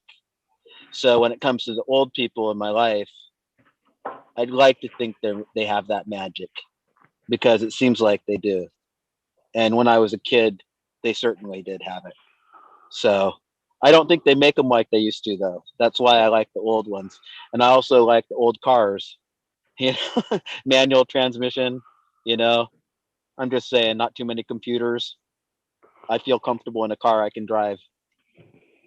Anyway. Meow Flower, I want to ask you one last thing, not to like keep dragging on, but that piece of glass in front of you looks to be pretty immense. Like, it's amazing. The pipe, or you know, the hookah, the dab rig. Yeah. It's intense. He's only making blown glass probably 2 years, probably. Yeah. Wow. It looks like it's from Hieronymus Bosch, The Garden of Earthly Delights, and I know you know what I'm talking about. That's cool too, brother. Well, God help me because I have no idea what you're talking about. It's a painting. You've seen it. The Garden of Earthly Delights. Enlighten me. Maybe. I might have seen it. It's by a Dutch master called Is that the one? Hieronymus Is that the one Bosch. from? Is that the Oh. one from Ferris Bueller's Day Off, where Cameron is staring into the picture? Yeah, right there. So what You I was know, I thinking don't too is remember. just like, and he's like, I think he's that little that's an awesome piece, though. Yeah. It really has some. My daughter would like it because it has the geometrics and the color, and she's studying physics, so she's really into geometrics and color. Yeah, these kids are amazing. What they're for 2 years, he's just blown it out of the park. Actually, it's lovely. You got to support them as well, buy their stuff so they can buy more glass to make more stuff. Right. So You I understand no the artistry of it. He's living hand to mouth, and he's making world-class art. I've seen the kid take his first lesson live. Well, I happened to be there when he handed over his precious little money that he had made and worked for, and got his first lesson. And respect. By the end of that weekend, he had a torch left to him, access to gas, left with a few pieces of glass to work with, and yeah, started doing small little things. Yeah, It really brought out some vision in the fellow. You know, I mean, I can see that he's an artist. You know, he can translate his inspiration into glass. That's amazing. Okay, so since we're talking about the kid, this is his first ever little rig. I like it. Little beaker style. Yeah, little beaker. Right. Yeah, I want to take 1 second to acknowledge all the what I see. I think I see 45, 46 people in the chat that are still hanging out with us. We haven't forgot about you. I love you. I actually did forget about them. Sorry, guys. Yeah. No, I know. I I almost always did, but then I'm ignore. like, hey, I was wait. too didn't- busy. I just Go knew ahead. that Meow Flower had a good story here, and that's green one is really beautiful. I love the top on that. I love it all. Yep. I was That's too busy. amazing. I see. That's Yeah, all the right. ones kids, all these rigs. Yeah. I thought it was see just us Philly five Boy, here. Claude D. Forgot about I everybody else. see. Is he your patron or are you his patron? I'm just joking. Look, I it's see W Digger. sharing Yeah. is caring, and yeah, I see. That's right. And I'm supporting them, and Joni Creek. That's cool.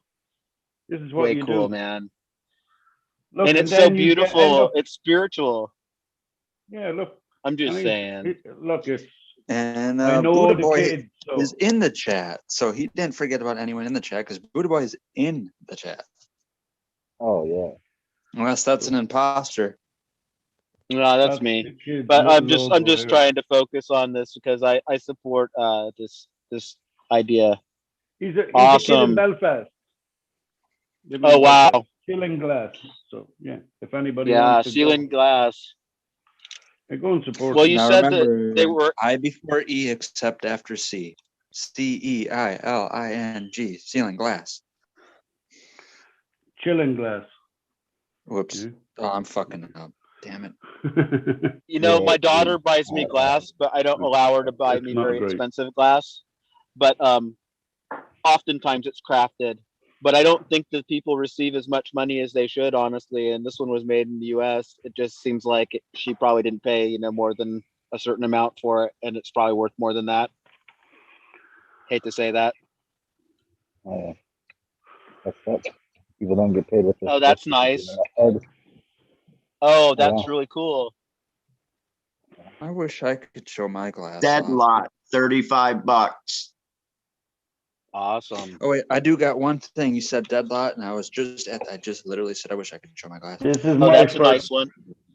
I This got is one. my thing. first That's your first American one? piece. American piece Oh. back in the 90s. I got in Boston. Wow. It's lovely. And it's At the endured. Boston Freedom Rally. Okay. Does it Yeah. have a carb? It has a little carb on the side, yeah. I can't quite. Oh, I see. Yeah, okay. Nice, lovely. It's So the beautiful. Boston Freedom Rally. Yeah, this is about 20 years old, maybe. Wow. 1996 was my first year there. This is 1999. This year, that's when I was there. Water That's bubbler? awesome, Red Pill. That's That's not right. the Chem Dog one, is it? Yeah, this is the Chem Dog one. Water I'm seeing pipe? some lovely detail there that I didn't see any other time. That's I really know, nice it's on coming the through now. bowl. Oh, If nice hammer. it's TI signed, that's the hardest part to get to come through on the camera here. That's But it cool. is TI signed, Chem Dog 15, made in 2015. Got quartz Grateful in Dead it. themed. It's got blue, it's got red, it's got gray in it. And there's there's Grateful Dead millies in it that are also hard to be picked up on the camera over Zoom, I guess. It What's should that in be the a middle? Jerry one. You're getting a pretty good Yeah, image that's the one in today the middle. on It's the that. Jerry one. I see that. That's really cool, Red Pill. You have a piece of history there too. Maybe you can use that as a torch to be passed on, In other words, you've got a destiny too, brother. We keep talking about that too. I love everything Chem Dog. I love him for bringing us that strain, and I appreciate his glass. So, I wanted this to be a keepsake of my basically love for and appreciation for the strain. Really, what it is, and I got the opportunity, and I just took it. So, Chem Dog. Wish I could show all the detail. Maybe I could try to get. Wait. We could actually It's see if not as it's close as zoomed in and clear as an image, but I don't know what angle to tilt it at. Shit. Anyways, I do have an signature? old picture of it, but I'll try to retake another one of the signature that he made on it. You can kind of see the signature on there. It looks like it's like a white written in fucking glass. Hmm. You see?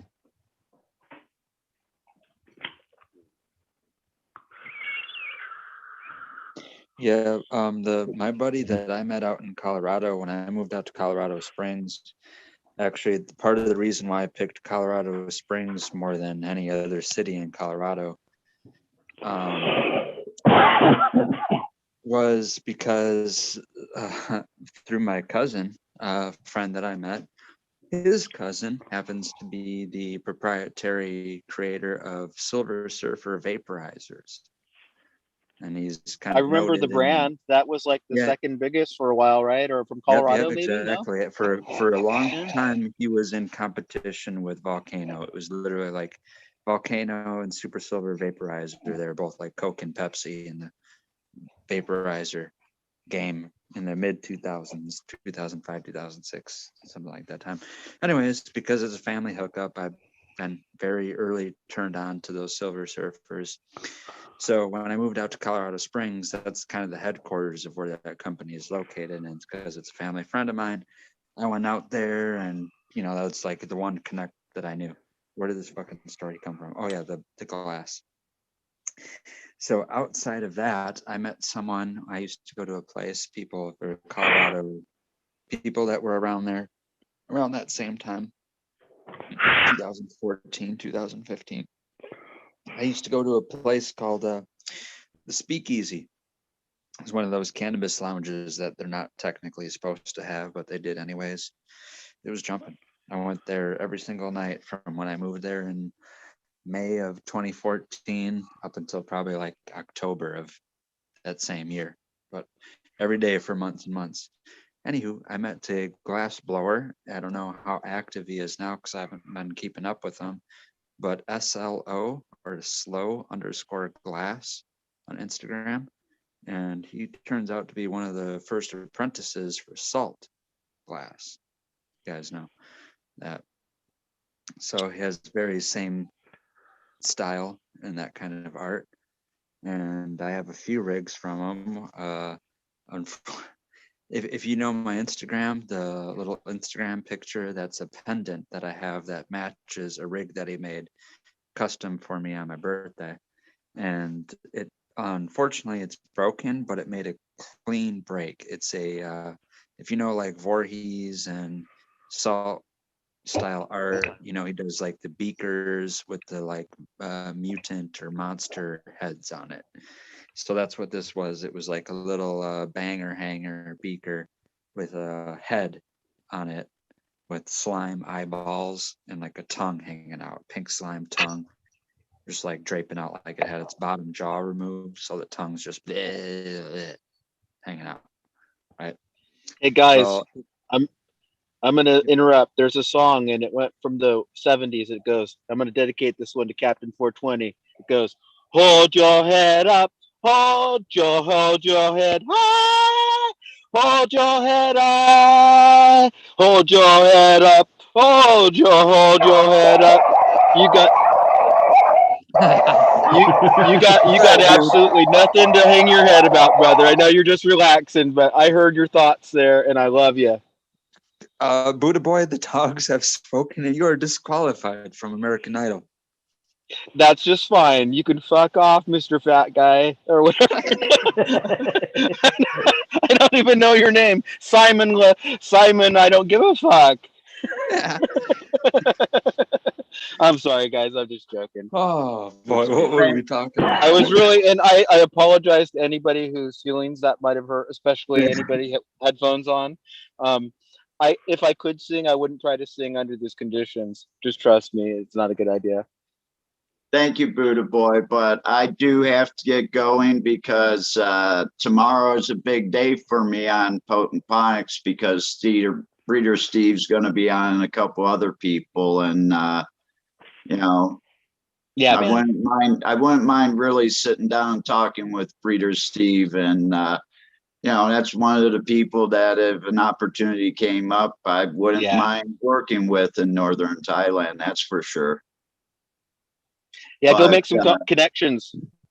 You know, thanks everybody on the panel for showing up tonight for the first Turn It Over 420 show.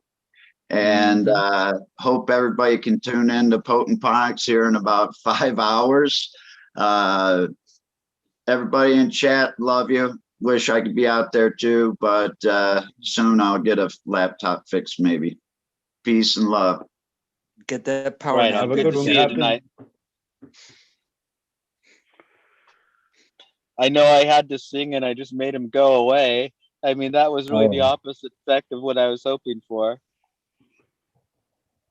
I don't know. Actually, I was just grunting. Maybe one day there will be a karaoke takeover.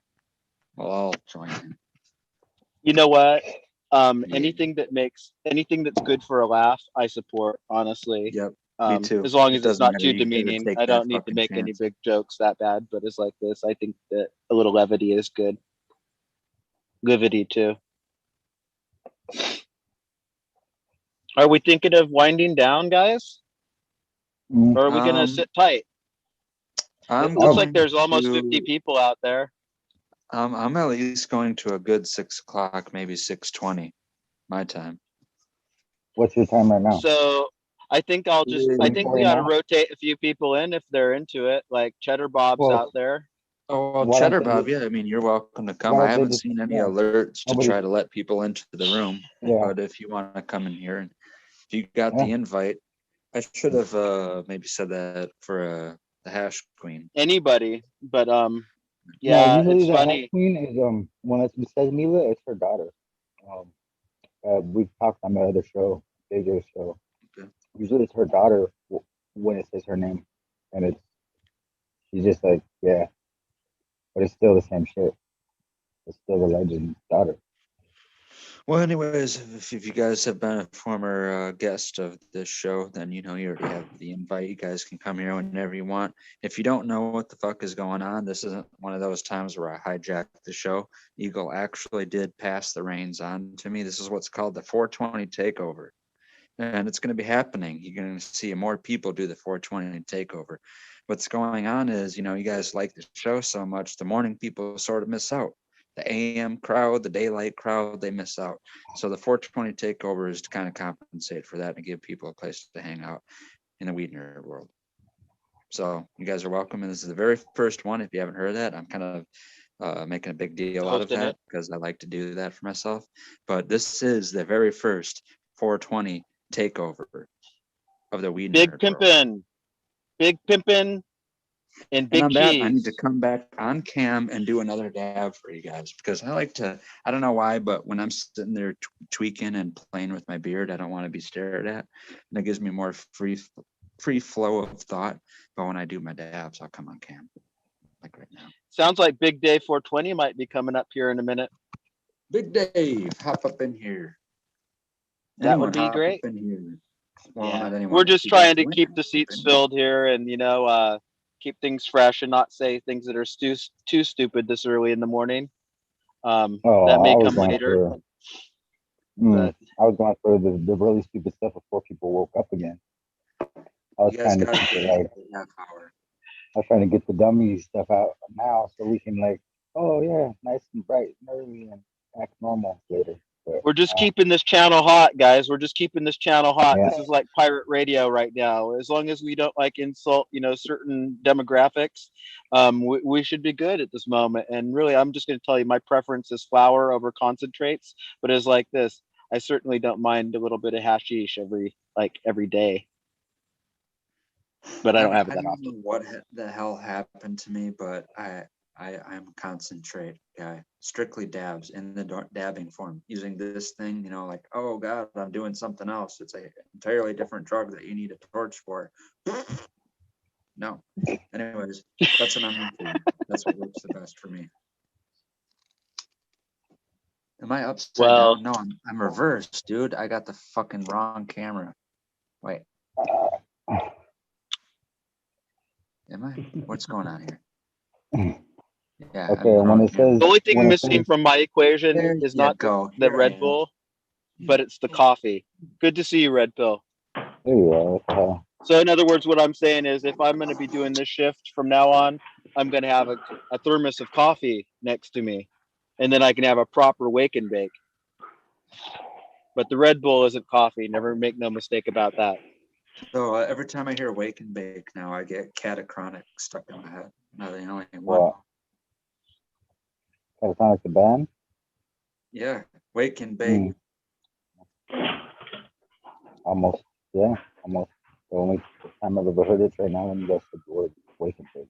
So Red Pill, And get my head straight. Wake and bake. what do you think of shapeshifters? Oh man, you're looking at one. Like in the OG shapeshifter, Lucifer, Beelzebub. Yeah, or Don Juan, remember, or not Don Juan, but yeah, the teachings of Don Juan. Okay, Don so Juan, yeah, you know. you're cracking in a whole egg of things that I could expound into that. But yeah, I do think that negative spirits, archons, demons, shapeshifters, whatever the fuck you want to call them, are among us. You want to call them aliens too? That's okay. You can believe that they come from extraterrestrial planets from outside our solar system. That's fine. But yeah, I think they're walking among us at all times. That's partly responsible for all the havoc you see running on the earth. I mean, the Garden of Eden story isn't that far off from the truth. So I'm gonna torch up. So were you saying angels the other day had something to do with that? Possibly they were identified as angels, what are now identified as otherlings, whatever you want to call them. Well, a lot of people, I mean, if anyone's familiar with the Book of Enoch, I mean, the questions. Oh, hold on. My third eye. Yep. All right, Big Dave, welcome into the room. A lot of people ask questions and things like certain, like scientifical white lab coat people will give you the thing like it happened over millions of years and this and that kind of story about how things happen. But from the Book of Enoch perspective, that there was actually 20 specific angels that came down to the earth and taught us everything from girls literally doing eyeliner to chefs making 5-course meals and how to make weapons and how to make tools and how to grow plants. And literally every skill was taught to us by these angels that supposedly came down in the Book of Enoch. And if you know the Book of Enoch, Enoch himself was supposedly in an intermediate. He traveled through heaven and then shown a picture of the future that was later to come. That had to do with all the damn giants and all the shit that the later on destruction. I'm going too far into biblical things, but yeah, that's what your answer to your question was. Yeah, I think angels are whatever you want to call them, aliens or whatever the fuck. But yeah, they come down and teach us things, whether it's their choice to or not, or whether you're a genius like Nikola Tesla or someone else that gets these kind of messages, or you have to unfortunately be tortured through like sleep paralysis, or if you go out of your way to get certain plant medicines like ayahuasca or iboga, all these same things happen to you. Actual modern day, as I said, like the hillbillies and all that kind of thing with modern day abductions and stuff, it's the same thing. It's literally all the same. Interactions with the same spirit beings, whatever. Big Dave smelling his jar again. I'm sorry, I gotta give a shout out to Big Dave there. When he opens that and he smelled it, I could smell something really nice there, buddy. Good to see you this morning. Morning, gentlemen. Smells so good. Good job, man. Looks nice. Those are some great buds. I remember you can grow. You're a guy who can grow. It's great medicine, man. Praise job. Thank you. If it wasn't for the community, I wouldn't know what I was doing. Looks like you're catching on pretty quick, friend. Gotta give thanks, man. Yeah, it's good to see. So how's everybody's Sunday morning going? Well, I can only speak for Red Pill because he's got his mouth full of that bong, but he was giving us the lowdown on shape shifting because there was kind of a request, to hear some preaching from Red Pill. But here's the deal. He's not over. He's still taking that dab, by the way, guys. It's just I like to monstrous. call them hybrids, by the way. Just a hybrid, not a shapeshifter or an alien. Oh, I don't have any actual opinions on this one, believe it or not. I'm just kind of listening. I do have opinions about certain things, but I'm not sure what I think about this. About astral projection. I believe in shamanism, and shamanism is a form of shape-shifting, but there are traditions and religions based on shamanism, like in the North, that have to do with more like hunter magic and, taking your people to the afterworld and back, and death of the individual and the soul for the communal good, and then living in isolation and things like that.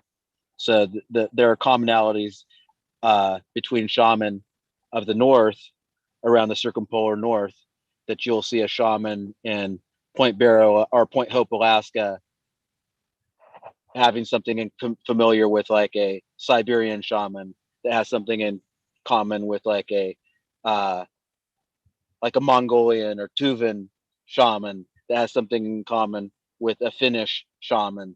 You know what I mean? There's a lineage and there's a tradition that seems because there's something that would be described as other people call it some things like akashic record or morphic resonance field. But they're nomadic.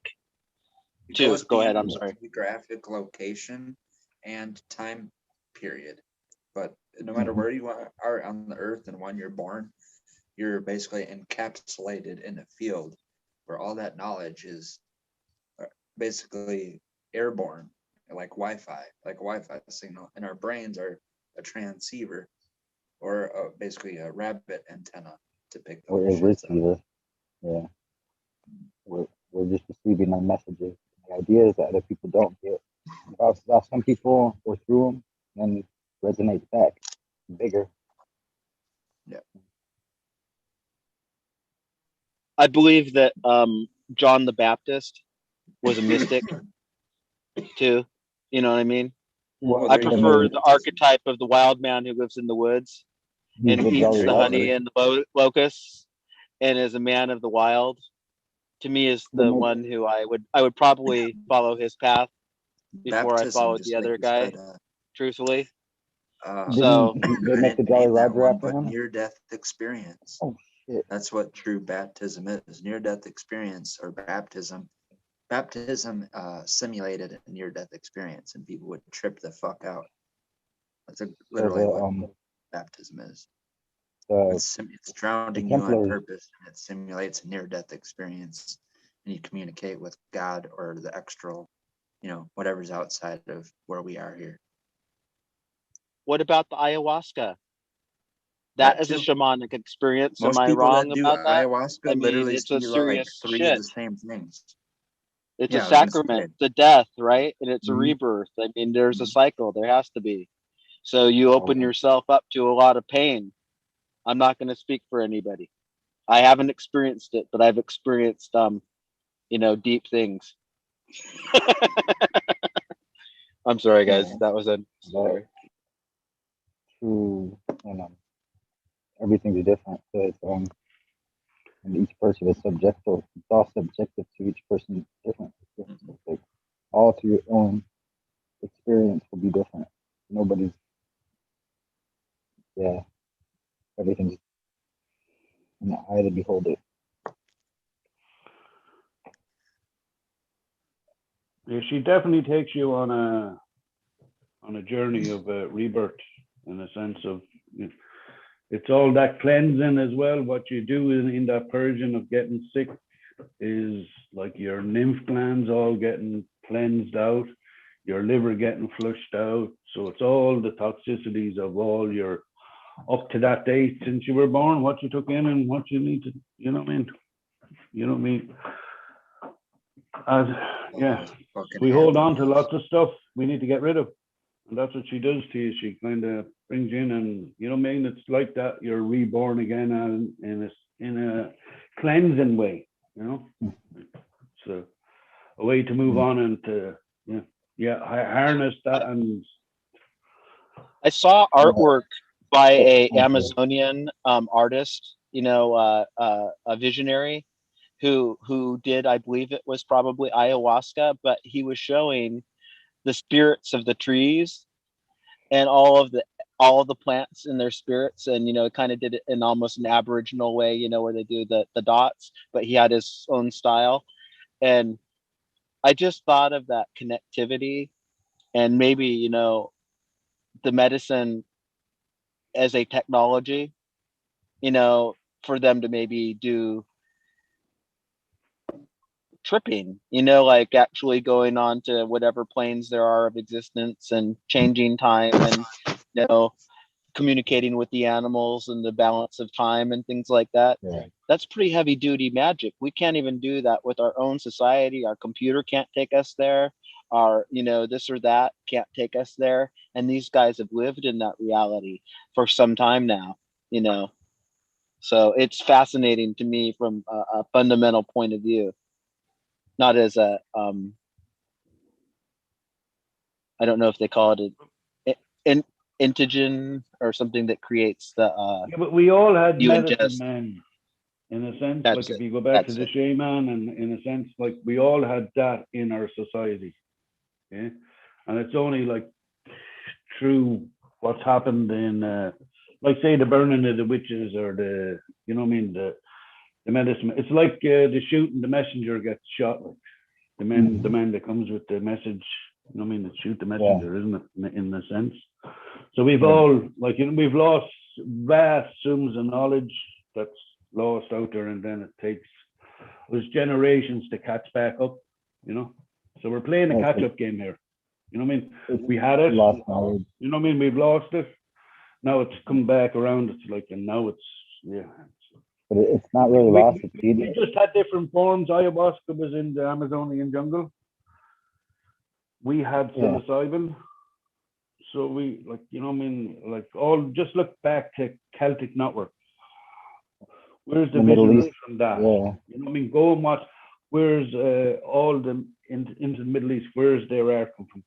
We've just had Captain talking about Thailand. They took mushrooms, and all their temples and everything is in the shape of a mushroom. It's like, we're not. Yeah. This is not. And you know what you're getting at right here?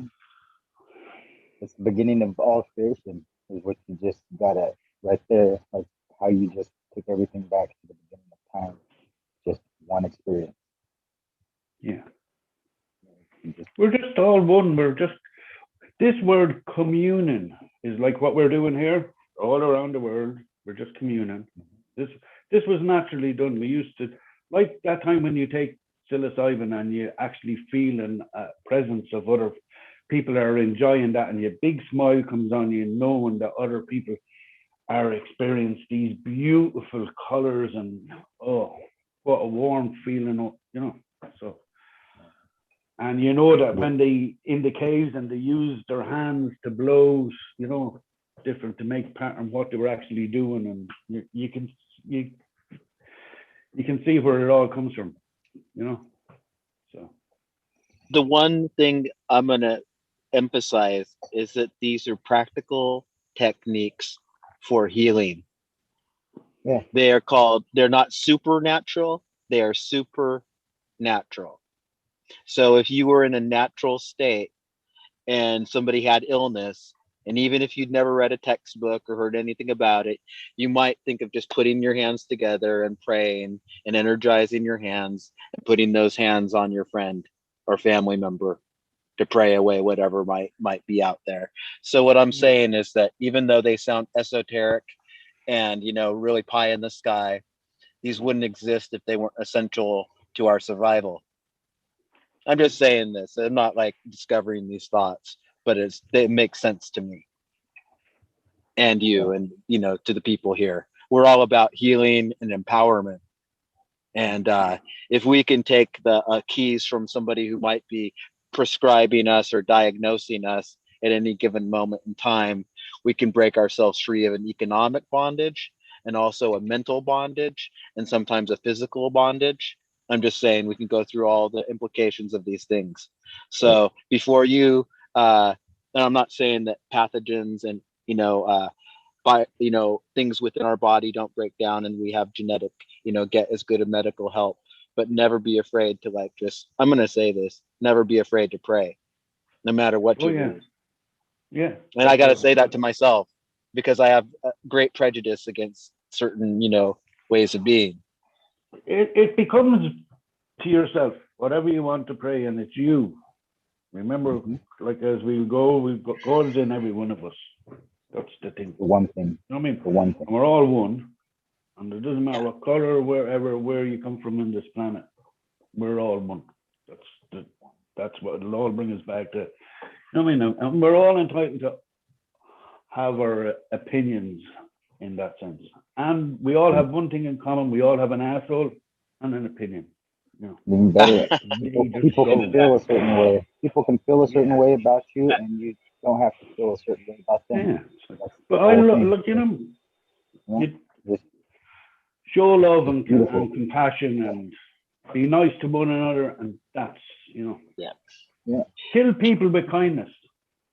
Yeah. Here's the deal. Shout out to Gus. Gus that. Groves came in with a witty remark, but one that's quite valid. If you're hurting inside, you got to let it out sometime. Just saying. Or else it'll eat you up, eat you for breakfast and spit you out, and then start eating people around you. So anyway. Or In that sense, go ahead, Dave. Respect how to deal with to it. those people who are suffering. That's all. Go ahead. Much respect to those people suffering, man. It's either you let it out or you learn how to deal with it. Cool. And dealing with it, I feel, is letting it out if you have to. Don't let anybody judge you on that. That sense of the past year for me has been hell. Literally hell the past year. Fucking beat up, called names, a lot of things I don't like. There's a lot of hatred built up. The way they treat people. Our world today has become a lot harder to love. I feel. Hatred going on. There's so much that I pray. So much hatred from this past year just made it the worst. But I mean, it's a longer process. My issue's been going on 10 years. But I tell you what, it's finally over with, and I still have the hatred. I came out on top, and it's crazy. I still got the hatred for it. I still got nothing nice to say on our systems here in New York. I can only speak anyway. Our court systems here really just backwards, and I don't know. That's all I want to say, man. I don't want to take this conversation in the wrong direction, but it's very hard to love. I pray, and I show love every day. It's my medicine. Break me through. Right on, Big Dave. I could be the meanest motherfucker anybody's ever met, and cruel and rude, and I tell you what, it's night and day. After I smoke, I get my thoughts together.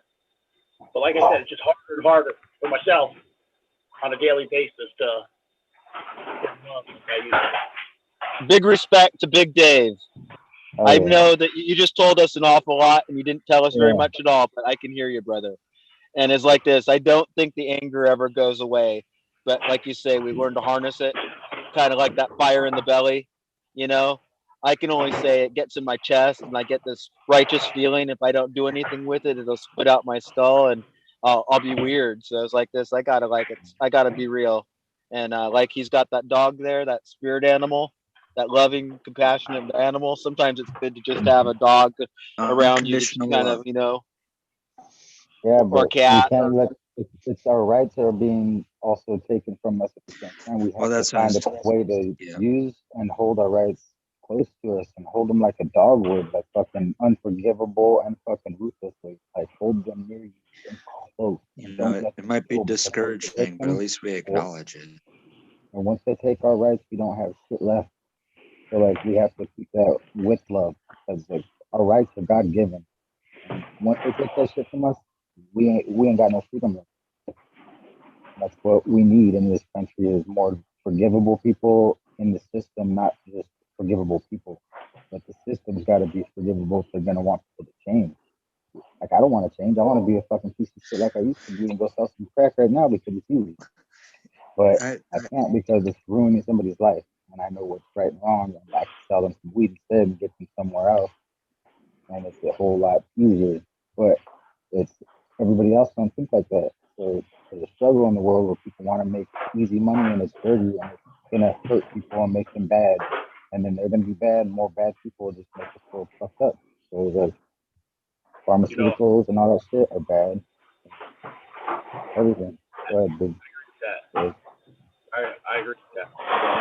I think that keeps me cool and makes me think of everything and how to handle it properly are my children. I tell them every day I love them. It's not that I'm weak. It's just they're the power to you, brother. Power to you. That I've got something right and I've got something. You're a good dad.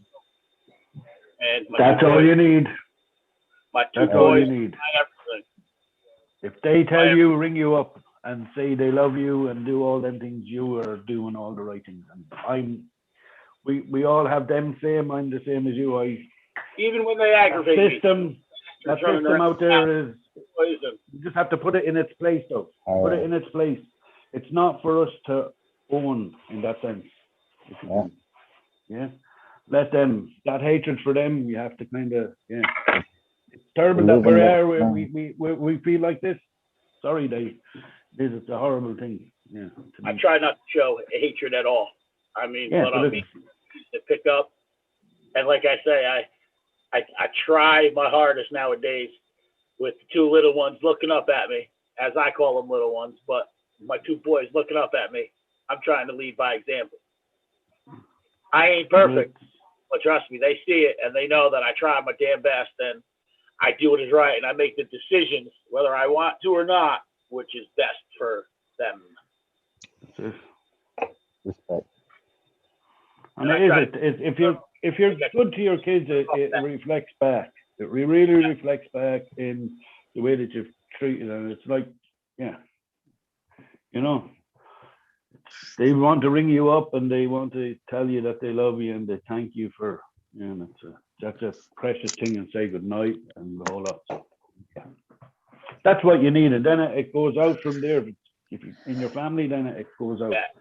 And it used to be like that. What they are doing, them others beings, what they're doing is just they're doing it. And we have no control over that. We can only control what's at our kitchen table and express not hatred for, and show love, and that'll be shown to their kids and we'll pass it on. You know what I mean? And the gardening knowledge will come on as well because you're showing them that they pick up on it in sense, and that's what they can, in that sense they'll be able to grow for themselves in this world of I will say one thing. Sometimes our emotions, they are a barometer for something deeper, for a desire, a want, something that may have been denied, something that you feel may be out of, in the realm of impossible, and something that makes you feel defeated. So I carry anger with me every day. And sometimes I keep it on my hip like a 6-shooter. And it's hair triggered.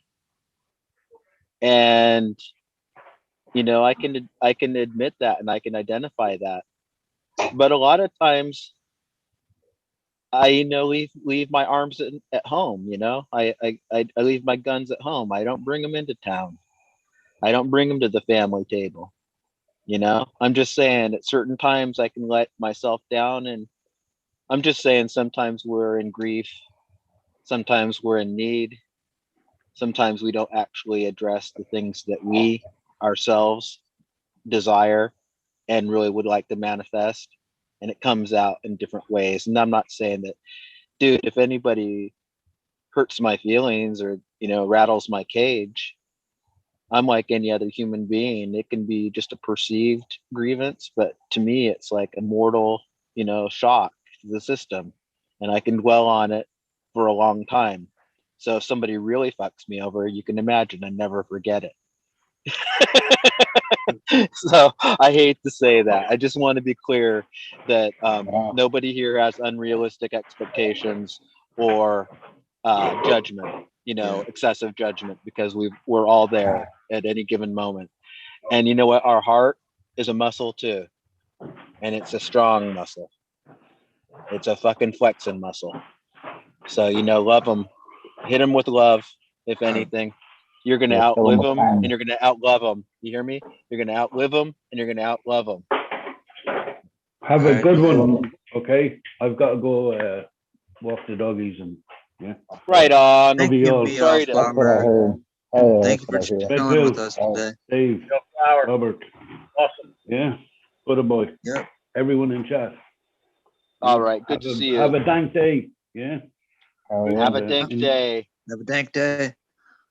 And be Weed nerd nice style. to someone out there, yeah? Always. Love you. Yeah, have a great Sunday. Peace out. Love you too. Enjoy your day. That's a good thing that's why I picked this day. And I'm glad it's a 4:20 a.m. thing, man, because I want to wish people off on a good day. I know a lot of the people that are going to end up hopping on this show are going to be starting their day. And if they come on just for a short time and they come on and then they sign off and they got a whole day ahead of them, bam, right there. Hit them with the enjoy your day. Yeah. When somebody does piss you off, kill them with kindness. Like, that's the best. Well, I was going to say about that, like, I can't really speak about it from a father's perspective, from a child's perspective. I mean, I think I have to be a child if I'm in this world right now. At some point, I have to be someone's baby. But I think I came out the way I did, even if my parents were angry. Their anger was never directed at me. You know what I mean? I never was the whatever their avenue of release in their anger on the world. I would hear my parents cuss and get mad about things that I didn't understand at the time. And through examples of friends that I was around, I learned that I got it actually better than a lot of my friends have it. Because a lot of their parents get mad and then they place their anger right on their kids. So. Yeah, it's like this. When you hear your anger coming out of your children's mouth, you've actually done something wrong. Oh, yeah. I hate to say that. I wouldn't say that under many circumstances, but it's like this. Don't program your children to hold the same biases and grudges that you might. Because it's like this. That's a challenge. They have to find out the good. Well, people need to learn to be more stoic, to live more. There you go. Through their emotions. That's a good way to put it. In front of people and not just play it out behind the door. Yep. Calm, cool, collective. Like do it in real life. Don't just go in the bathroom and do it. So I don't know if my brain just works funny, but a lot of this, because I have to compare it to things that I know of from experience, is if anyone's familiar with Bill Burr, the comedian, he has this bit about him getting all bent out of shape and getting angry about things to where he's pacing around and like cursing to himself or just out loud. And then he would look to the side and see his dog, the pit bull, get all crazy and angry and go for its toy, like, just start getting angry. The second he started getting angry, his dog would get angry. Right. So why did I bring that up? I don't know how I was going to wrap that up. No, I think they call that I think they call that the morphic field. Like Rupert Sheldrake, he was the guy who did a lecture series with Terrence McKenna and maybe another cat there too. The point being, yeah, you heard that one. And the point being is he believes in morphic resonance, and that would be like memory, and also the morphic field is like maybe your dog could perceive you coming home before you came home, type of thing. I know what I was going to say. Yeah, my bad. I didn't interrupt that, but it doesn't have to be a dog. It can be your children too. It's just an anger thing, right? It's all right. It's just if you're yelling at your kids because you're mad, I don't know, for whatever reason, then kids can't distinguish that you're actually mad at this. Just like when you're yelling at that's all I have to compare it to, because I haven't raised kids. I've only raised a dog. A dog's got to know what you're disciplining it for, and it's got to be literally, in a dog's case, like a second after it did something wrong. So if you figure out a dog did something wrong, like hours after it did, pooped somewhere or chewed something up, and you just smack the dog around because it fucking did something wrong, it doesn't get it. It just thinks that you hate it. But if you go up to it while it's in the activity of tearing something up or pooping on it, and you yell at it, how everyone's gonna yell at the dog abuser. No, I'm trying to say, if you discipline it in the act of it doing something wrong, it turns out fine. It understands it kind of understands. It correlate even in a child's mind, hundreds of times more advanced than a dog. So it doesn't matter, man. Like I said, I So back to the dog thing, right, Phil? Yeah. My dog, I love to death, but Mhm. she's a bastard. She eat everything, literally everything. Yeah. Like everything, money, toys, Mm-hmm. clothes, you name it. I discipline her in the process of it all the time. Hold it up, tell her no, show it to her no, take it out of her mouth. Still doesn't. Huh. I don't think that way works with my dog. I think she's just too stubborn, like her owner. But yeah, that's that thing.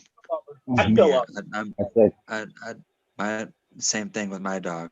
Like this leads into what we're on right now, and it's gonna kind of change because what my dog was used to when I first got him as a little puppy, and right now me being on a different sleep schedule that he's on because he's such a weird, I guess it's not that weird, but he's routine as fuck. He has more of a routine sleep schedule than I do. So when we were both in sync, it was different. Now when I go up and up there, he's already been up for a few hours a day, and my dad's sitting there with him. He goes on a morning walk. The rest of the time, he kind of lays on the couch. He has a little blankie that he's a little possessive over, and he lays on top of it. But the second I come up there with him, this blanket becomes the pull toy. And it's a behavior that he doesn't do a damn bit ever one single time with my dad. It's just me. Second time me and him are interacting, it's pull toy time. And it doesn't matter what the fuck it is. If he has a dedicated pull toy, that's a real dog toy bought, for him, that's what he's playing with. Those don't tend to last. I don't know. There's some weird ass obsolescence built into fucking dog treats and dog toys where they're an entire ripoff. You can make improvised homemade dog toys that are way better, last way longer. So that's what he prefers anyways. But yeah, anywho, it's just 100% playtime all the time with him now, same time. So same, if he's lacking a dedicated pull toy to play with, he'll grab a pillow or a cushion off the couch, I should say. Something he's not supposed to have. He'll grab dish rags. He'll jump on the counter and grab a dish rag or something like that. Same time. It's not because he's being a bad boy. He just thinks it's time to play. It's because we're on off-sync sleep schedules, and the normal time is when I'm waking up, and I wake up in the same time. I give him his food. He eats. Take him on a walk. He does his business. Come inside, and he sleeps on the couch. But because we're off schedule. Yeah, he wakes up and then he sees me and he's like, "Oh, I've been waiting all day for you. Come on, let's go. And he's just a fireball all the fucking time. Red Pill, the funny thing is that I used to say one thing is live with a dog, die like a dog. No, let me see here. No. Forget about it. I forgot what I used to say, which is really funny because I usually tend to remember those things. But secondly, we've had a cat invasion. And what I mean is we had this cat, she got impregnated by the neighbor cat, who's a real strange tomcat who he's just real strange. And then he came back and he did it again. So we have 4 kittens at the moment, and no other batch of kittens we've ever had in my life have I bonded with like this group. The one that we're going to keep of the four, the girl is kind of a smaller cat, is Ghost Dog. You ever see the movie Ghost Dog Way of the Samurai? Well, this cat is a little girl, but her name is Ghost Dog. So anyway, that's what comes from it. I love these cats. Somehow they've been a real blessing. I don't know how to tell you how magical they've been. And I've always been a dog guy. And I always will be kind of like I was born in Year of the Dog by the Chinese calendar, and I do think there might be something coincidental there. But You're the I get along with horse, dogs. 1990. Oh, there you go. Anybody else want to say what their Chinese I don't sign know. is? I don't In know the what mine We'll is. chat, make if one you up know for your you. It's Chinese the spirit zodiac, frog. shout it out. It's the weed nerd. Who's a horse? Yeehaw, yeehaw. What's the 83? Yeah, I don't know that shit. Like a The boar. main thing to me is that I can't count backwards. If I knew my mm, my Chinese zodiac, I could count backwards from 90 Yeah. to 83, but I can't. I mm. don't know none. I've always Yeah, liked the feral type of cats. Like my friend had a Norwegian forest cat, and it just has like a wild feral cat look to it, kind of more like almost. You'd have to look one up, but he's really strong and independent and loving. So Does I it have a guess it's big kind of head? like, when you talk about your favorite pet, people say, well, that's what you want in a mate, like a wife. Well, for me, being hardy and being able to take the rigors of life really does count for something like a car or a truck. So anyway, my pet has to kind of have some longevity. It cannot be too precious, or somebody might step on her. I don't know what to say. Well, there's a thing that this dog's going to be irreplaceable because of when I got him and his personality and all that combined. But January 6th or 7th, whichever was a Sunday, 2020, just pre-pandemic is when I got him. So. Oh, wow. I want to get a Norwegian elk hound. Do you know what kind of animal that is? Anybody here? Red pill? A dog? No, Yeah. that one is something I haven't seen. I didn't even know it was a dog. Well, I just got they used them to hunt moose, elk, and bear in like Norway, and they're actually their own species in essence because they're so inbred for so long. The line, like 5,000 years. What's So it you look should like? check them out. Anyway, they're sweet. They look like miniature huskies, kind of. They got curly tails and pointy ears, but they're kind of a little more on the smaller side of things. Somehow there was another way to they would bark the animal up the tree, and then you would go get them from there. There were two ways of hunting with them. St. Bernard's is saying he owned one, and I tell you what, or had one. What an amazing animal. So they're kind of hard to obtain where I'm at. Someday I would like one. I've always liked them since I was a child. Man. A friend had one. That is something that co-aligns. There's a lot of things that co-align in the cannabis community with certain things, but dog breeders and people that got dogs or dog enthusiasts, fucking A, man. One of my very first shows, if I ever start up my own red pill show, other than what this is already, I'm doing a dog episode. I'm getting fucking St. Bernard's. If you don't do your damn eagle episode that everyone wants, you're coming on this show, and we're gonna have Nick Risden and fucking Lemon Hoko, and we're talking dogs. Okay. So yeah, same thing. I don't know. I don't think they've been around 5,000 years, but livestock protection dogs and outdoors guard dogs. Basically, I'm a Caucasian Shepherd or Gamper. If you know what those are. Gambers are Armenian livestock protection dogs. They're bred from the Caucasian Shepherds, but their Caucasian Shepherds are fucking huge. They can get up to 250 pounds. They're known as wolf killers.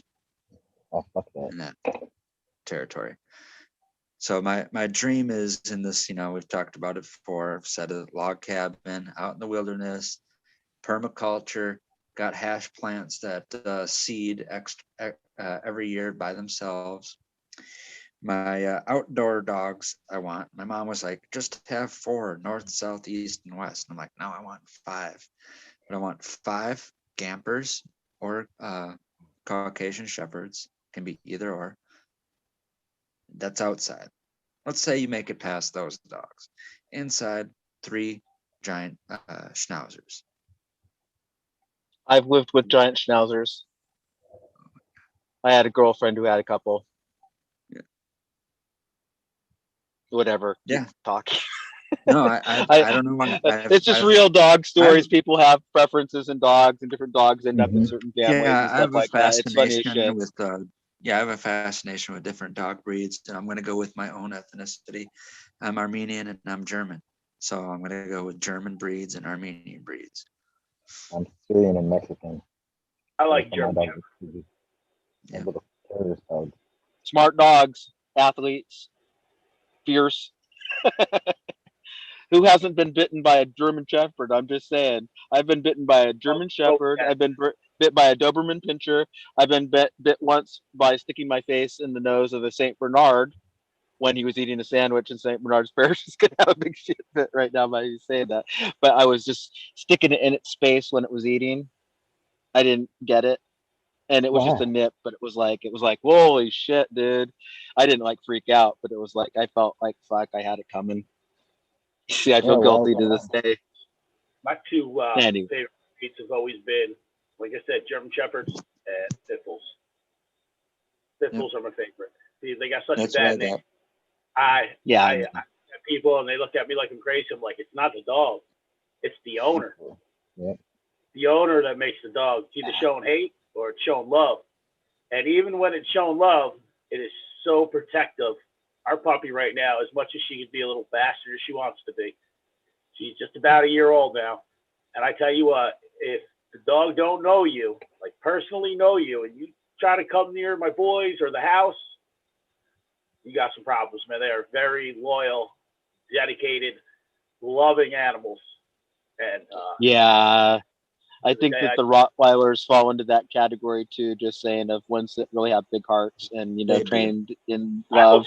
They're actually, I'm just saying, any dog has a lot of heart. I like big animals because they remind me of like wild things, and they're so beautiful and loving. I never had a problem with an animal, personally.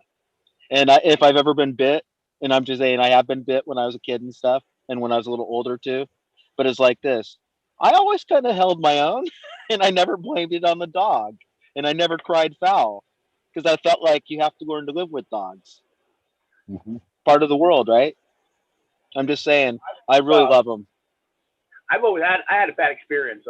As a kid, I was walking down the sidewalk, and there was a row of bushes along the edge of the sidewalk. I'm walking down. There was an opening for a sidewalk to entrance to a house, and there was this kid there getting high with his dog. And as I walked by, his dog lunged out at me. It's Doberman Pinscher, and tore me up. Yeah, they and can be fierce. I had a really bad vibe from Doberman Pinschers, and I didn't do anything to this dog. I didn't do nothing to the guy, anything. Until a good friend of mine got one. He got it as a puppy, and he's now got 2 of them. And I tell you what, like my outlook is just changed on him now. Like his dogs are loving, and you know what I mean. Like I said before, even all dogs that have bad names, it's because of the owner, the way it was brought up, the way it was loved. I've never, knock on wood, I've never had an issue with raising a dog. I don't care what kind of dog it was, and I've raised plenty of them. Listen, dogs, even rough dogs, usually are nice most of the time. I'm just saying. I'm not saying that like. That's what I like. I like to be able to get one of these ones out of these shelters that they're going to kill and euthanize. And we were lucky this time. We found a 7-week-old from rescue. Actually came from, I believe, Alabama, and they shipped it up way here. Cool. Or whatever. No, like I said, she's a little bastard, but she's part of the family. We had a basset, a rescue basket, a rescue basset, and she was so sweet. But she actually passed this year. She was 13. Her name was Velvet. So anyway, go ahead. I'm sorry. You just reminded me. Things happen so fast in our lives that we compartmentalize a little bit. Sorry to hear that, man. Dogs are part of the family, man. People say that. Yeah, she was great. She was great. That was a family member. That's a family member. No doubt. More respect than you do. Just, you know what I mean? It's part of the family, everyday life. I'm just saying, it's like they're here for so long, and you kind of take them for granted sometimes, especially when they get a little older, and she kind of smelled funny and everything. But I'd rub her ears because she has these really long ears, and she's really affectionate, and she's kind of a prude. So I mean, she was kind of like grandma, and I can respect that a lot, and the kids respected that too. But like I said, we're having a cat invasion now, so it's like this. It's hard for us to get it up for another dog right now. We do have a dog, of course, but he's a full-time baby. He's just Man's a best big friend. boy. They ain't lying. Yeah, where I live. There's kind of a dog culture in the sense that you heard of the Iditarod sled dog race before, My uncle Well, lives I in live Alaska. in that. Yeah, I live in Alaska, so Yeah, it's my like uncle. this. Oh, okay. I didn't hear you. Have you been up here? No, I would love to, man. The only Well, reason I haven't been is I'm afraid I won't leave. you probably won't. So it's like Yeah, this. You better pack your bags for good. Bring your kids too. I mean, bring everybody. he tells me that all the time, and he's like, "It's great, man." I mean, he likes it as long as you don't mind the snow. He said, and a dark period. He goes, otherwise than that, it's heaven up here. I think you would appreciate the freedom, and there's a healing aspect to nature, and especially when you get the confidence to go out and participate a little bit, whether you go fishing or whether you go mining, gold panning or something for fun, or you know any of the activities like snow machining. You can end up like in a mountain range with the Exactly. aurora borealis going on and the That's full New moon York. and the pack of wolves, and you're just right there with a little campfire smoking your doob. How stressful is that? I know we do a lot of the same things here. Well, I used to snowmobile. I gave them up when my kid was born. Actually, I sold my sleds because I wanted to put a down payment on a nice big fishing boat. I was looking at a 30-foot fishing boat, and the wife was like, "Oh, well, maybe we should do the right thing and put a down payment on a new house." And I'm like, So I got rid of my sleds, but I live in the mountains here. I don't live in the city. I mean, I'm just north of the city. Okay. I live in the Catskills. I know live New on the York, mountain. right? Upstate. Yes. Well, I'm not that Yeah, far upstate yet. I'm but it's I'm not that winter far. there. I'm There's an winter hour there. and a half out of New York City, Okay. but I'm up in the I'm Catskills. not. Okay, I know the area. I've never really hung there. I drove through there. That's all. It's beautiful here, man. I don't get that. People say, It's "Oh, really I'm beautiful, right? from New York," and they all think of city.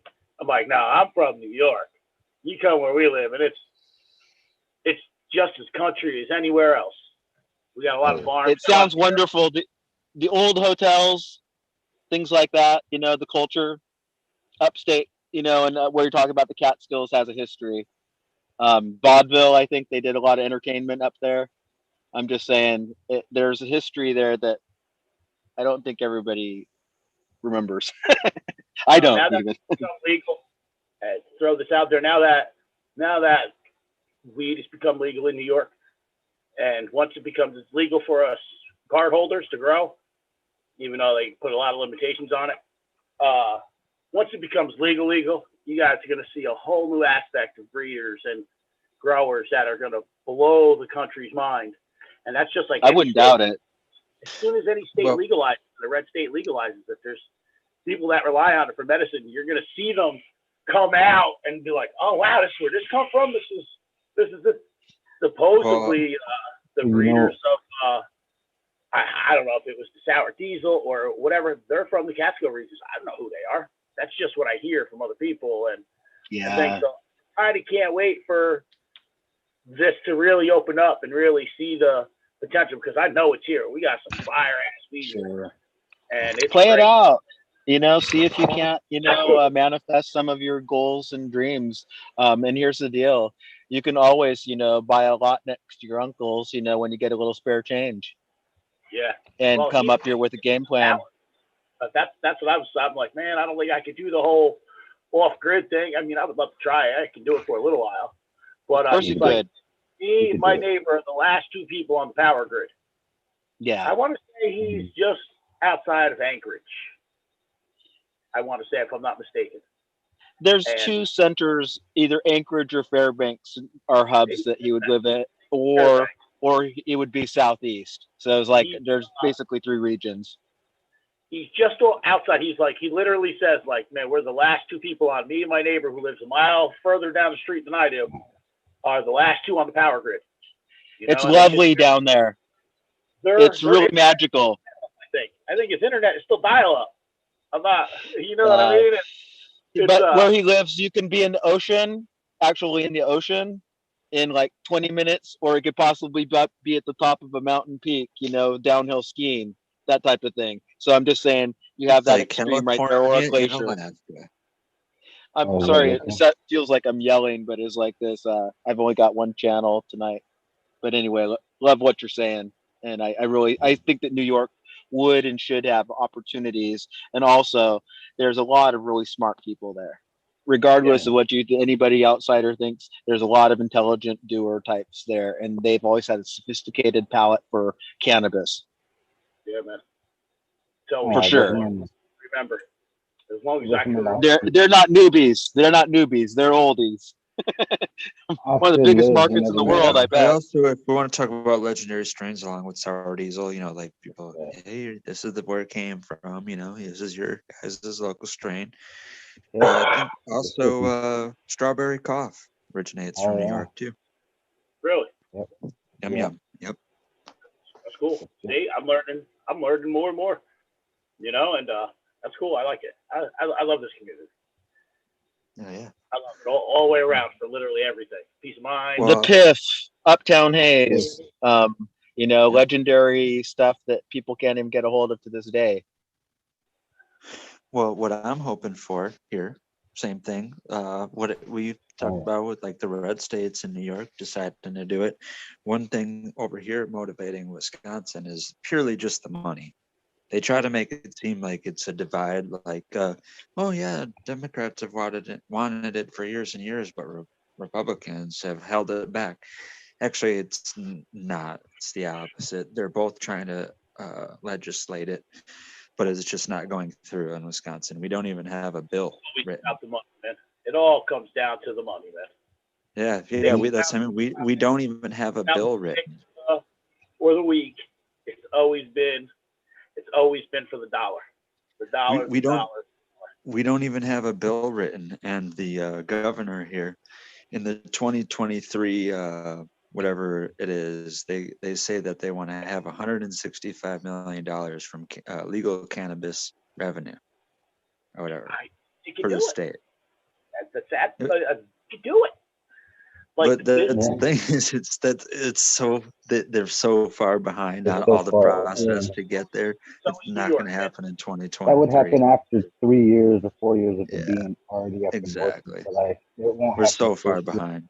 But in contrast, why I said that is because in New York, like I said, in Wisconsin, I mean, obviously it's a population thing, whatever. But they're saying like the state's going to make $165 million, and I've seen a projection for New York to make $2 billion of the legal cannabis industry. It's listen, there's enough pieces of the pie, believe it or not, to go around. It's inconceivable. It's like kind of like quantum physics. You and I can't really wrap our heads around much because the smartest guy in quantum physics, nobody understands what the fuck he's talking about. So here's the deal. There's more than enough cannabis for everyone, and everyone should have a piece of the pie. The day that there's a monopoly, I don't think it'll ever get that far because it's like this. Somebody's got to monkey wrench that shit. I'm going to tell you how to quantum leap real quick, everybody. 2 glasses of water, fill them up. You're done. That's all you need. Quantum physics ain't that hard, though. You just got to be like real dumb to be smart sometimes. Or hitting the head with a baseball bat when you're 11. Something triggered me, but I figured something out a long time ago. I make a basketball shot from over my house without looking. I don't know how. I like it. That's the parabolic trajectory of your arc. And a little bit of spin of the wrist and a jump, got your knees into it, and you got under it, and goddamn, it went right through that freaking hoop 1,000 times in a row. Because each time you have the same chance of making it as the last. That's what my daughter tells me about her physics. That's that OG Skyhook Cinder, Milwaukee Bucks Luell Cinder Skyhook right there. Nice. Legendary. Well, here's the Yeah, deal. You know, if you can't be Larry Bird, then you should be at least Kareem Abdul-Jabbar. No, the point being is also you could be if Magic I was going to Johnson or be any any number of thousands NBA people. All-Star ever, I'm going Wilt Chamberlain so that I can nail 100,000 chicks. Kobe and fucking Shaq probably nailed that many too, but they didn't record it. 100,000. Man, did he ever get out of Well, bed? and when did he have time to play? No, Tough. Wilt Chamberlain was amazing because he was actually a track athlete and a triple jumper and a bunch of things. So he was Yeah. actually, even though he was taller than fuck, he could actually do the things that other incredible athletes could do with kind of, you know, more dynamic bodies than a big lumbering 7-foot body. He was a And genuine slang the athlete. D. There you go. I kind of given up on sports nowadays, man. I don't watch any of it. Not NASCAR, not baseball, not any of it. Not since. What do you do? Decided to take a freaking knee. I'm good. Right. I just turned me off. Nothing against the ones that stood up. Thank yous, but they just completely lost all my respect. You guys are entertainers. You're sports people that are on TV. You're role models. You shouldn't be throwing your political views on the TV, and you know it's just disrespecting to me, man. Like I said, since then I don't watch it. I watch podcasts. I've been since I stopped keeping track of the NBA when it was a team that still had the Shaq and Kobe on it, and they'd won like 3 championships, and they were like making a run at the other, and I realized that neither of them had heart.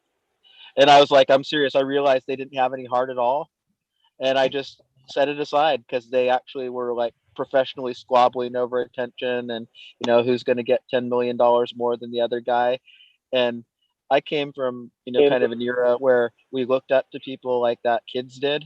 We looked up to them kind of like heroes that helped us do our own thing. So when I saw like the Magic Johnson and the Kareem and all those guys come up, I was kind of a Laker fan.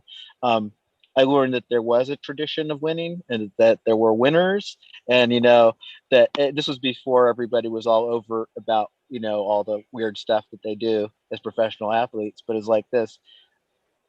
I think it made me a better human. I'm just saying, not saying it was the only thing in my life. And I did sports like a lot of people did, but it certainly showed me that if I worked hard, I could probably achieve a goal if I was realistic and willing to work hard enough. You know, that's all. Everybody should have that same mind thought, because this is America. You can become whatever it is you want. That's right. I felt that way. Virginia's easily. I'll just use that as the case. That was an immigrant that came here legally, did what she did. That's a lot of work, man. You know, it is a lot of work. And she came from literally nothing, had nothing. Oh, yeah. Back and what was in there, a couple bags, and look at her. She's a governor now. She, you know, you can be it's whatever. It's a story. True, and that's a Go true ahead. story. You can be that's whatever awesome. you want to be. Work hard, get it done. I agree. And I want my kids to feel that. I mean, you want your kids to feel that? A lot. People tell them a lot, but you can be whatever it is you want to be. And I believe, to be honest with you, you don't even need college to do that.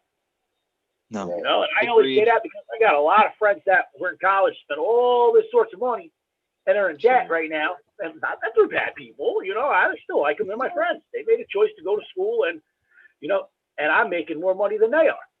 How the hell is that possible? How are you making this? And I went to school, I got this. I don't know. Being on the job longer than you. You know what I mean? First hands-on experience. You know, I love to see people achieve things. I do. I love to see people achieve things. So, like, you know, when you hear about somebody accomplishing something, I usually don't hate on them, even if it's something I'm not really into per se, because I feel like, example, like, let's say we all have our tastes in music. Okay.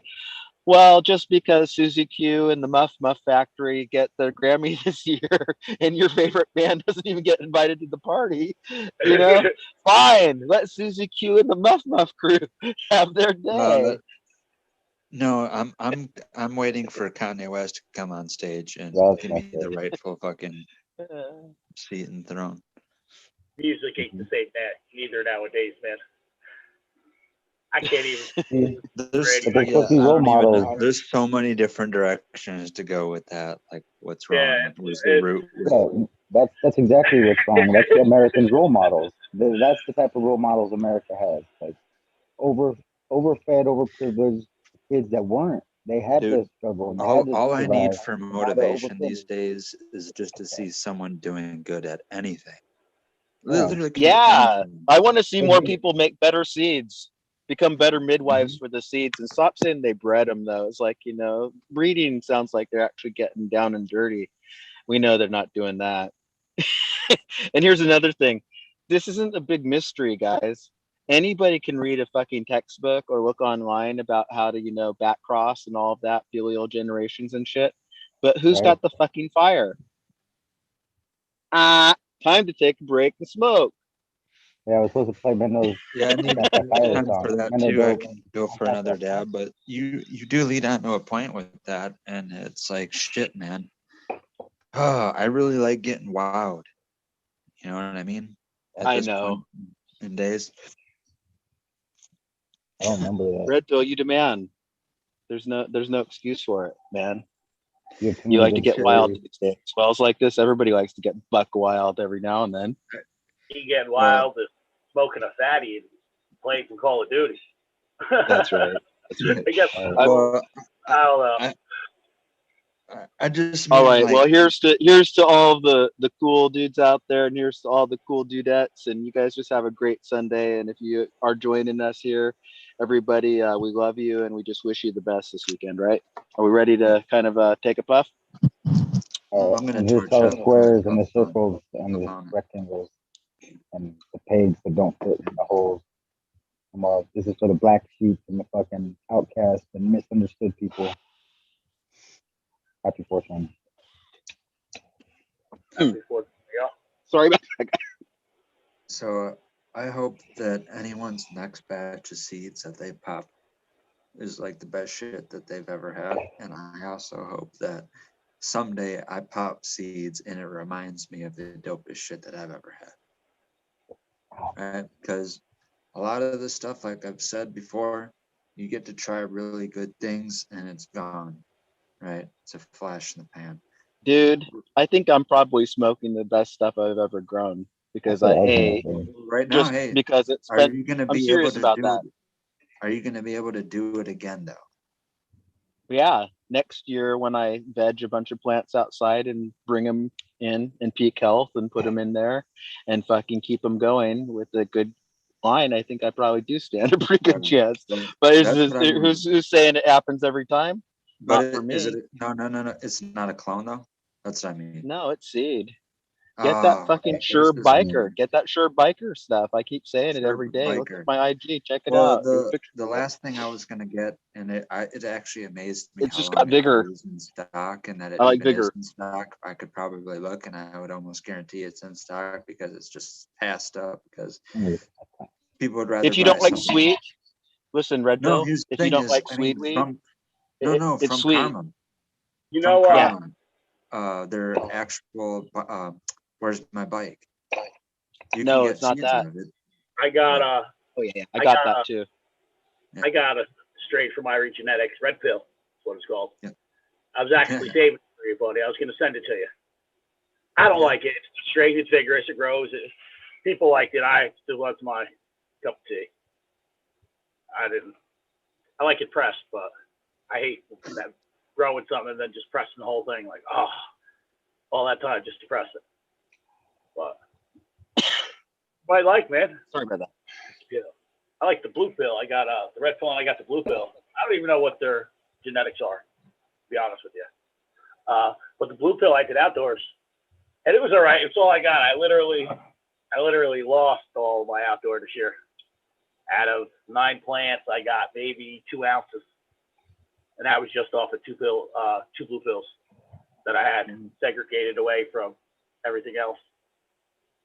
But Red Pill. I don't think I've ever got something bad from Karma Genetics, and I'm not like paid to do anything or anything like that. Is like this. I'm just saying, I've probably run 13 or more cultivars theirs at some point, at least in a couple seeds. You know. Have you had their grenadine? No, I've seen their descriptor Grenadine there. is the Miley Cyrus, the biker Kush, I'm pretty sure. That was another thing. Yeah, yeah, he's an intelligent guy as far as like his names and his whole ethos is. He's really laid back. He won a cannabis cup, and he got actually second place in the cannabis cup in Holland. And he went up to the mic, and you know how everybody has their crew come up and they give a long speech. He says, "Keeping it real." Hands back the mic and walks off. And to me, that's kind of like my motto: keeping it real. Because it's like this. I don't care if I win the damn Canada's Cup or I win the Canadian Cup or I get banned from Canada or, you know, shunned to Alaska. I don't really care because it's like this. I have a few seeds and I have the freedom to fucking, you know, explore. And I'm very happy. And, you know, I always try to keep it real. And for me, I wouldn't be doing much different, even if I had the ultimate success, but I would probably have a little more mobility. What I mean is like I would like to travel in this life. If you're like in your early Right. 50s and you haven't seen the world, well, you might want to see it before you can. Yeah. Well, I'm gonna keep it real. And going back to the who's got the fire thing, it is my dream to complete my seed list to get the, I guess I would say just replenishing my seed stock that I was originally got started on. But I swear to God, if I tally up all of them, it's literally somewhere between like 260 to like 320 different cultivars, strains, seeds from different breeders. Now, I don't know the amount that I'm going to wind up with. I'm thinking it's going to be somewhere in a minimum of 12, maybe up to 24, but probably around 16. So I want to grow, because I just round up 300 different varieties and keep clones of the best 16 that I find out of 300. Like this would be a perfect time to discuss it, because if anyone was watching the earlier episode of the show that we've been going on with, the Weed Nerd World, if you watched before with the spotlight episode of SFV genetics. Oh shit. Oh God, where was I going with that squirreling? I think you were talking about your seed catalog and the ultimate destination of your vision as you remanifest that which you have lost, but you can never gain again. But your quest for fire, not superficial fire, not artificial fire, but real fucking fire. Okay, well, I don't know why I brought it to there, but basically I'm on the process of going through those and getting to like 16 different cultivars out of all the ones that I have on a list. I think you could probably do that pretty easily, right? Oh, I mean, not remember, easily. I remember why. But you could get 16 going and you could actually interchange and swap out new ones as you went along, right? Well, I'll go, because I remember why. I can get to that. Eagle talking about, which brings me back to when you see people have seed collections, then kind of people get mad. Sometimes people get mad, like, why do you have more seeds than you can ever grow in one lifetime? And then Eagle in this episode was a perfect example for that, because he's like, I have every intention of growing every seed in those boxes over there. So that's me.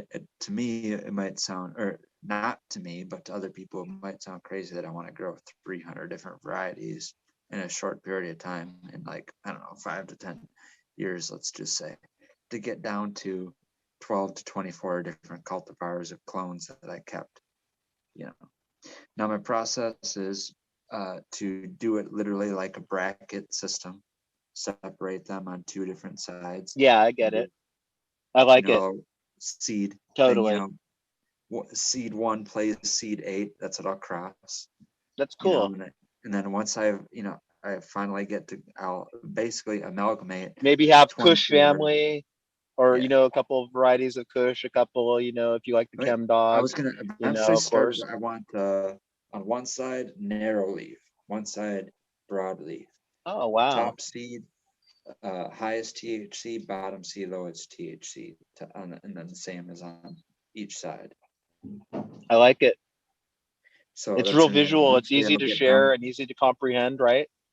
Yeah, pretty and eventually I'll straightforward. get down to a point where all of those strains, I mean, it started off as 16 different ones, but they'll all 16 be crossed into one cultivar. And so Green that'll Fingers has some nice plants there. imagine. Sorry to say that was a really nice looking plant that you had shining on there. They're all nice plants, by the way. They look That's the real bottom good. branch. That's the I bottom like branch. that wide leaf one. Was that like a gelato or what? This thing's only got 3 fingers on every leaf, every single one, ever since it's been a Oh, baby. it'll probably snap out of that, don't you think? I don't They know. don't always.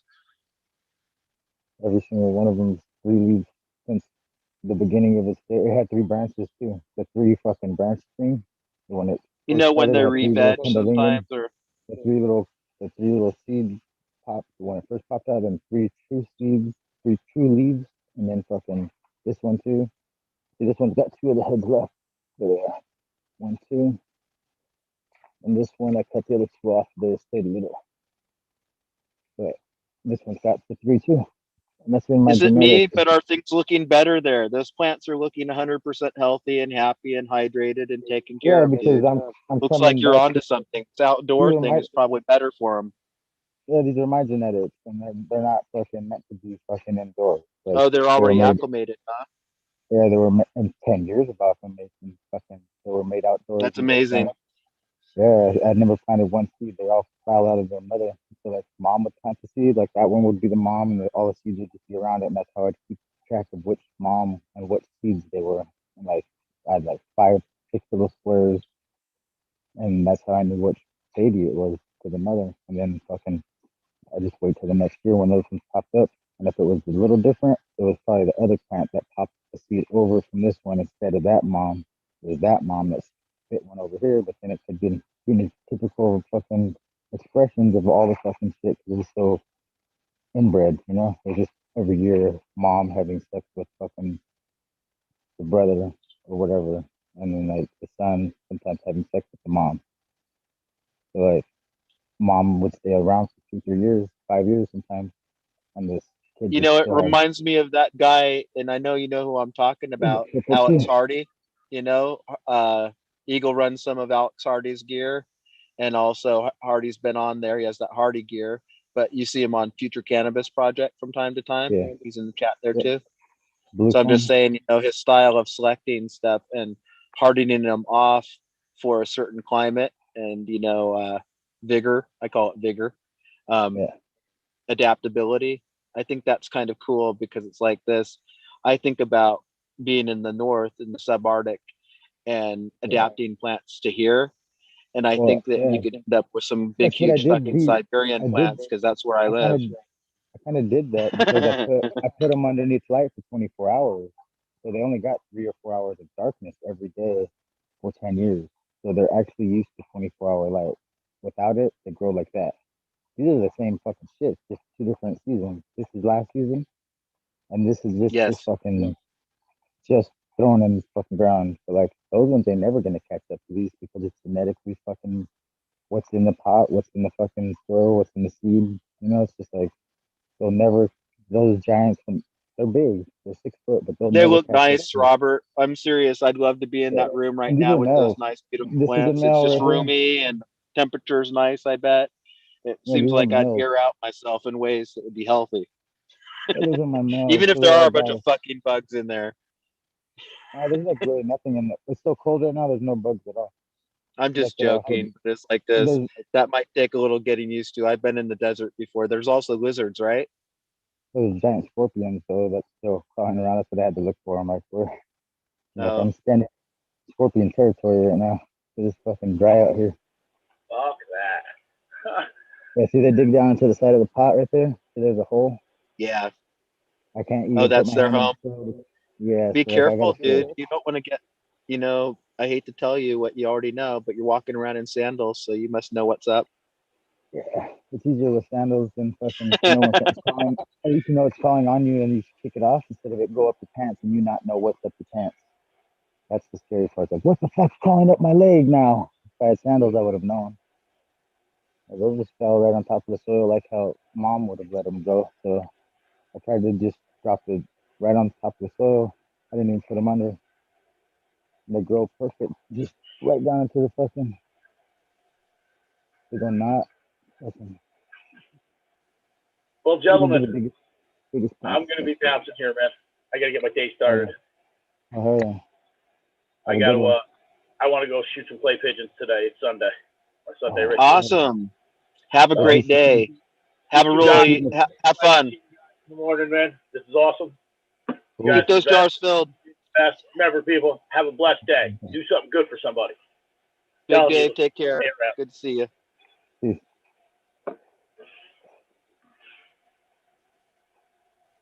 It's good for. Oh, there he is. Tell you what, that looks really good, Green Fingers, and it was really nice to have a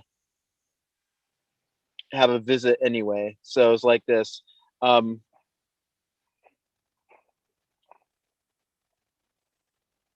Look at this girl. This one had rot down to her. Had to cut that branch off. Survived. Is it still alive? Yep. That's the only one that's doing good actually because it was cut all the way down. Maybe It had you rot want in the to middle. make a piece of tape over it or something. It's already been 2 months since I did that. That's pretty surprising that it lived. You know, Oh yeah, yeah. I was just like, wow, it lived. I thought it was gonna die completely. These have been here for fucking a week already. You know, that's how you find a keeper. You pull out all the dead ones. They're not even dead, but those will just go anyways. And then out of these Pretty ones, amazing how resilient the plant is, isn't it? yeah. And then after these ones, this is how I find which keeper clones I'll take indoors to do a hole because those ones weren't strong enough. But these ones should be. They're all those plants anyways, so I got more of them. You take them all off and you get that much doubled. And every time you top them off the bottom, so they're 3 feet off the ground right later, Yeah. top them off the bottom. So I'll take more of these every time they get taller and taller and taller. And I got all that room just It's awesome, man. That's like 15, I 25 can feet see up it. there. Like I was gonna say, you have a massive freaking hangar there. That's like not even a greenhouse. Yeah, That's like exactly. It's a a hanger. nursery. That's what I was. Yeah, it's a small nursery style hanger. Yeah. Fucking, if I put the corrugated I mean, you fucking, could always rebuild cars in it, you know, spray paint cars and shit. yeah, I got a couple of them myself. Yeah, so this is what I've been waiting for to pull inside the smoke. Oh, nice. Well, let's get What's that fucking- smell like? Say it Like- smells like fucking marijuana. No, the cannabis. It does though. It doesn't It smell doesn't like asparagus. Don't tell me it smells like asparagus. You're mincing your words. It smells like, I don't know, like cinnamon, cinnabon or some Nice. shit. Nice. Or is that vanilla? I get vanilla and cinnamon confused sometimes. I don't know how. Yeah, there's a lot of different smells out there now, aren't there? I mean, really. Yeah. I got all these little ones. I got It's- inspired by Johnny because he pulls in small plants off his indoor. That's why I did a bunch of small plants in my indoor, but I have no patience and I have outdoor space. So I pulled them outdoors to let him finish. So I got all these little plants. Because he's like, I only run small plants indoors because I want to smoke faster. I'm like, hell yeah, I need to smoke today. So I'm going to start doing that shit. And then I just copied what he did for one run. Yeah. And then I got all these little fucking babies. So I got a whole group of them, you know? A whole indoor fucking run just done over 3 months. Not even that. So I let them harden off outdoors. There's more of them Yeah, over man. here. Get them over here. I'm going to let these ones go back. They were so good. So obviously you Almost keep busy, don't you, Robert? I'm just Yeah, a saying little bit. these things don't Little happen bit. all on their own. trying to grow worms right here. See? No. Just getting started with the You Burma know how they little limit compost plants, going in you know, there. like plant count or like square footage? I wish they were limited on literally how much you can grow in a day. That dog's daddy right there. That's my dead dog, by the way. Her daddy holds the key. He holds the special fucking seeds that I put with him and where he's buried because he died too. Really? But they're both, yeah, she's the That's guardian of the awesome, garden. man. But Well, she's got my biggest plants, man. They're like 25 feet tall and fucking like 30 feet wide. And that's not even a joke. I'm probably saying like it's how small, like you could probably say how big it really is, but no. That shit's fucking amazing, dude. It's fucking really Mendo dope style shit. Like without you having to learn to grow like that, you yeah. can't do that. Like those bushes over there, they do that without you trying to do it. Like, What You kind guys of are crazy. humidity do you have in there? Say you just watered and it's midday. What kind of humidity are you gonna have in there? It could be on a good day out here. In the summertime, I'll tell you, 'cause that's the only time I know. I haven't been here Or in would the you just summer. water in the morning or whatever? The summertime out here is sometimes 100%, and there's water dripping off the top. Oh Other fuck! times, Wow. sometimes it's 0%, and there's fucking no water even under the fucking gravel. And so it's like Right? really hard to gauge out here in this fucking. Cause The, right now the it's below desert. 50. That's below 50 right now, and I gotta go in right now anyway. I'm freezing. So like, I'll see what the temperature is right now. All right. It's fucking freezing. I'm starting to get cold. My dogs are barking. I'm gonna put Watch myself out for on mute camel for 3 spider. seconds. I Yeah, can't watch man. nothing. I'm in the dark. Every step I take, I'm in the pitch black for like 35, 45 feet till I get to the house. Green fingers walking through the pitch black, guys. This That's is what I like do, baby. real time TV. This is dramatic, guys. There's a light ahead. He's going to make it to safety. We do believe. Off my 5 fucking acres before, it was way different, dude. There would be coyotes fucking. Hey, you guys, and we're I'd be gonna running. roll up on a fucking 420 here soon. I want to Already? thank you guys. I want to thank you guys for being a part of the very first inaugural. I guess there's only one inaugural. That's the very first time. That's what inaugural means. 420 takeover at the Eagle Gardens, WEedNerdWorld. You know what's funny? Is it's going to be 420 in Alaska. Oh, hell And yeah. I'm in you guys- Alaska. Fuck So yeah, I'm gonna have bro. to say, isn't that a coincidence, man? Isn't that like serendipity? We Singing did like for far you, man. fucking I'm out, sorry dude. the Hawaiians aren't gonna get to 420. It's gonna be 320 for you. Sorry. How about that one guy who's like, there's no such thing as coincidence. You're here to meet, like all that shit. That guy's crazy. I found him on Instagram. And he told me there was no coincidence. So I believe him. He's one of those guys on Instagram I'm gonna have to purge out. Yeah, he's fucking I crazy. don't want to Man. hear his shit no more. I don't want him to try to predict my future or read my past. I was like, man, it's in the Akashic Records already. It's in the halls of Lamency. I don't need to know. I already Listen, know it. when you wake up one morning and you're driving through South Dakota and you look at Mount Rushmore Fuck and your yeah, face bro. is on I've been there, on dude. one of those on Mount Rushmore, then you'll know that you were a president. Booty boy. Mm-hmm. Booty boy. Have you ever drone on Beartooth Pass? Drove? I took a Greyhound, like, through that area, and I'm pretty sure I saw, Mount Rushmore. But here's the deal. Really You know dope. what was It's more on your impressive way than Mount? it's Oh, like go a ahead, midway go ahead. point from Mount Rushmore to Yellowstone. And it's That's what they literally say. like a zigzag in between Montana and Wyoming. And like every 5 miles, you're like, it's a sign that says, welcome to Wyoming, welcome to Montana, welcome to Wyoming, welcome to Montana. And you're going up. I like haven't. 10,000 I don't think feet. I've been on that road, but I might have actually, which is really strange. It's But like really I say, I was dope. on a Greyhound bus, and it was Yeah. really luxurious.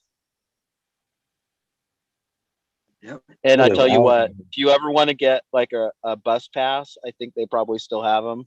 So you can get like maybe a 3-day or a 5-day or a 7-day bus pass or something like that. Maybe I'm wrong, but it was a really good deal because you get it for like, $120 or something like that. And, I'm pretty sure I went from Boston to Seattle on a bus, and I'd hitchhike the other way. I'd hitchhike from Seattle to Boston. But by the time I'd stayed in Boston, I was just ready to go home. So I actually took that Greyhound across to Seattle and then took a plane from there. I don't know why I didn't fly from Boston. Does that make sense, Red Pill? It's way cheaper, it sounds like, than my trip to visit old, God bless him, Subcool. And I got to visit him in Phoenix. From Colorado Springs to Phoenix definitely wasn't that cheap. Cheap. It was less miles. Well, it was fun because you get to meet people, and on the East Coast, it was like every stop, they'd have like a lot of people get in and get off, and people who were kind of not going that far, maybe they'd been, to a dance or a party or something. But later on, you like kind of got to sit with the same people for the same, you can imagine what it's like. So, I'm sure. yeah. Greyhound buses, I'm not going to judge a lot of people that are on there. But if they saw the vial of what I was going from Colorado to Arizona with, and they were to look at it, and it was one of those little round, pointy plastic vials, and they see two 2-gram rocks of THCA crystal that I precipitated out of de-waxed shatter, clementine, and 75% clementine, 25% green crack, live resin that I made. Oh. They would have thought it was Yeah, crap. I'm just thinking like a lot of people. They on the might bus they were going might be bugging out, right? But you be bugging "Bring out that too. shit out, bro. That's the best fucking shit I've seen in the whole fuck. You know, dude, it's THCA. Calm down.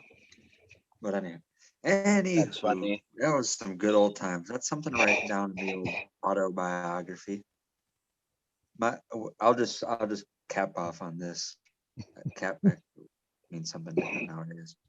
I'll just Listen, finish. it's 3 minutes to the 20. So let's Okay, I let's can finish this let's get part of our the story in that get time. everything ready. I'm holding mine right now. So when I got to visit old Subcool, I really didn't want to go into detail about the whole, you know, like, hey, this is where I'm from type thing, and mention the exact city where I'm from. Because if you know the Subcool story and timeline of when he did things, he was incarcerated here in my hometown on a charge that he had sometime or at some point in Florida.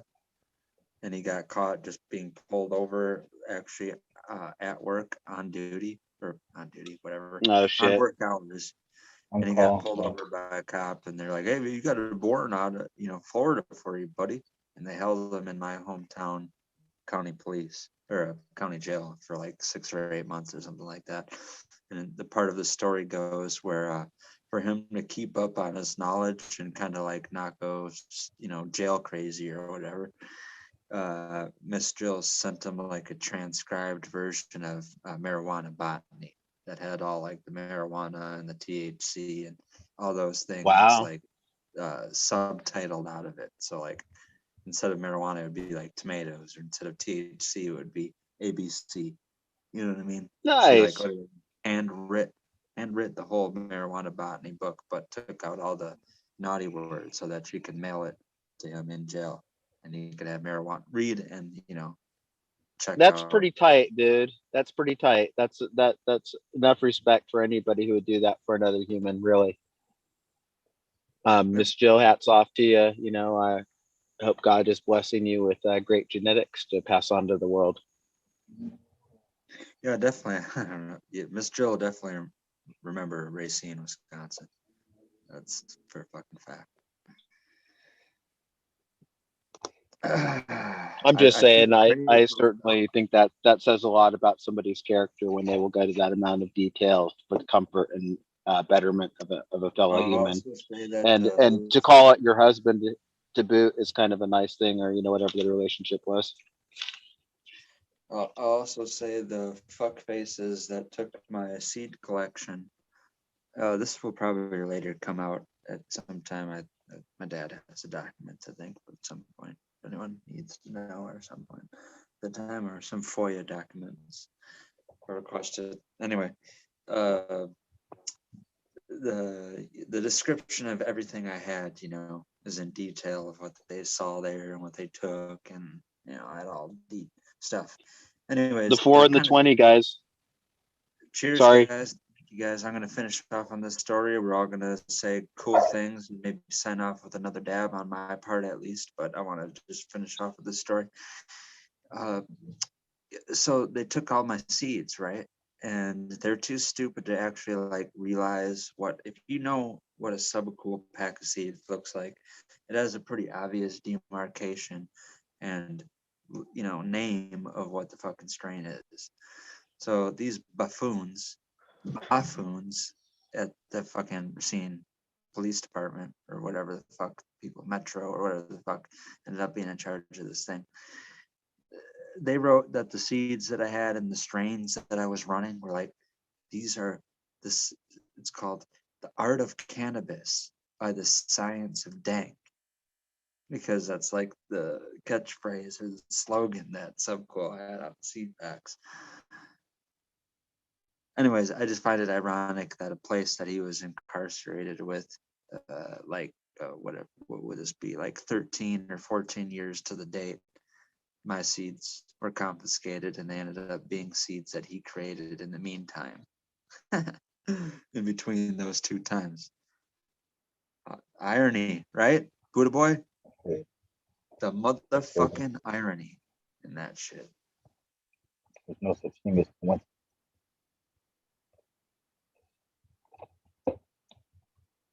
Oh, you can't unmute yourself, huh? You're stuck. Huh? You're muted. But I can only do a dab now. That's where I'm leading off with. That's all I got for these guys tonight. I'm going to do one more dab and then we're going to sign off.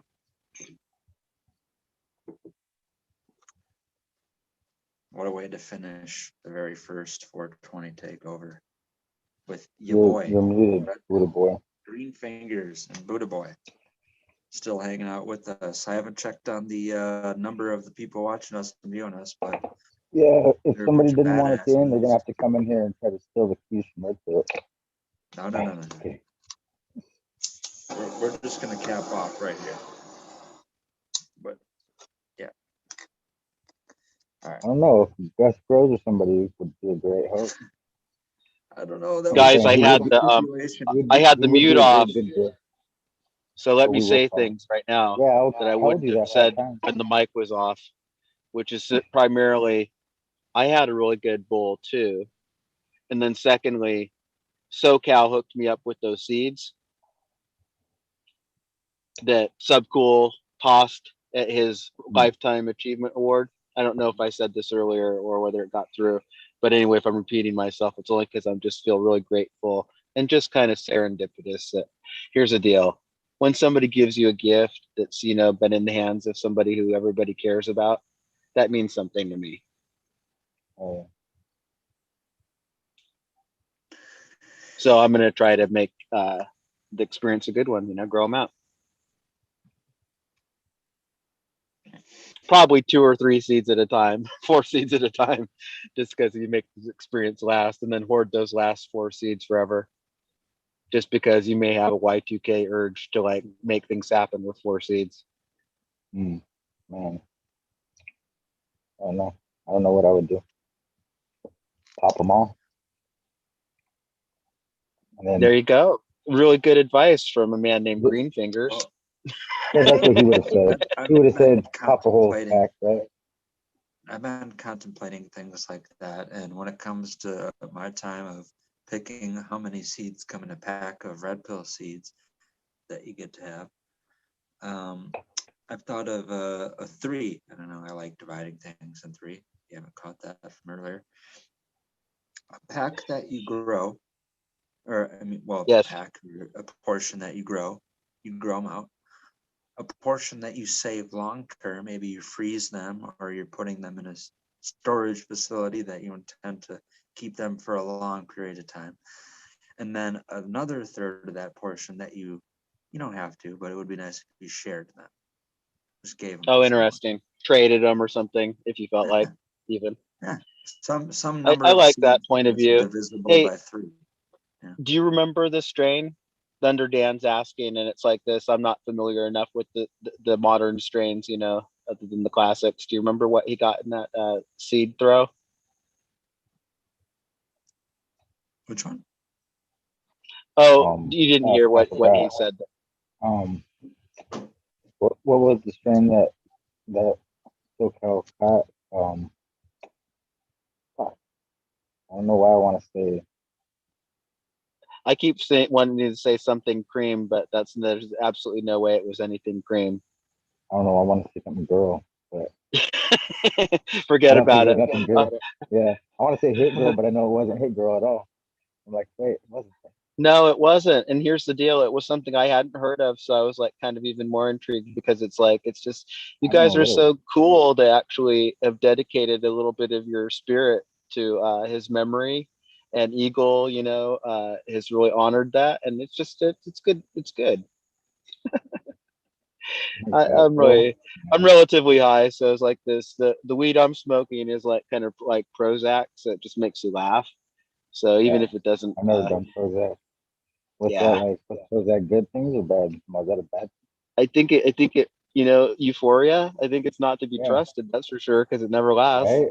That's a bad thing, I think, because it runs out and it makes you But fucking depressed the after. fact is it's kind of elusive. So when you have it, you just don't. It's like a cat. If you want her to stick around, you don't pet her too much. That's why you cherish the people that bring it, because you're like, fuck, man, like that's the only time I'm gonna feel like that, when they're around. And so like it becomes addicting. Some people become addicting because they know how to manipulate, and others just know how to love really well. So it's not manipulation as much as just doing what that person needs for the other person. It's also like a blessing in some ways. It's a curse, but that's one of those things. Love somebody so hard that you know what they want before they do. Call them like you see them.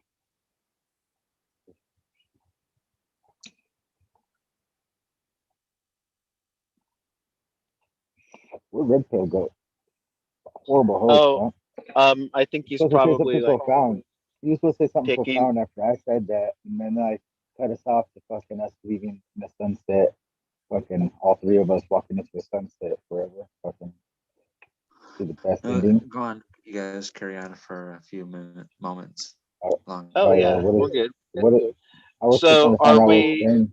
Are we or aren't we winding things down? Because if we are, think- I'm gonna go get my Holy Bible or my Tibetan Book of the Dead. I don't know which is closer, and start reading off names, because that's what Eagle does for the last 15 minutes of each show.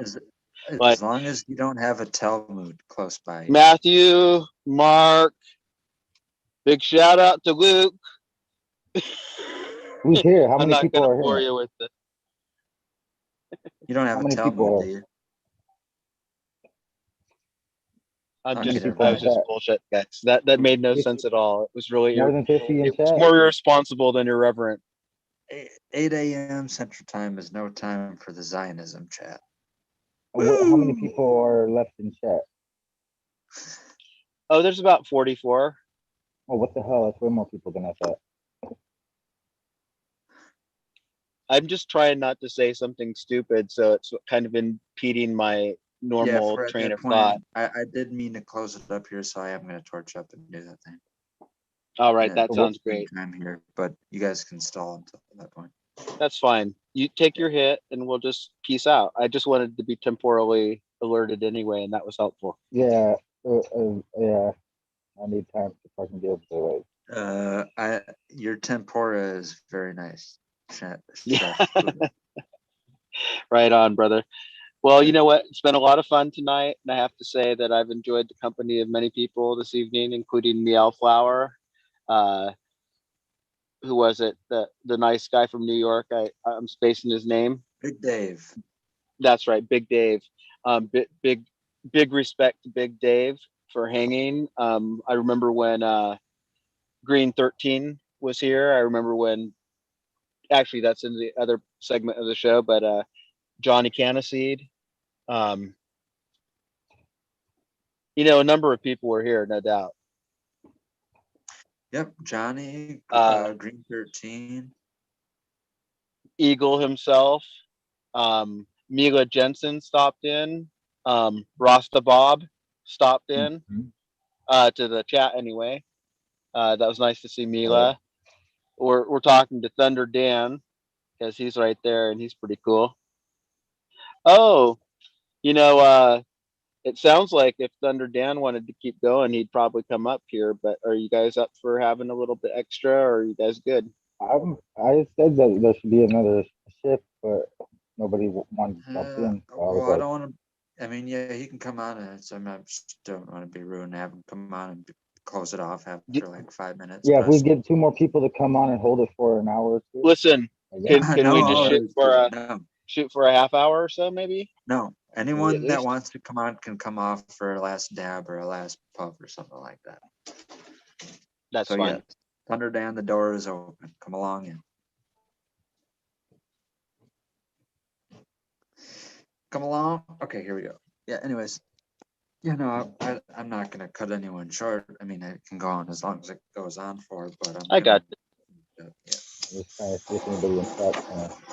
Oh, I keep doing that. Like, you don't want to hear that shit. I'm muting. Oh, I don't care. I hear that every day on the homestead when I used to start my fires with the torch, cooking everything with the torch.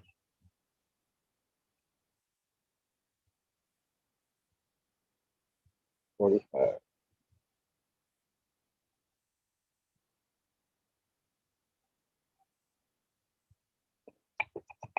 Well, I'm putting a really lame invitation to people here. I just finished looking at it. I don't know. I was too lazy to type. I haven't had coffee Yeah, for that 2 days, works. so I'm like, if I drink I'm coffee, gonna it'll drink be some like more water. 'Cause somehow I got parched in this process. And burn my tongue. if somebody comes up here, I'll certainly smoke another bowl.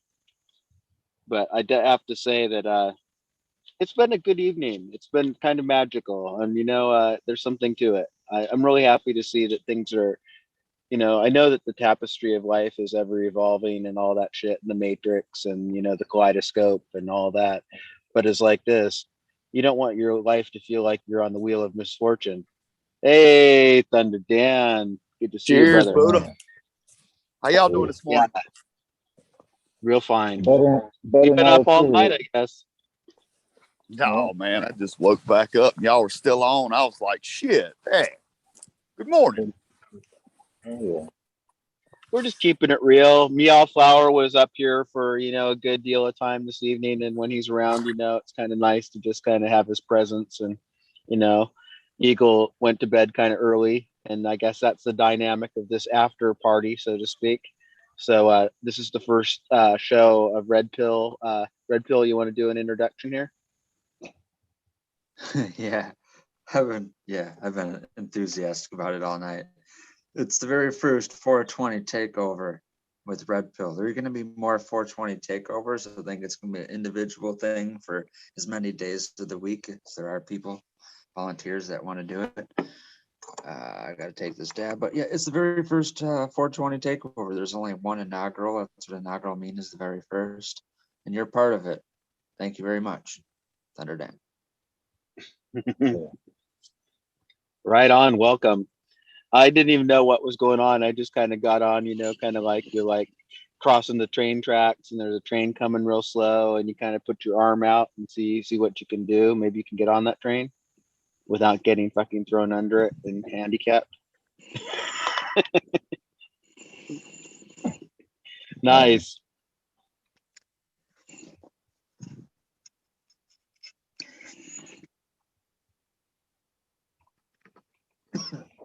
You guys are chonging away and I'm like smiling at Dan. That's like I didn't have any idea. I'm looking there saying, why aren't they saying anything? And it's obvious that they got something going into their lungs.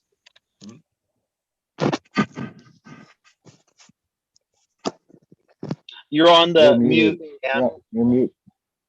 You're muted.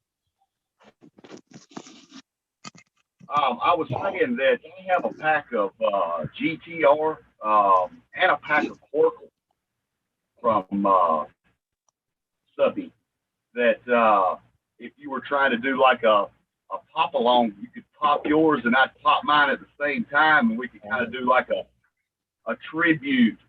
I really like that. I really like that. I'll let you know the details of what SoCal. Did you hear how I obtained them? I mean, how he obtained them. He obtained them at Subcool was at a High Times event where he received a lifetime achievement, and he threw out these seeds, and these are the ones that SoCal caught. And it's a sativa dominant strain, and I kind of like sativas, So and I'm actually kind of a newbie. I've only done one sub cross with Tao. I did his blueberry cheesequake. So I'm familiar with the catalog, but I didn't grow any of it. So to have something come to me from SoCal seems pretty cool. And if we got to do a little grow along or whatever, I think that would be really cool too, in the spirit of passing the baton and just keeping the flame alive. Yeah. I can dig that. I'm way up for that. And, I'm almost thinking that, if the dynamic's right, other people might want to do the same. Of course they want to do the same. Just an opinion. So I think that's an invitation. Anybody holding on to any sub-cool seeds? When we get our shit together, maybe we'll say sometime we'll try to roll them out together. And it ain't a contest. It's just kind of like a show and tell and an honoring and Right. showing how different people can grow a So, certain guy's cultivars. Could be a my contest. Is that what you were thinking? Could be a Well, grow off. thank I don't want to. You guys can make the clones and Sounds we good can to grow them me. off. When I pass away, hopefully I leave something good to smoke too. You know, right. of some sort, right? My kids like what I grow.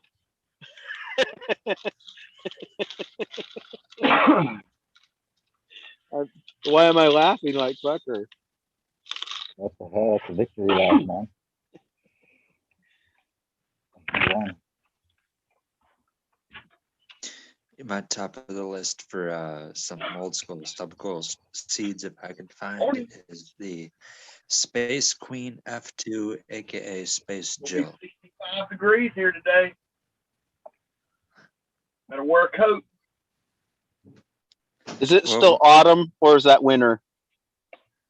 Fall. Yeah. Fall We're for still another. leaves I really changing like. leaves. It won't get cold till next month, maybe January. Oh, yeah, you're so I'll blessed pay like with a certain I'll type pay of like temperament 200. of weather. You I'll know, pay I'm like sure it probably snows there every few years, right? Something like that. Yeah, we get snow twice, maybe. Ice is what usually Oh, shuts okay. us down. we just got snow Yeah. last night. Yeah.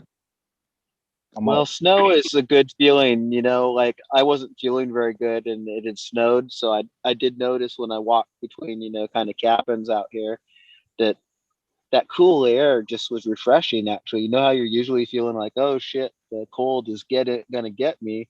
Well, this was a type of kind of like just kind of cool out your lungs a little bit, you know, not hurting you in any way. I think there was a certain amount of humidity in the air still. Usually after it gets real cold in my region, it gets really dry. So it's actually kind of like what they call a desert, an Arctic desert. I'm on that lake effect. Snow. So Freedom mode, right? I dream of Alaska Oh, yeah. because of freedom. There's an Or unlimited amount of freedom here, thumb you on know, and Yeah, people are pretty nice. I'm just saying, the people are real nice here, and they're respectful for the most part. And you know, like anything, you can see trouble coming. Even in the woods, you can see trouble coming 90% of the time, 98% of the time.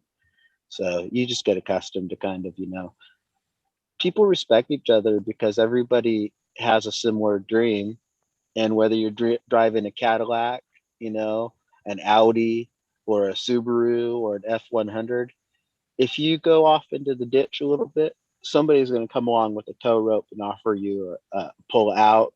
Or, you know, if your car's broken down, it'll be intact when you get back to it, you know, and all of that. And I'm just saying, and not saying that there aren't yahoos. There are definitely yahoos. You know, don't go park your truck in an empty gravel pit, you know, or anything like that, because you know vandalism happens sometimes. But it's like this for how close I am to the amenities, yet how peaceful and tranquil it is on my 2+ acres on a hillside, and with neighbors relatively close, but somehow buffered.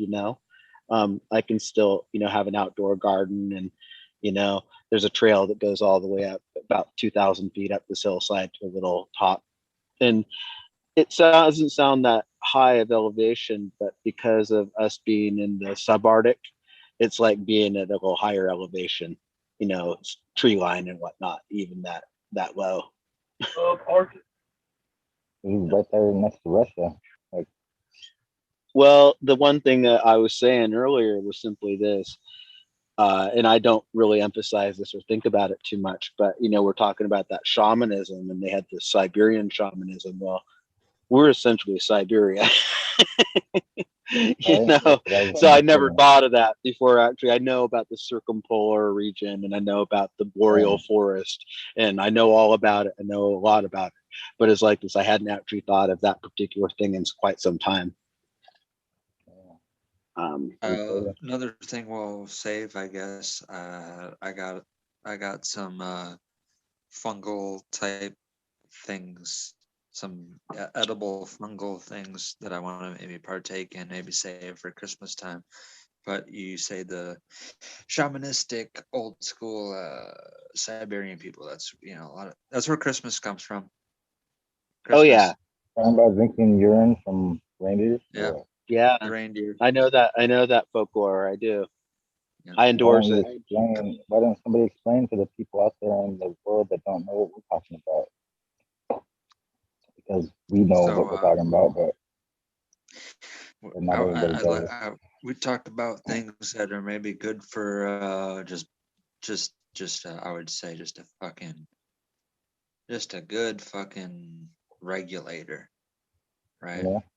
And without abusing it, my way of indulging in fungal things is that's what I want to do on Christmas. Okay. Well, Could then be do it every on year. Christmas. Do it on the Yeah. solstice. Do it on all 3 days, all 5 days between them. Dude, that's I what I think want that to you'll do. probably the worst thing that could happen is you could freak out. I'm just joking. There's very few things like like I could get into like why it is sentimental, but one of them is decorating a fucking Christmas tree. That might not be very manly of me for whatever reason, but one of them is that. And one of those things and partaking in doing that is indulging in those funguses. That's what I want to do. I want to decorate my own fucking Christmas tree, tripping With balls your on own my fungus. You should grow Well, your own you're fungus your on own your Christmas man. tree. Really badass. You're your own Grow man, your Red own- Pill, and I support you in it, even though I probably will not choose such indulgences for myself. I'm going to be on the record. I don't trip that much at this point in life. Man, life's fucking trippy enough for me. I just wonder if I'm ever going to come back down. Right? So it's like this. I always think, if these people knew that insanity was underrated and they keep on trying to pursue absolute insanity, I can tell you for one thing, they wouldn't have a taste for insanity if they were truly insane.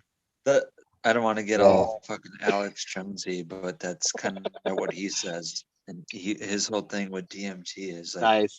people that really aren't meant to get the message that DMT is trying to get across. All they see is like bright colors and kaleidoscopes. And then like people that are really into it gets worse. Supposedly, I'm gonna take some according vitamin C. upside down, what you might think. If you're really in tune to what's going on in DMT, you literally see what it is, and you get a straight download, and it comes in many different forms. It can form with being integrated with the machine, like some kind of simulation thing. It can be in the form of an alien. It can be form of a Buddha boy and a Buddha.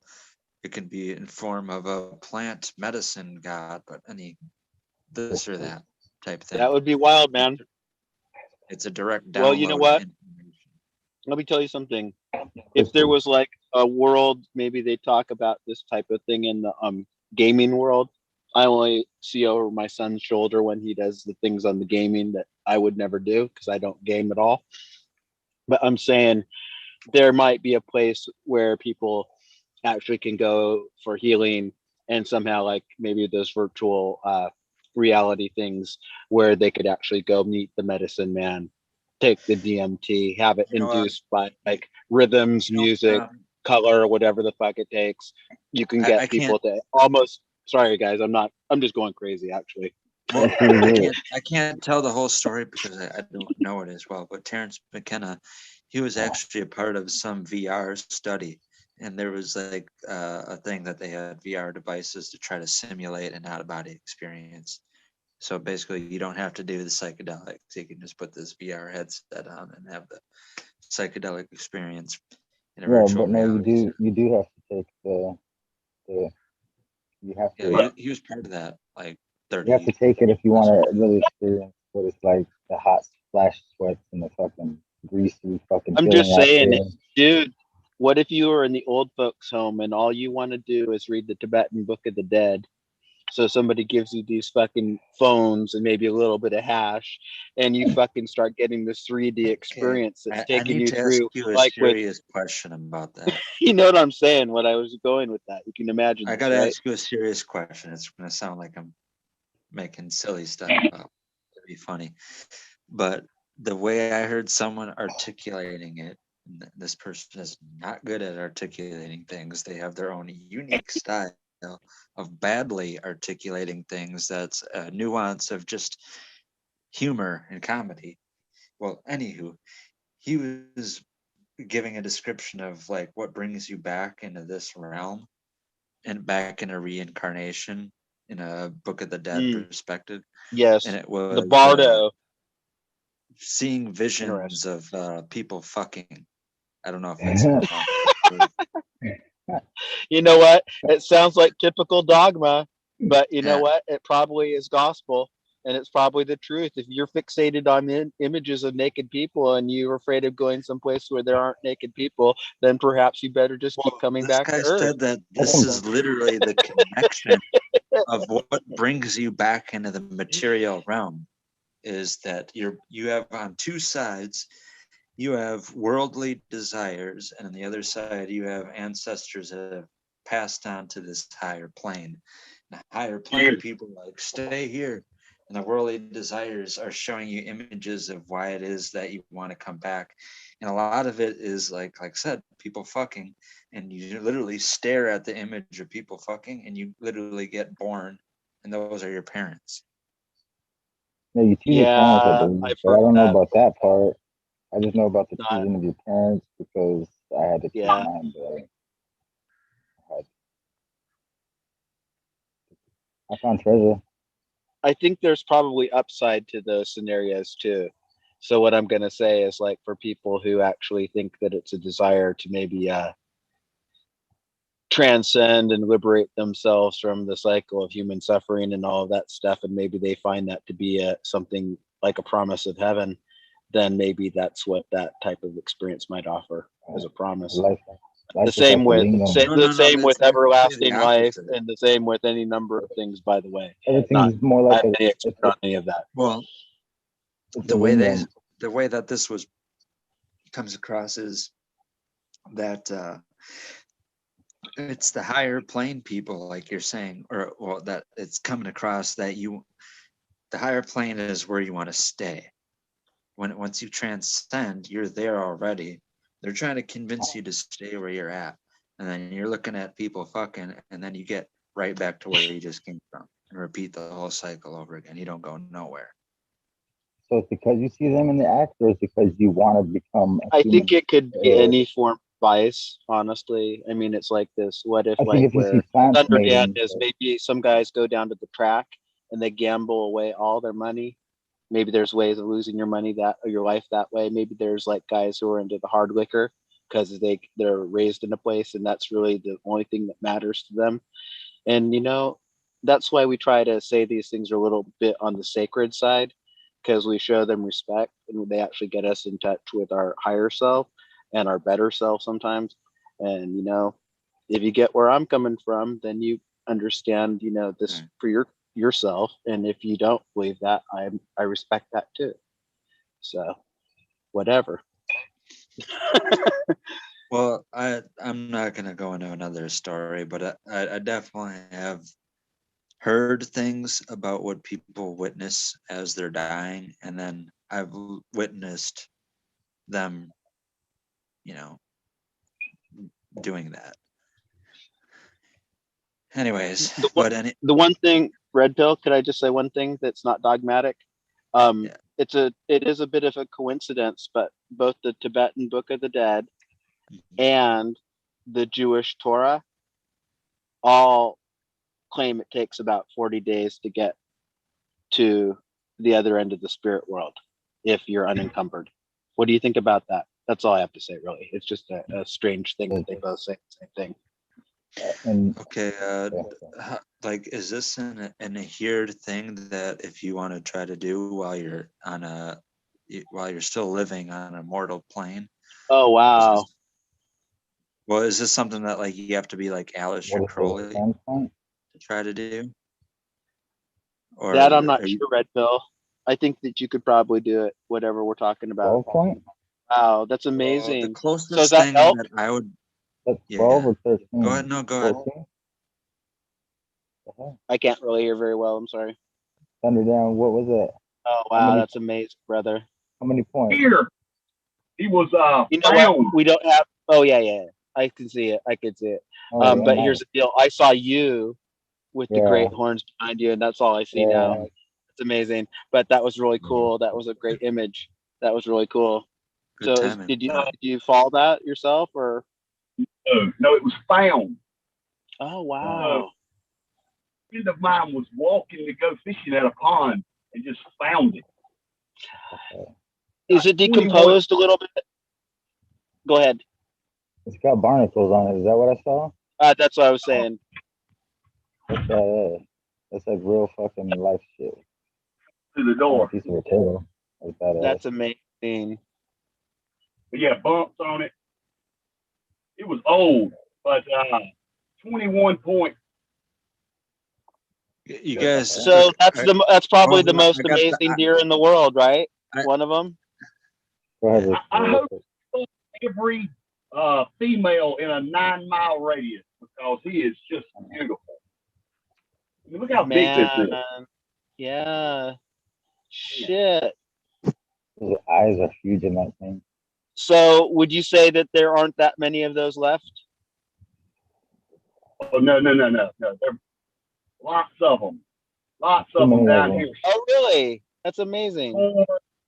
It's what they eat around here, but a lot of them don't make it because people shoot them bad and they, run off and die and they don't find them. Okay. Could be this, but this guy ended up getting a life in the shop because he was just so awesome. Not much on Wow. taking. I will represent it when the spirit world drops something like this on you. Yeah, powerful. So that's kind of I'm not, this is like I'd ask you this if we were sitting having coffee, but would you consider that like a totem, personal totem? Absolutely. Yeah, I get it. I really love that. That's badass. Good too. I lost where we're at. I don't even remember. What were you I was saying? beholding. Well, I want to show dead Did you stuff, see too. that amazing?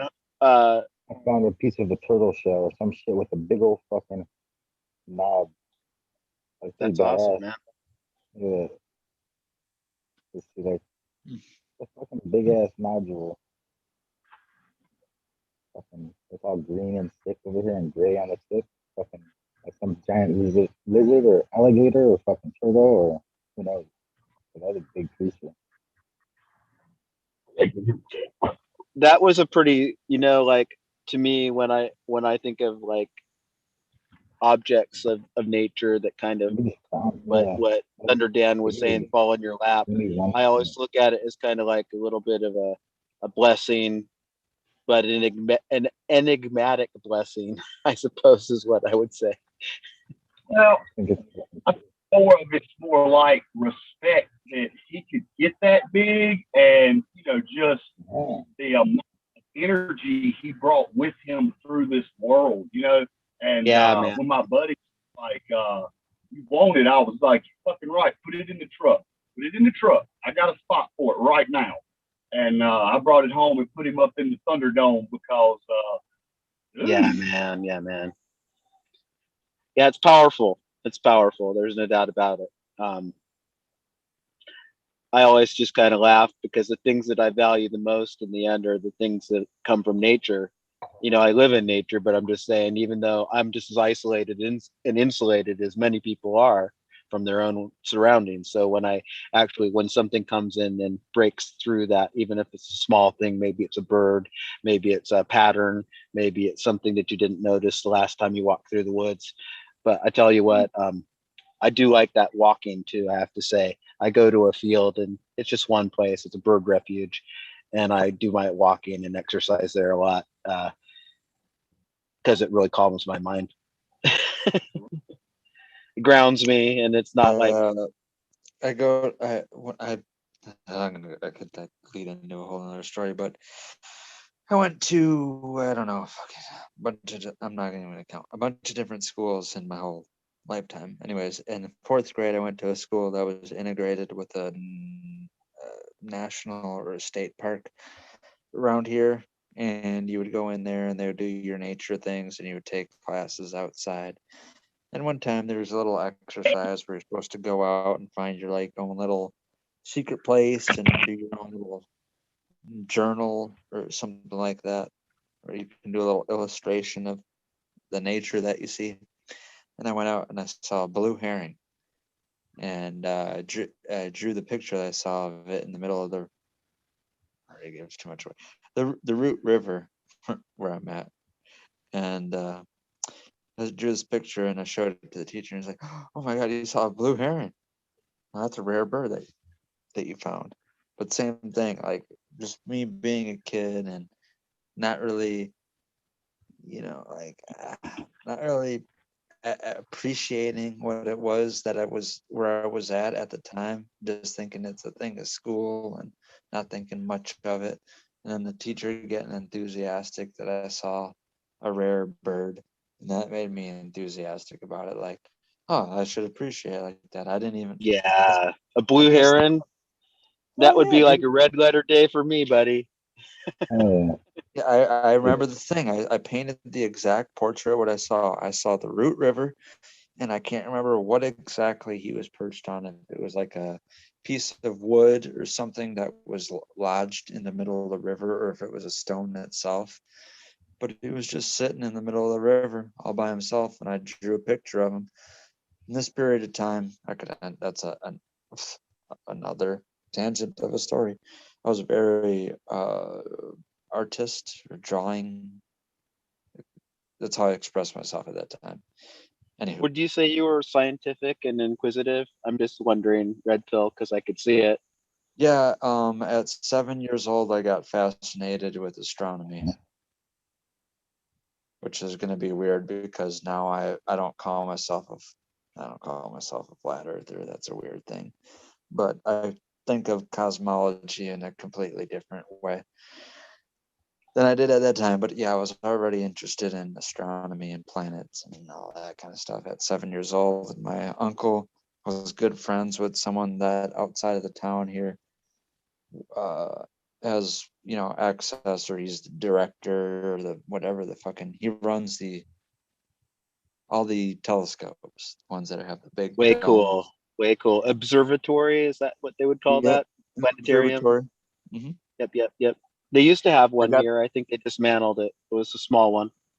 I got to see everything at this time. This was like starting, like I said, when I was 7 years old, and I got to look at stuff during the day, solar stuff. I got to see different moons, the moon itself. We would different stars in the Orion thing, the Rigel, I think it was, or Betelgeuse. One of them's the shoulder, one of them's the ankle.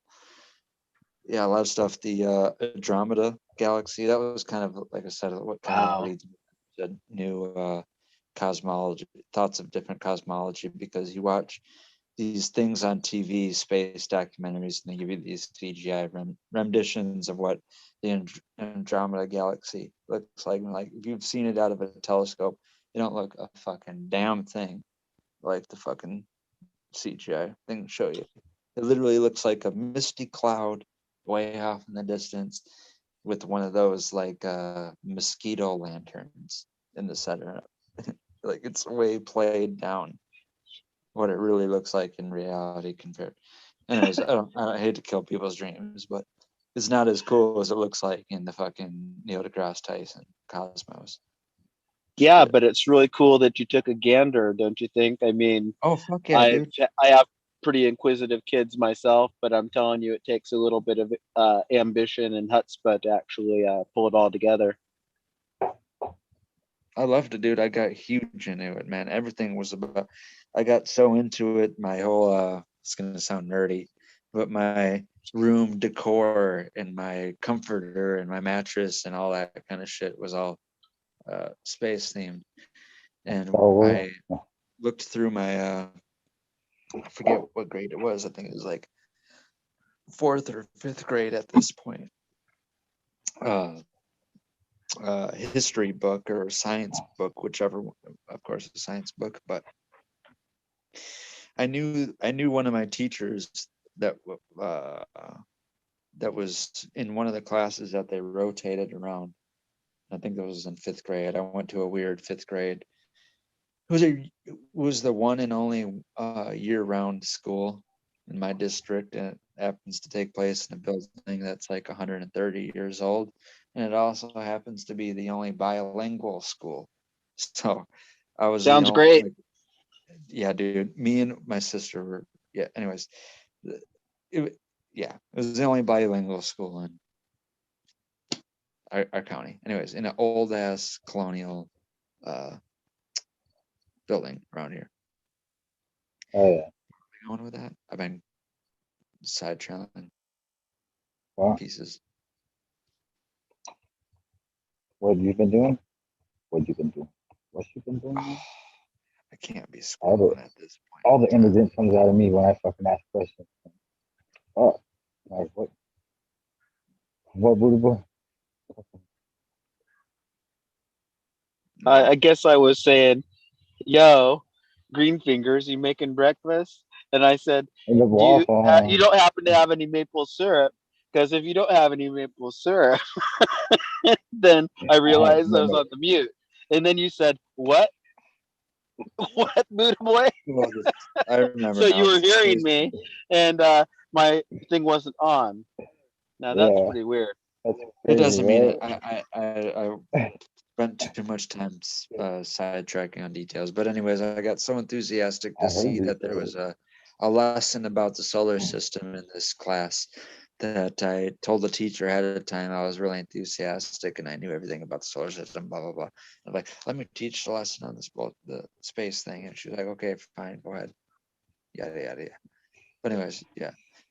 But What it's do a you know weird about thing space? because my dreams were crashed when I got to the realization that a lot of heliocentrism and Big Bang cosmology isn't true. Oh, Everything that's been You written know is what? canon now. I think that nothing is true and everything is true. And, if you look at just the basics of physics, like Oh, you stand the same chance of solving the Rubik's Cube each time you sit down to do it as you ever did any other time. So I'm just saying, no. in fact, who knows about the situation? It- And here's the deal. I don't trust the people who actually control the words, but I do trust Yeah. the little cameras that they send out there, and the little rovers and the little, nope. Those things. Buddha boy, Composites. Those are Buddha boy, you're composite sketches, my closer to friend. where they stage this shit than any of us right now. A lot of that Mars shit. Here's honest to God truth right here. If anyone wants to know, for years and years and years, we've made jokes about where they staged it, shit about the moon or Mars, and like it's going on in Arizona, in the desert somewhere. Yeah. No, I'm not going to argue any point that I can't verify myself. And honestly, I don't know anything I can about it. verify this right now for you to check this out yourself right now. Devon Island, Canada. Okay. It's either Devon Island, Canada, or Greenland. I don't know. It's a land dispute. Who owns that? But it's a Arctic desert. It literally looks like crimson rock. There's not much ice. There's little patches here and there, but it's way up in the north by Greenland on the border of Canada and Greenland. And NASA has this entire exhibit, where they have what they call a 1-for-1 representation of those Mars rovers, the Curiosity, the whatever Intrepid or whatever the fuck it is. But they're like, this is how we, maneuver on Mars terrain and stuff. We use this terrain here to simulate the closest thing to Mars environment. But the thing is, no, they're not on Mars. Those are what they're filming, and it's not happening in Arizona. A lot of people think it's Arizona, but ironically, it's somewhere where you would least expect, and it's in Canada/Greenland. Where are your Mars rovers? I didn't know that. The penguins didn't tell me. Well, Sorry about that, I'm guys. the Penguins. I'm their messenger, and I'm here to I'm tell you just right. joking, brother. You know there are penguins in fucking Canada. Not like that, I don't Okay, think. so this, I mean, No, there are over Earth, there.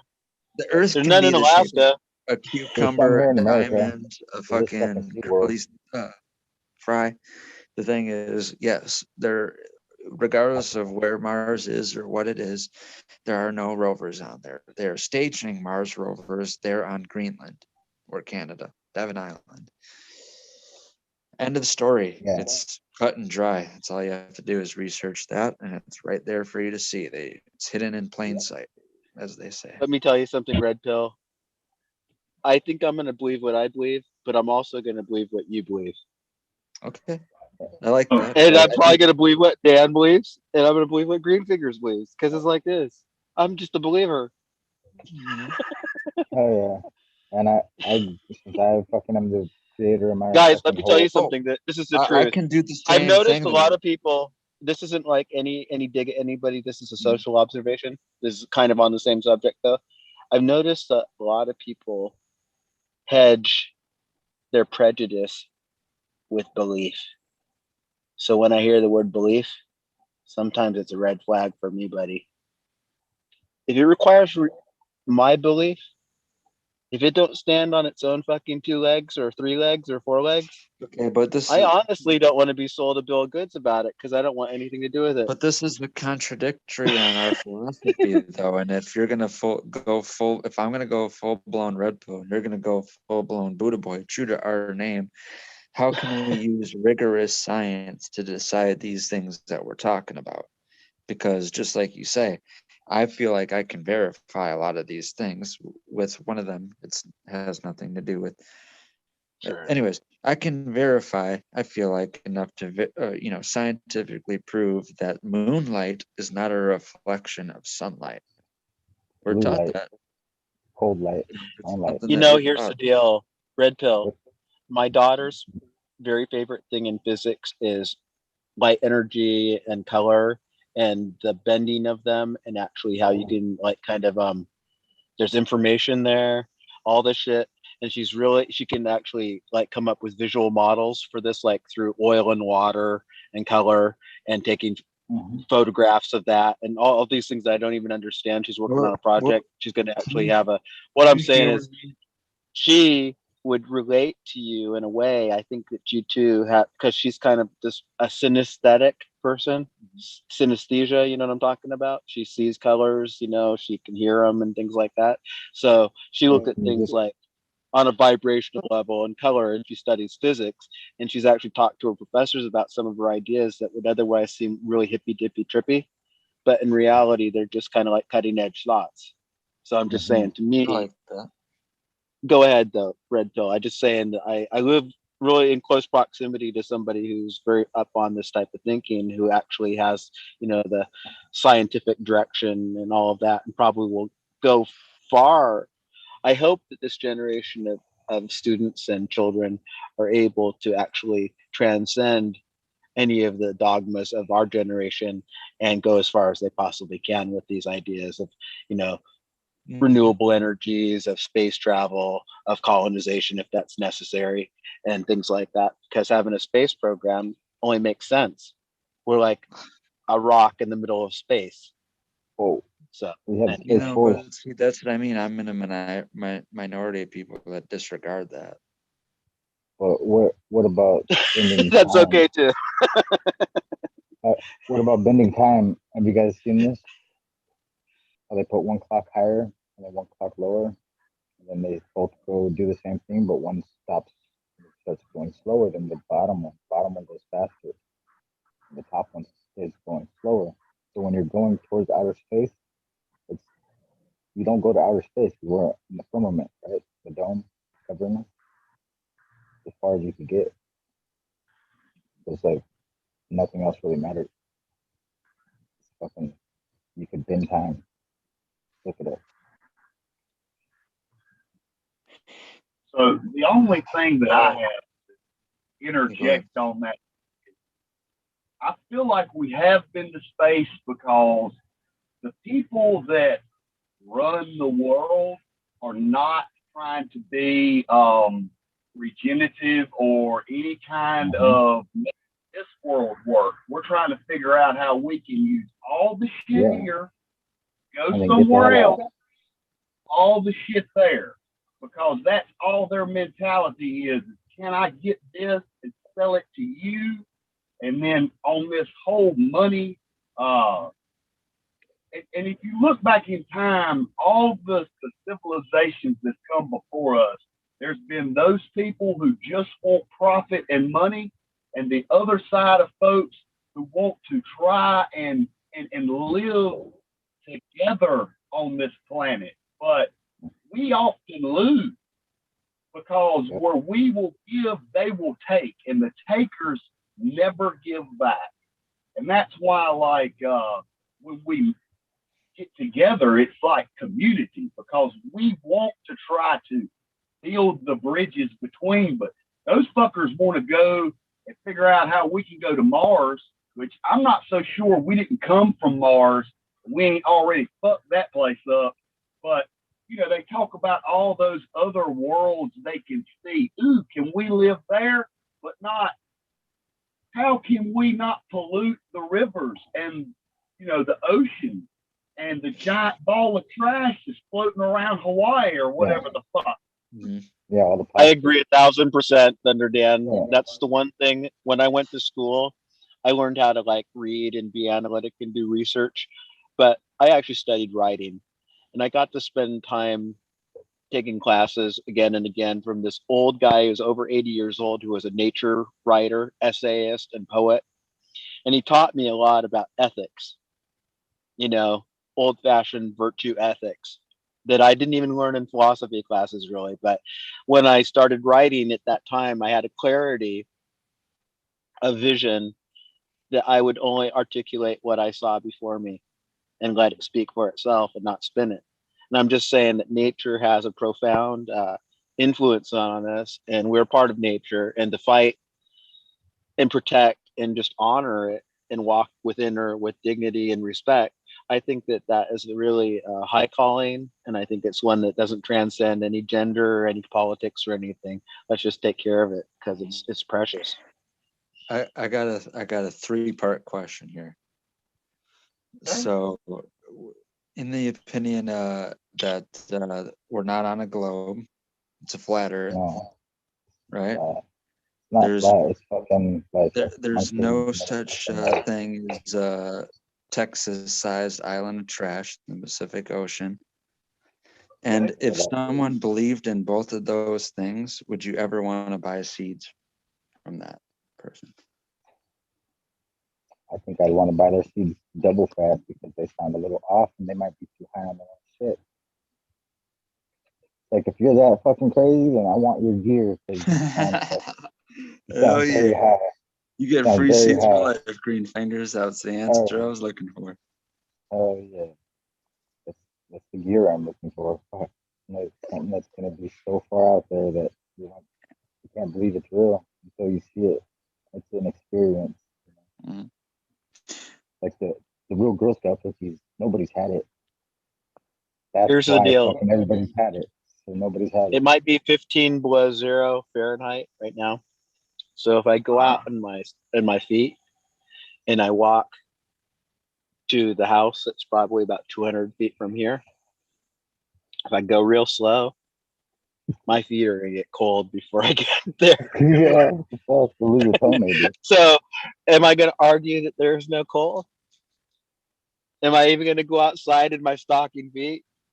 I'm probably gonna just stay put right now and just keep warm. It's early in the morning here where I'm at, but I suppose there are people out there right now who are in winter conditions or cold conditions. I'm just using this as rhetoric, but it's like this.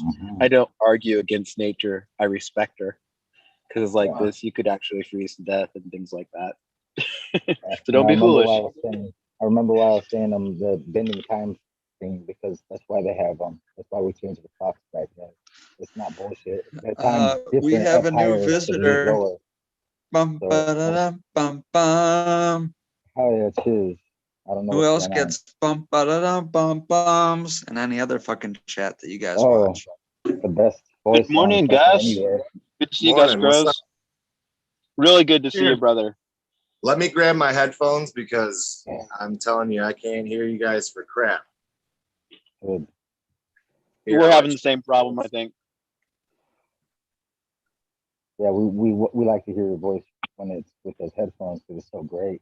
It sounds fucking professional as fuck. A red pill doesn't sound. So I just Red want to know. Pill. Yes. slap. Yeah. Just you. I'm just asking. Well, Hold I call on, it I'm just going to grab my microphone. How I about call look it it up? non-globular geocentrism. Geocentrism meaning Earth is the center of the universe, and non-globular meaning I don't believe the Earth is a globe. That sounds like some shit that some egotistical control freak dropped down on some people. We are the center. Like we are the center. And that's Well, our problem. it's funny that you say that because it's actually demonstratable and provable. They've done it twice. Cosmic microwave imaging that they've done. Even the stars at night when they record There's them, a they're going to circle documentary you above us. can watch. It's Copernican principle. And the people that they did, it's with all the natural, all the same astrophysicists, Neil deGrasse Tyson, Michio Kaku, all the ones that are in every other space documentary that you've ever watched. And they think it was a conspiracy and a big hoax, and that they were duped into doing this movie and saying things that they don't really believe. And they sued the people that made this documentary because they used those guys' their own words against them, and they admitted to the cosmic microwave imaging. The cosmic microwave background imaging is proving that we're the central point of where the universe started from. Yeah. And the stars, we wouldn't be able to see the same stars every day at the same time every day. Like we just wouldn't, and we do. And so that just like, it's just something. Like I see fucking that one guy up there every day, Orion and his belt every day in the same spot. I'm like, why do I see Orion's belt every fucking day? I shouldn't see that shit every day. We should be spinning in a circle Yeah, somewhere. that's a good thing. Like there's multiple demonstrate. I mean, we can go on for like hundreds, like literally 200, 400,000. But one of them is the central point of the North Star, and they'll tell you that precession moves the North Star and what star is actually designated. And right now it's Polaris, and they would say and why didn't they 2,150 years ago it was Thubain. Well, 2,100 years ago, the Aztec or Mayan pyramids were already constructed, and one of them has a direct line of sight little hole that's a 2-inch by 2-inch square lined up directly to the North Star Polaris. And it hasn't moved in line of sight of that in this entire existence of the construction of this pyramid.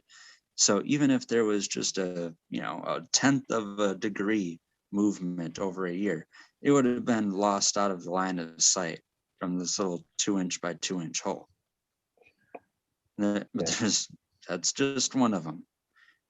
So you're basing this off of the scientists who base this off of mathematics, who base this off of trial and error, who next week could be like, you know what, man, we didn't carry the 1 and it didn't go to the 80th power. And so we were off by a half a smidgen. And really, it's not us, it's Mars. We were not it was over there, but we'll still take it. So that's the only thing I hate about what we get told, what filters down from these people that write these papers. Not that research isn't grand, and I don't like that they back through and try to figure things out for us. I understand. Like I work a trade. They change the code, figure out, oh shit, maybe we should insulate that, or maybe that. Well, hey, I can understand that here too. Here's the thing with the size of the Earth, that has to be. It really doesn't work, but the math does. I mean, it would have to be some enormous building of some monstrosity, which doesn't make sense. It wouldn't ever exist for an actual example of what I'm talking about. But when you square and plumb a door or walls, right there, if you construct a building and it's tall enough and big enough, the top of that building will be bigger than the base of that building due to the earth and it being a sphere and all the points of gravity pointing to the center of a sphere. But that's not. You get pure right angles when you square and plumb things, which kind of proves that you're working on a level plane. Well, Jesus, that goes further from what I talk about. But what I wanted to turn that into is the subject matter that we're talking about right now is kind of fucking everything up, because a few years ago they banned anything we're talking about, literally, and we're not even talking about what we're talking about at this moment right now, but all the cannabis things is part of that.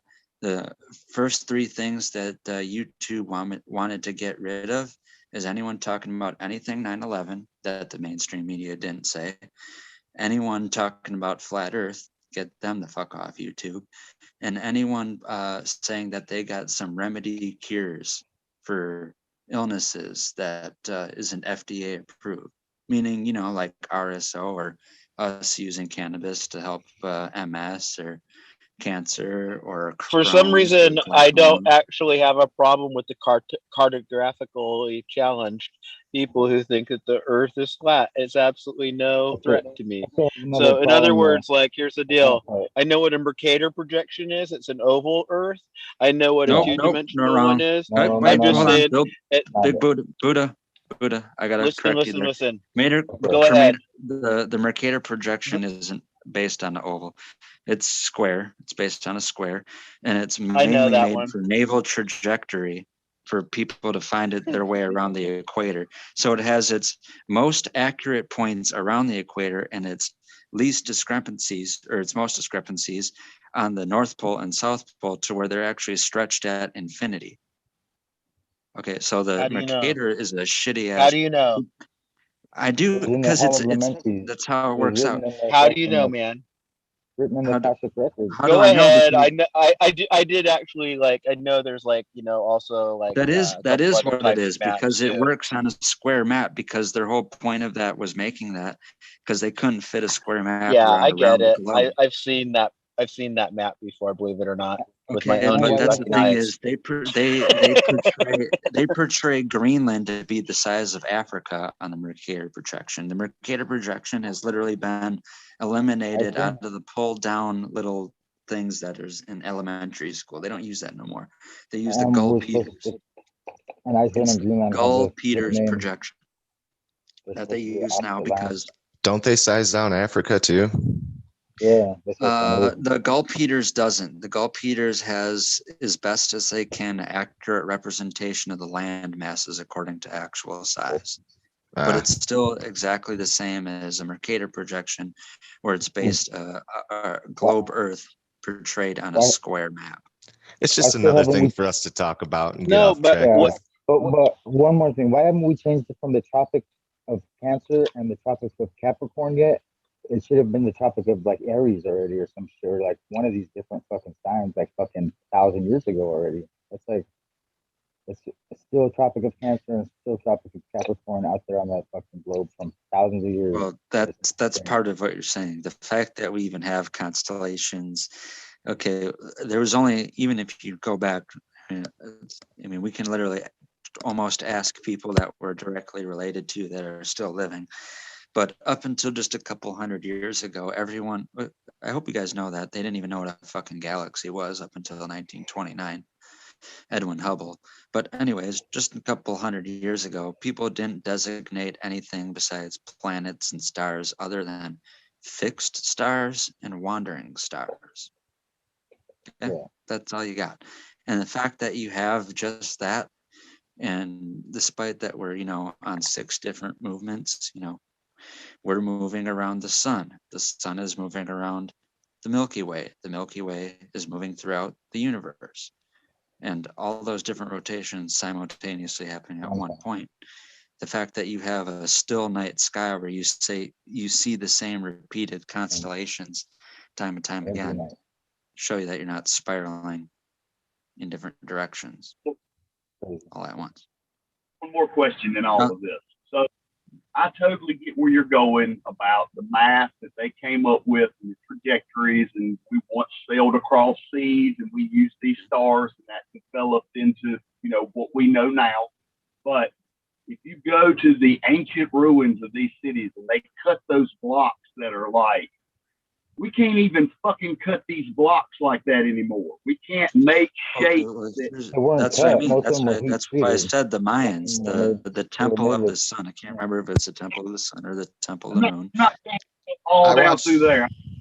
Half of them weren't cut. They were made Okay, with so heat. that's, I mean, That's up it. until just a couple hundred years ago and all the way dating back there, dating back to the Norse mythologies, the Hebrew mythologies, all that takes place on a flat earth with a dome covering it. The Egyptians, the people that built the pyramids, they didn't believe in a globe earth. They couldn't get to the next spot. So it was against their mind. So below. I'm sitting here, Buddha's talking about it's cold as shit where he's at. We just got frost on the ground. I mean, I can walk around barefoot and yeah, my feet get wet, but they ain't cold. So in my mind, I have to try to relate to another time frame that I live in, January or February. It's cold now, but not now where Buddha's living in it. So if you lived in Egyptian days and your ass couldn't go, but what? The farthest you thought you could go was China, because that's where we traded. That was the farthest trade we had. You thought it ended there. Hell, they don't go anywhere else. They come over here. So it can't be nothing past this, right? So this is past the line of the last. Yeah, this is Smiley's making a good point. He says people have known that the world is round for a lot longer than Columbus, and what he's saying is there have been people going all around the globe on all kinds of papyrus boats and on carved boats and all kinds of things. You know, Oh boy, outriggers. here we go with that Here we whole go thing. again. Yeah, you can go Well, around no, your no, block. no. You can go around your guys- block. That doesn't prove that your block is a sphere. All I'm saying is that people have been navigating the seas for a long time, and I think Yeah, I they trust their did. judgment. You can look. That's, I mean, you guys aren't exposed to Can you things guys that you hear should me? learn. Can I speak real Yes, quick? I can, Gus. Yes. Huncho has something to say. Okay, I'd like to Truth hear of the Huncho. situation is no one knows if the world is, or if the earth is flat or round, really. So people tell us, oh, it's flat, or oh, it's round, or we see things in history that point to it being flat or round, but really no one knows if it's like round or flat. And if anything, if it is flat, it's flat in a dome on, or like flat in a dome on the bottom, like a dang terrarium or something. You know, we can dig down and we can look up into the space. So No, well, here's the thing. truly Here's no another one thing. knows the truth about it. That's all I'm saying. So Native we're arguing for no Americans reason. Can I think interject? that. Can I interject Listen, right there? There are I'll things say something that different. there Native are things. Americans Hold on, let me believe that interject real fast. North with this America part. is balanced on the back of two tortoises. They call this Turtle Island. That's a motherfucking fact. No, yeah, I know Now, you're talking. I think I've got to exactly go. The tortoise. I'm serious. The, I'm going to the go now Chinese because tortoise. The Chinese tortoise. That was flat Earth people that came up with that. So I didn't go round or any of that stuff. I said it to say if 10,000 years ago we were cutting blocks perfectly together to where they were sealed, then what happened to that math? Because the math we have today won't let us get that far. We're still a little off, even with all the technology we have. Still can't build those fucking blocks.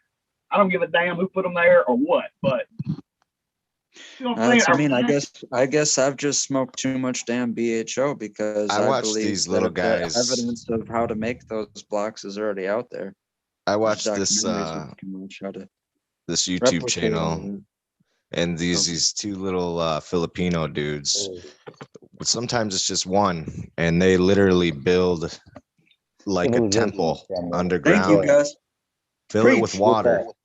And had to dive in just fucking house. I saw that last week. That was dope. bro, just okay. Let me look up on I love my that recent. shit. I saw that one, dude. On my Damn. recent thing, just to tell you guys what this is. But I'm telling you, these guys build shit that you would never believe is possible. I believe you know it. what I mean? Yeah, by I two fucking people or believe one it. person, you think there's thousands of people doing all this fucking work, and there's just two guys with fucking two pieces of wood and a copperhead axe or whatever. Fucking dope. Yeah, Greatest yeah. shit. I got to address something that got said. Smiley. Yeah, a couple hundred years ago, all of our ancestors had no idea that people even threw around the idea that people like, wait, people consider what kind of thing that we're living on. I thought we're just living in good old Racine, Wisconsin. You know, That's what we people would look like. literally did not think of anything outside their hometown that they grew up in 200 years ago. But anywho, a lot of what you're talking about are probably referring to is the Greeks, old Pythagoras and Eratosthenes. But those people didn't ever exist. That was just a bunch of people plagiarizing history because they would go back and they'd be like, hey, these old books are decaying. Someone's got to go back and transcribe them into our modern language before they all turn into dust. Yeah. And they're like, I'm a little sneaky fuck. I'm going to write what I want So, in history. all the same stories. I'm a It's little all the sneaky same fuck. stories. It's all the Bible is written 1,000 times over again with different names, like the Anunnaki, the fucking Adam and Eve stories, all that shit, all different names and different So fucking a lot places of those Greek books were actually written by Jesuit these monks. motherfuckers. And the These Jesuit motherfuckers monks came around, and I can't remember the year of who crashed their boat over 1543. here. I think it was I found a 1543. fucking shipwreck, Something guys. like that is when they started rewriting all those Greek historical books.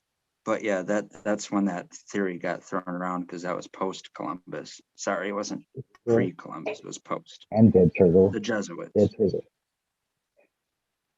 That's who came up These are with the the globe fucking. Earth theory This and fool crashed Nicolaus here. Copernicus that I already named. If you watch the documentary, The Copernican Principle, this is all Nicolaus Copernicus. What's so wrong with These indoctrination? motherfuckers.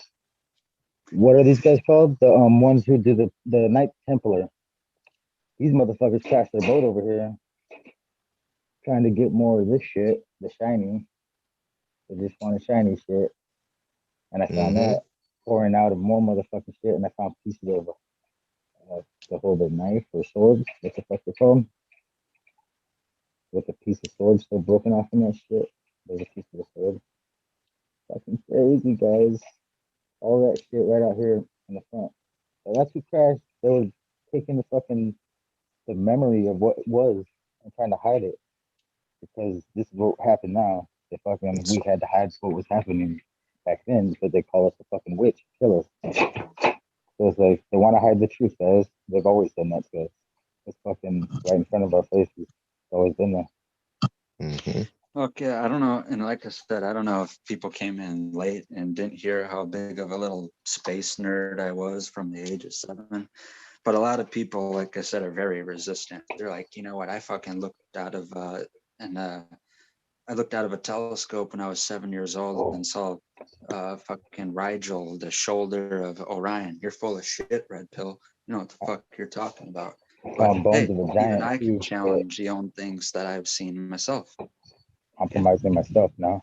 Well, Red Pill, just because you've seen it doesn't mean that it's true, though. It's just your personal opinion. No, that was a Bam. but that's a hypothetical that I said is like right now. That makes sense back too. then, I would watch a space documentary and be very intrigued with it and just literally try to learn. You know, I'm soaking it up like a sponge. It's new. Right, but who's to everything's say new the to guy me. making the space documentaries right? Like Neil Well, hold deGrasse on. Tyson, he's Hold wrong on, about a bunch of hold stuff. on. Let me finish with that. At some point, like it changed, right? A lot of people they don't even realize maybe that this is a thought that they can throw around in their head, that all the things that we see above us aren't as big as they say and aren't as far away as they say. Okay, these No, I things will are agree with you small. on that part because it's like, how do you measure how far away is a planet that you've never been to? Or like the sun, you'd burn up before you even get close to be able to measure how far away it is or what size it is.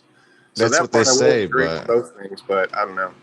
I've heard that the sun isn't as hot as they say it is too in a science fucking forum or whatever. So, I just try to stay away from all that because really the truth is under our feet.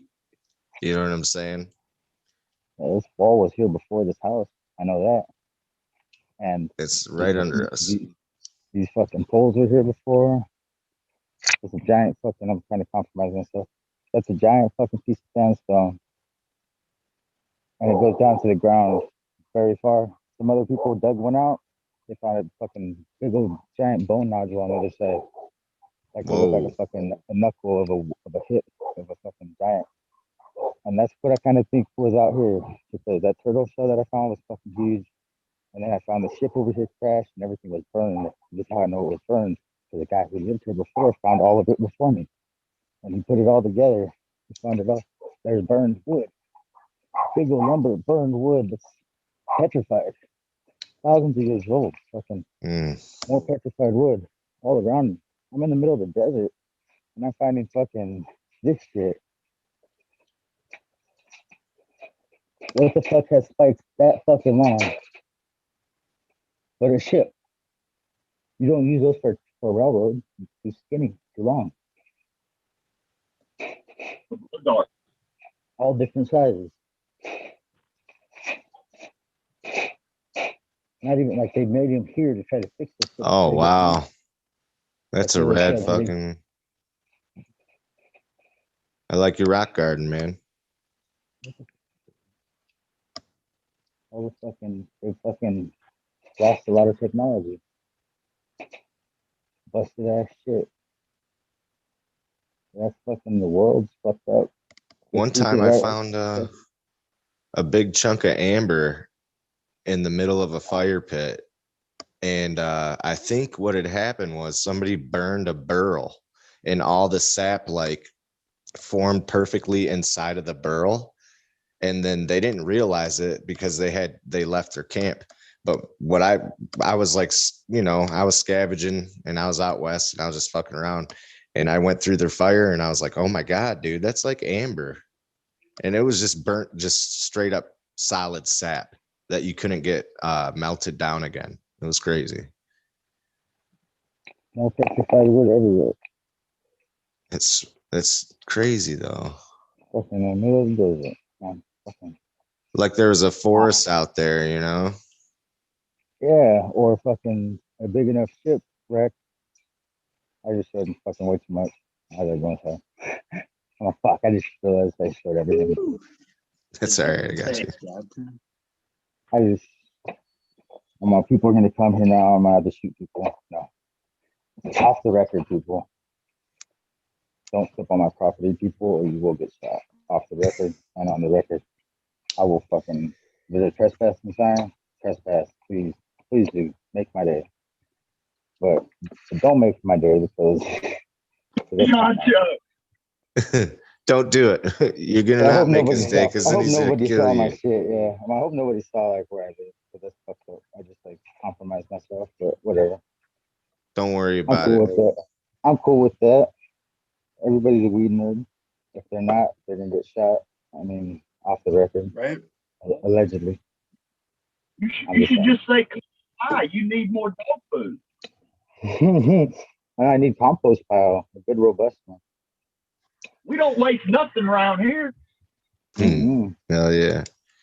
My 30-gallon living soil pot basically turned into my compost pot. Hell yeah. It's growing some fat mushrooms and shit. What you trimming up over there, Gus? I got some pineapple upside down cake, and I wish you could smell it through the fucking. It smells incredible. It has Smell like pineapples? It does have pineapples, and it has my girlfriend said lemon, and like a sugar cookie, or like a cookie that has like a buttery smell to it. It's awesome. Nice, man. That does sound pretty good. Yeah, I'm excited. I'm gonna bring some out to Dankovich today and see what he says about it. Cause yeah, this stuff's so good. I gotta press some of it. He's the one with the rosin press, huh? Well, yeah, I brought it over there. I was gonna let him use it and stuff, and I'm gonna go squish some out. So this plant, bro, is It was in one of the auto pots failures, but it's actually the bud's really good. So let's see. Where's everybody get their autos from? If anybody runs them. Yeah, it looks good, man. That looks nice. Little golf ball dense nugs. But most Yeah. people I know growing good autos, they're getting them from Chef Anna White Label. Yep. Chef Anna, Mephisto, Barney's Farm actually Dutch Passion, and Barney's Farm has good autos too.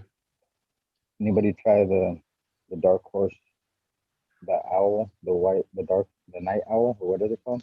Oh, I know what you're talking about. I haven't. Yeah, Yeah. Mephisto and dark horse together. I've tried Ethos and Fast Buds. Ethos, that Pluto auto, which actually, if I would have gave it some more love, it would have been a kick-ass plant. It had some crazy terps. I mean, I was smelling cinnamon and shit in that. It was awesome. Pretty good stuff. I made seeds with it. So we'll see if I can get some more autos of it. But I'm just interested in carrying that fucking terp profile over to the next plant that it makes. Yeah, that's what sucks about the auto is you can't really keep a clone of it, you know. Well, you can, but you just got to keep cloning over and over and over. And as soon as it hits the walls of the pot, it's going to flower. So it's a pain in the ass. So if you do find that keeper pheno, it's hard to keep it around. Yeah, Throw it in the ground. always. Throw it in the ground if you have the chance. I just took 65 cuts of this pineapple upside down cake from the mother, and then I flipped it. I actually re-vegged it and then took cuts, and now I flipped it into flowers. So we'll see what happens. Gotcha. Was that your first time running that strain? Yeah. Pretty cool. Did you have other strains like going up against it for like pheno hunting wise, or other phenos of it, or just that one pheno? Actually, my brother kind of did the pheno hunt of just 3. He only did 3 and picked one, and I got this. He couldn't take care of it. Something happened with his grow, so I brought it into my place and fucking, That's cool. When someone picks out the pheno for you, as long as they're not trying to screw you, and I'm sure your brother's not trying to screw you. But you know how like Yeah. the dispensaries, sometimes they'll take like the best cut and give out the second best cut or something, you know? Oh yeah. Yeah. Right now, sorry. No, go ahead. I was gonna say you just don't get that around here. You get the second cut or the third cut. You never get the best one. You never get the number one out here. Never. Yeah. Like it's always second or third. Like you would never get number one. Go ahead. So. Yeah, usually that shit's like $1,000 to $5,000 a cut.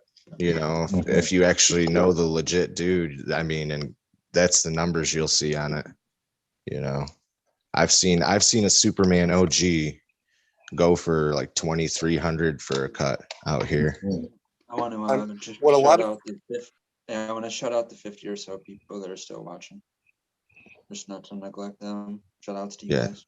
Shout out, guys. Sorry, I'm trying to, whatever. I'm just chilling. You're good, dude. I just wanted to say that because I didn't say it in a few hours probably. Superman OG, what's up with that? It was fire. I mean, that's all. It was the original cut, and that's how much homeboy paid for it, and was like super stoked that he had it, and he ran it.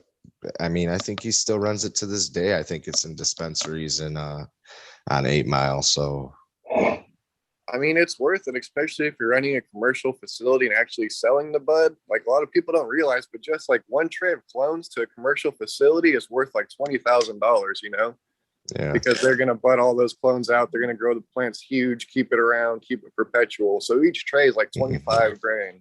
That's just like, you fuck that up, that's money down the drain. I remember one of the Supermans that we put 3 1,000 HPSs over it. One was like angled on it.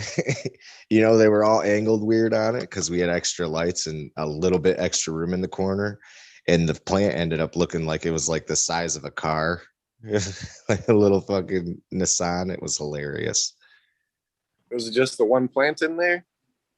No, there was I want to say 28 in that one, in a basement. I Yeah, want she to must say have it had was some room to grow then. Yeah, it was a big basement, and it was all just one grow. It wasn't mine. I was just helping somebody do A and B, water for 10 seconds, follow their fucking little shit. But That's cool. yeah. What other strains you got running right now or keeping around? Right now I'm trying to keep around white truffle cheese, and I got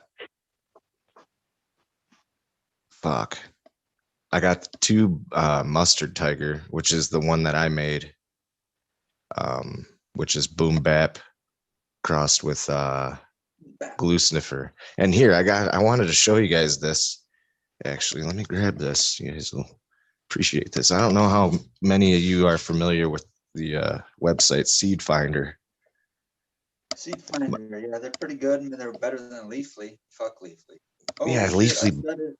Oh, Leafly shit. sucks. But so dude, I wish I could let's see if I can turn my camera over. It's broken, and I can't see where the little thing is to turn it around.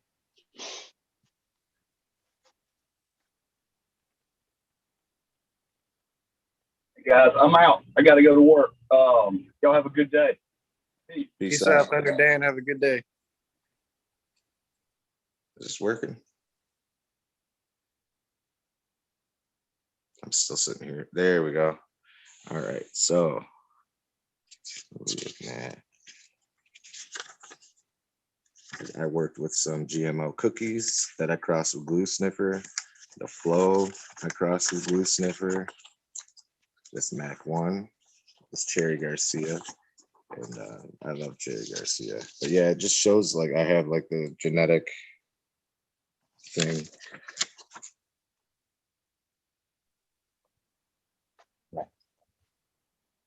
So it kind of shows its lineage.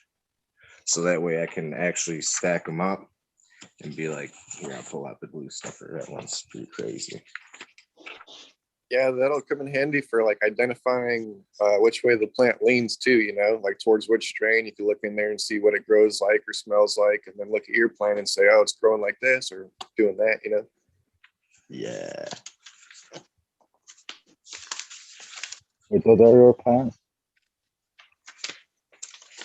Yeah, so here's what I got. So the glue sniffer cross with, I got the Cherry Garcia, the GMO cookie, and the Boom Bap. And I got a Mac 1 that's crossed with glue sniffer. I got Was the glue sniffer a male or? Yeah, I picked the male. I pheno hunted for male. Okay, that's what I figured. Did the Mac 1 accept the pollen and get you a bunch of seeds? Yeah, the Mac 1 did accept the pollen. My buddy is running it right now, and it has beautiful buds, little Christmas tree buds as tops. I'm super happy. I mean, How dainty was that male? What's that? How dainty was that male? How danky or lanky? Dainty. Like, yeah, it was danky. Like a little prissy women, little tutus spinning around. Was she big? Hold on, I'm having trouble with this. Yeah, it's kind of hard to hear you, Red Pill, but I got you on the last part there. He was saying it was dainty. Dainty. Yeah, See, there's something dainty, I figured it out. There's this thing with Zoom. I like Zoom. Hey guys, there we go. If you're listening to me and you guys all work for Zoom, here's the thing. I like Zoom. It's pretty cool. But there's this thing, if I don't have my camera on, it kind of mutes or not. It doesn't mute, but it lowers my microphone. I don't like that. Come on, man. Make my microphone the same as when I got the camera on. Yeah, I find that to be a problem too. Not really, but yeah, very big problem. Go ahead. Dainty. Yeah, D-A-I-N-T-Y. Dainty. Like, I'm a little girl. Dainty. Like a minus 5 in the pants, like a 00 fucking. Those are the males you want to find. Don't get me started on those Those dainty girls males. you We've want to been mowing find. for hours and hours and hours. Okay, so No, I agree from the with you on male that, Red Pill. from the male glue sniffer that I used, I will say every so like all the Mac, all the GMO cookie, all the Cherry Garcia crosses from that, they all kind of represent the male flower, like the male flower structure of that male. And I'm super pumped about it because it had a really long, nice, super fat top cola. And then it would have like these two, little nugs. But all I cared was that stinkiness, that fucking structure too. Like it was a sturdy plant. All the plants, I mean, had really sturdy, really fucking sturdy stalks. I was Have you super ever impressed. tried I mean, training or topping it to see if you could get all the branches to come up like that, or is it just the one main big yes. stalk? Yeah, I did. I can't help myself. I always top and train and shit, man. I'm always doing that. Well, here's what I meant about the dainty.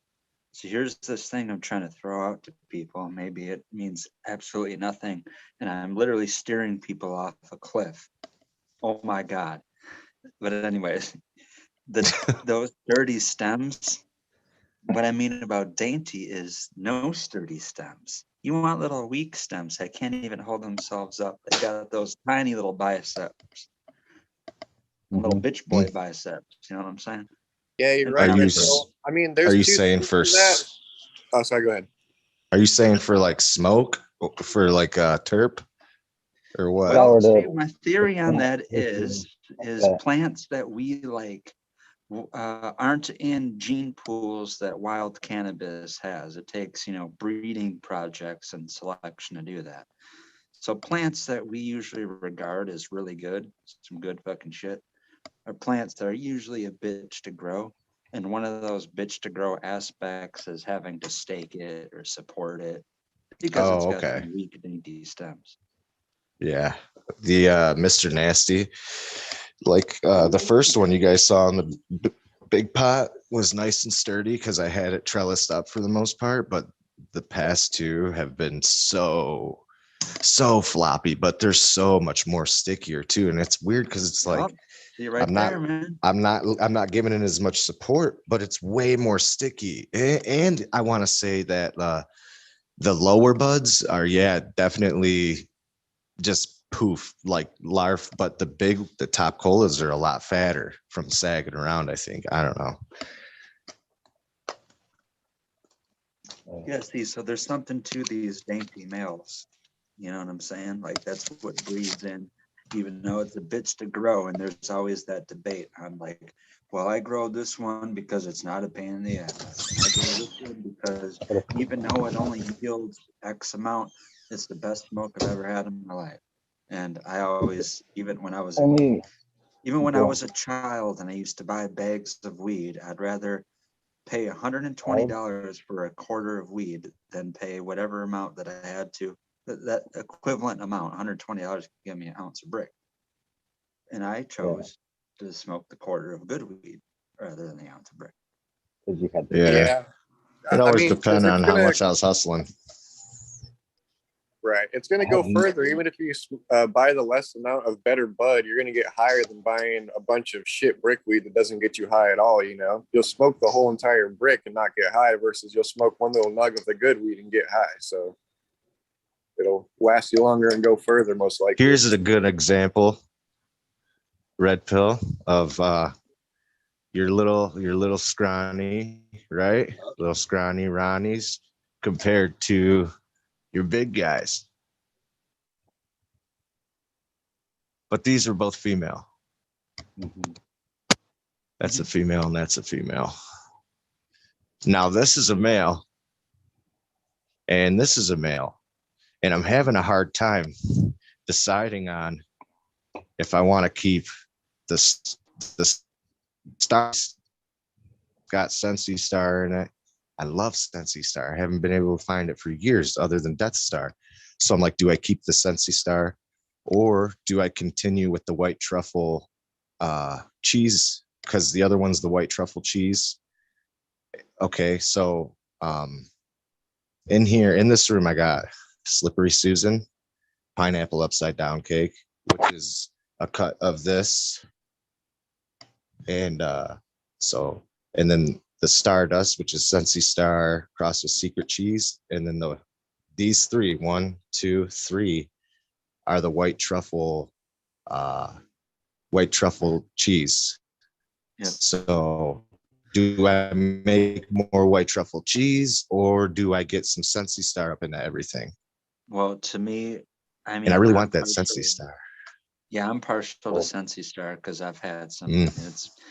I got a funny story about that. I grew a really good Scentsy Star plant. One of those Oh, yeah. cherry that I got. Like I said, some of the best fire I've ever gotten was in freebie seeds.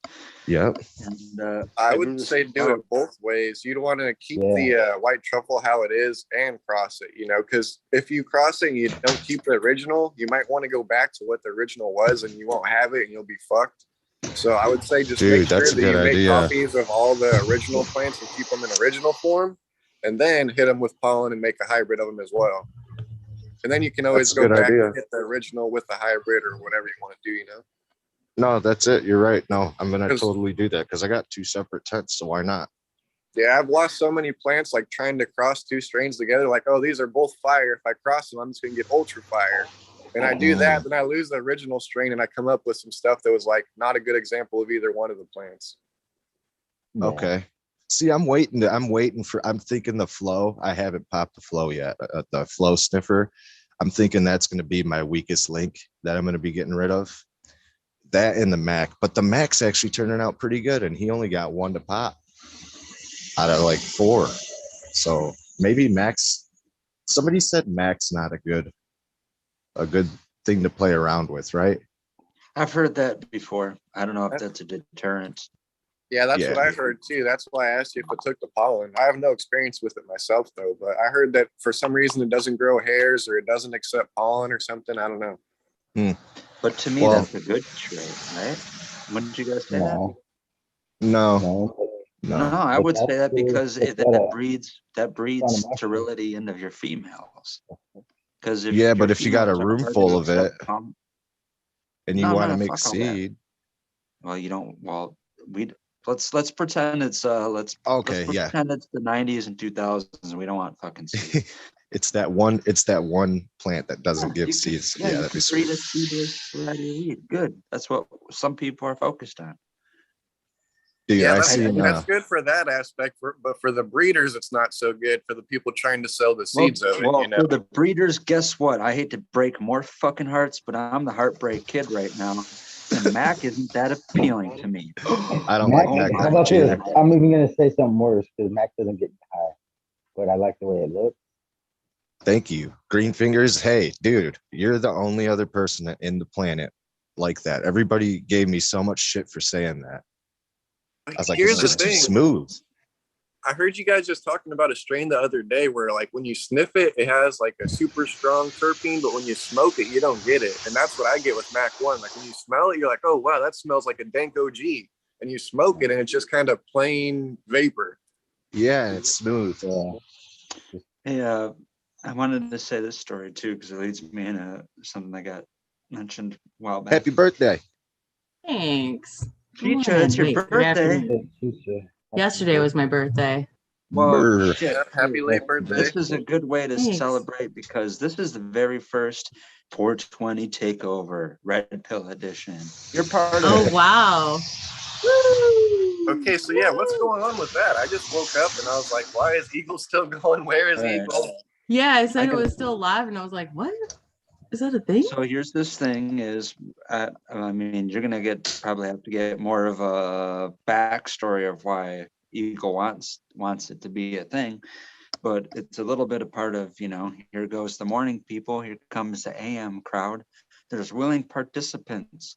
And Eagle, I think, felt, he said that he felt guilty shutting it down when he knows people are, ready to go and that kind of I stuff. love it. So, I was actually right now. thinking of starting one, and just because of that reason, that's so funny. But I'm not. We got the 420 I'm not takeover. organized enough. So I'm a Sunday guy. So you guys can look forward to me Sundays, you guys can wake up and find me here on the Eagle Garden Show, taking over for the Weed Nerd World 420 takeover on Sundays.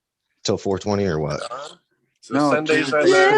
the It Redstone World. only begins on 420. See, he kicks off an ordinary Weed Nerd World, and then at 420 he hands me the wheel, and I take it on to right now, whatever time we're going on now, and beyond, and beyond, and beyond. But doesn't it have to be like 12-hour increments? It can't be like a full 24 hours.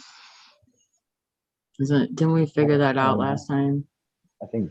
I don't Oh, think it'll kick so. you off? No, it's No, I not think- that it'll kick you off. not It at that won't point. process. Like something with how long it is. It's something about it won't process. Oh. I think potent I tonics think might be you longer get though. an alert. I think I've seen it before. I can't remember if it's like a 10 or a 15-minute alert that happens. So Speaking on processing, I'm gonna go finish up my bin that I have up there, and then get ready to head out to Banks. Oh yeah. So happy birthday, Chicha. Thanks. Right on, And- Jeff. Peace out, bro. And peace out. Cheers, everybody. Have a good day. Yeah, you Oh, too. okay.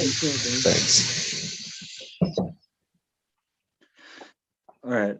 I wanted to say this about the Sensi Star. I had a encounter with that very fire plant, and this is when me and my dad were growing. Some said years ago, and he doesn't know. He knew a little bit of the lingo that I taught him. He knew what he was looking at a little bit. And one time he went to go look at the plants, and he came back down and he said, "You need to go look at that one plant. The trichomes are crazy," or something like off the hook, or blowing up, or something. I forget his actual term that he said. But sure enough, I went up there, and yeah, Sensi Star had some fucking globular. I believe in those fucking trichome globes that I saw on those Sensi Star plant, on that Sensi Star plant. But yeah, I was really fire. And the reason I thought of that is because I was thinking of another weed nerd. I missed out on it. But yeah, Hancho, my dad, the thing about convincing him to try and get a tent going is the first time that happened was like 10, 11 years ago. And then in 2013, here at this exact location, we got busted. So he's turned off of that thing. And if there wasn't for, basically in the shortest way of describing it, me having too much money and being cut off of disability, him having shoulder surgery and not having work to help me out with that, me having some fuck faces and pretty much sadomasochists is rentorees, whatever, the people whose grow house I was living at. It was basically a shit storm that made me move back to here to Wisconsin. So he's just not cool with the fact that that I want to grow, because it's not what's going to happen, because we got busted 2013 here together growing, and he himself already got busted growing himself in 1993. Yeah, that makes sense. You don't want to risk it. There's a lot to lose if you've already been busted once. And yeah, so I get that. Here's a little fun fact too. If anyone knows that, here's a little current event thing. Anyone paying attention? I like to call him, even if I'm just poking fun at the poor kid, I call him little fuckface or snot-nosed punk Kyle Rittenhouse. If anyone knows what's going on there with the whole Kenosha thing and the pew, pew, pew, that kind of stuff. Anyways, his attorney happens to be who was our attorney. And I actually got my dad whatever his charge was less of a charge than the first time around, basically. And all I had to do is just move the fuck out of Wisconsin. So Well, that's good. Well, not just a good, but weird better little than what could irony have happened. situation. Yeah, better than what could have. Here. I don't. There's very many details. This will all come out in autobiography or whatever if people are demanding information. But anyways, the main thing was so my grandpa, he grew me up around firearms, right? So I had firearms and all that kind of fun stuff, along with getting busted with the weed plants. And that's what they're trying to charge my dad with, because he already had gotten busted before. They tried to say that it was a criminal possession or ownership or whatever of a firearm, mandatory minimum 5-year sentence. So this guy, his whole thing was that other circumstances, because of that, they weren't really concerned about the weed as much as they were as me of an excuse because of my disabilities and things. They said that there's no way that someone that's visually impaired, owns guns or does anything with firearms or anything like that, which was actually wrong, because this good attorney, like I'm saying, went through the cause of not only figuring out that all the guns were bought and owned and registered by me, but I went to the fire range, the rifle range and all that stuff with my grandpa on a regular basis, with our signatures there at the sign-in thing. So their whole thing with making it a case, like I was like the the loophole for my dad to have. Yeah. So they're weapons. basically trying to pin your guns on your dad, saying that he can't even shoot the guns because his vision's impaired. Yeah, and saying that we're like a father-son drug weed kingpin. Damn, red pill. Yeah, they always do weird shit like that. Like when I got arrested, they were saying like they already had all this information on me through social media, and they were saying I was like a gang leader and all this, and I tell these people what to do. I'm like, dude, I've never been in a gang. I'm definitely not a gang leader. Like they'll throw anything at you to try to screw you in the court. Yeah, that's funny. I want to be a gang leader. What the hell? Right. After that happened, I made a run for Colorado, and shit just didn't work out there the way I wanted to. I think I was a little bit too advanced for my time. I remember bringing THCA to one of those smoking lounges and people literally distancing them away, like sitting 2 seats away from me, and then like whispering to the people they sat with, like, that fool brought crack over here. No, like they was just didn't know what they were looking at the time. But other things like that, it's never worked out. Colorado. Yeah, I mean, it doesn't work out. Same thing happened to me. I moved up to Northern California with a buddy of mine, and we had like these plans of having everything going and like an extraction facility and our big farm, because we have like a big barn to grow in and stuff. But once we got up there, he was just like so busy with other stuff, and I was like running everything, and like I don't know, things just didn't work out. So I came back to San Diego, and things started working a lot better. But we all move and try different things that don't always work out. But I'm confident that stuff will work out for you, Red Pill. You'll find your spot to grow, and you're a smart dude. You'll make it work. Just give it some time. I mean, look at me. All right, look at Teacher. Like a year and a half ago, I don't even think she had any ganja plants growing. Right. I just put a light in the closet and said, "There you go." Yeah, and it sucks because I would tell you just go find like some plot of land near your house and throw some plants out there. But with your vision impairment and you not being able to drive, it makes it more difficult. It's not like you're gonna backpack some water out there and walk out there or something. Yeah, I'm just too much in the city right now, like in the city. Like, well, there's this guy who creates grow rooms like out of like he created a grow room out of like a trash can, and you wouldn't realize it's a grow room because you see a little light, but it doesn't make a lot of noise, and he just has one little small plant in there. Well, that's a thing that's a reality for some people, is having to take that approach and then what their grow setup looks like. Some people still got to do that. Like I remember when I first came around to growing, one of the very first things I've seen advertised for new growers was PC grows. So they would take a little computer, like whatever the fuck they call it, desktop computer. Put in the tower. Yeah, in a tower. And that's what they're selling for like college kids to grow in their dorm. Yeah, because you can just put a fan in the back. I mean, especially if you're gonna grow an auto, you can grow that thing, little tiny thing. And just, you know. Good morning. Good afternoon. Afternoon. Cheers, by the way. I just didn't want to interrupt you guys in the middle of your conversation. But yeah, I Hey, think good they call them morning. like. I have to greet people with this, but I'm thankful that you came and you're a part of the very first 420 takeover at the Weed Nerd Gardens, Weed Nerd World show. I know. It's so Yeah, I cool. wasn't sure why Eagle was live in the daytime. Yeah. When it's like It's 8 gonna become a o'clock, it's like, regular what's thing. wrong? Get Eagle in the morning now.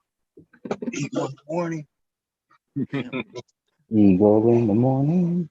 You see this weird, like, you guys call it poly or something. Some people call it like. Lollipop?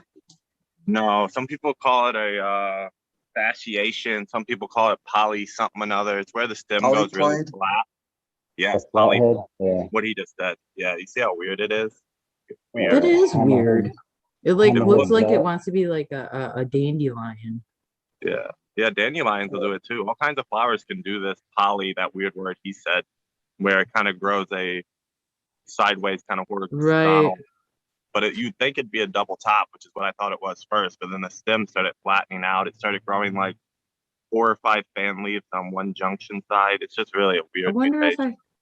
I wonder if I have the same thing, because I have a plant that kind of like topped itself, but then it's like split off into 2 stems and then it's just growing. Yeah, that's okay. That's a self-topping, which is what I thought that was, but it's definitely not.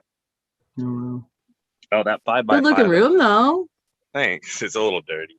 But the 5x5 that I was showing you guys back when it was close to harvest, I ended up getting 39 ounces out of there.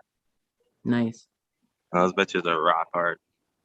Yeah, it's a room that's really packed with tents. You said with the 5x5? Yeah, the 5x5, I think I came on here a few times during normal business hours. And I feel I I've showed seen you. it. I just can't Normal remember. I can't business remember shit. hours. You'll know it by the light. Like I said, I harvest it, but you'll know it by the light, man. It was a crazy looking grow. Probably one of my best looking grows, but you got to know it by the light. How many plants did you have in there, if you don't mind me asking? 6. Wow, that's pretty good. There we go. You got to remember this light. I showed it off in the live. I haven't remember seen you this wasn't light, there. so. Yeah, Yeah, I that's remember this exactly- now. It's got the removable infrared, right? Yeah, Replaceable.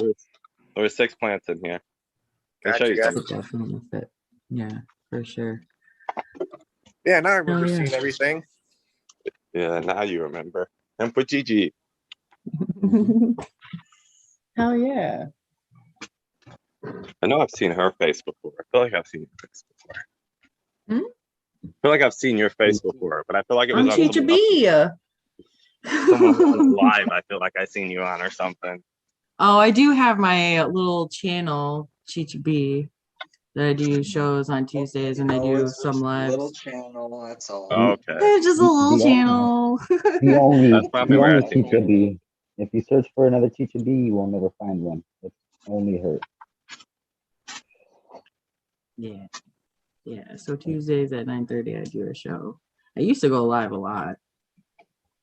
And probably I will hang out over at Twisted sometimes. I don't know if you know there. You know, one that I liked, Chicha, a while back was you showed a video of crazy ass ring cam videos. Wait, what was it? Ring cam. Ring cam, those ring little cam doorbell videos, ringy things yeah. with the camera. Oh yeah, yeah. Those are really I don't know what to do this Tuesday, so maybe I'll do another scary episode. Oh yeah. Yeah, those things, man, I could sit there for hours and just watch. People are fucking crazy. Crazy. Just crazy. Looks like you got some rock hard nugs there, Hemp with GG. Oh, yeah, they Oh, came yeah. out really good. I have some 4K quality on my channel. It actually shows all the colors. StreamYard like kind of adds like a 1980s blur to everything. Yeah. Yeah, you can That's never what I see the use. lead on Zoom or any of this shit. Right? It's funny, they fuck with us because it's literally called Zoom. You would think, you know, you could Zoom. You'd think you would be able to zoom in. Hell yeah. Yeah.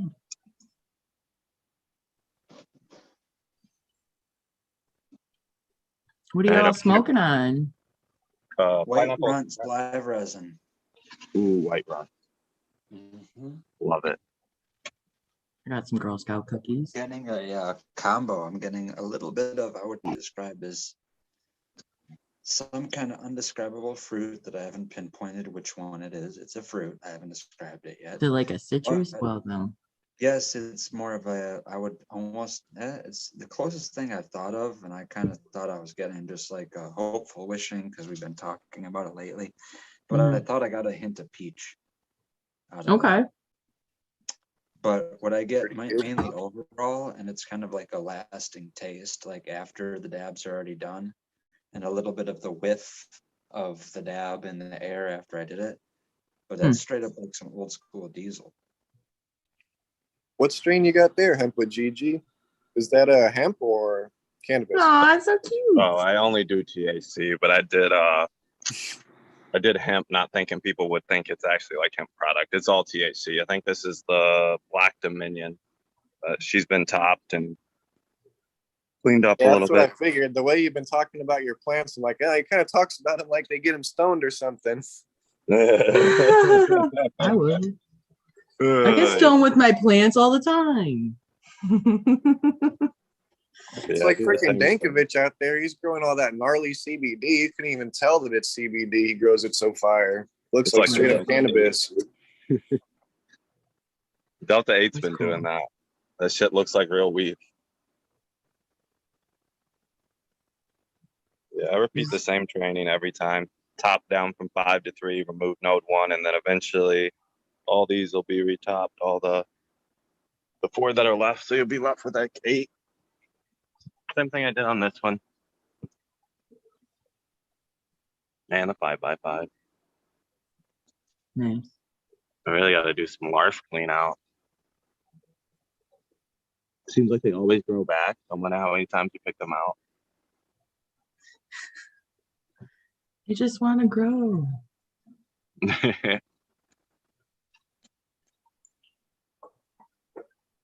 like jealous. I want to play with my plant. Why aren't you playing Sleeping. with it?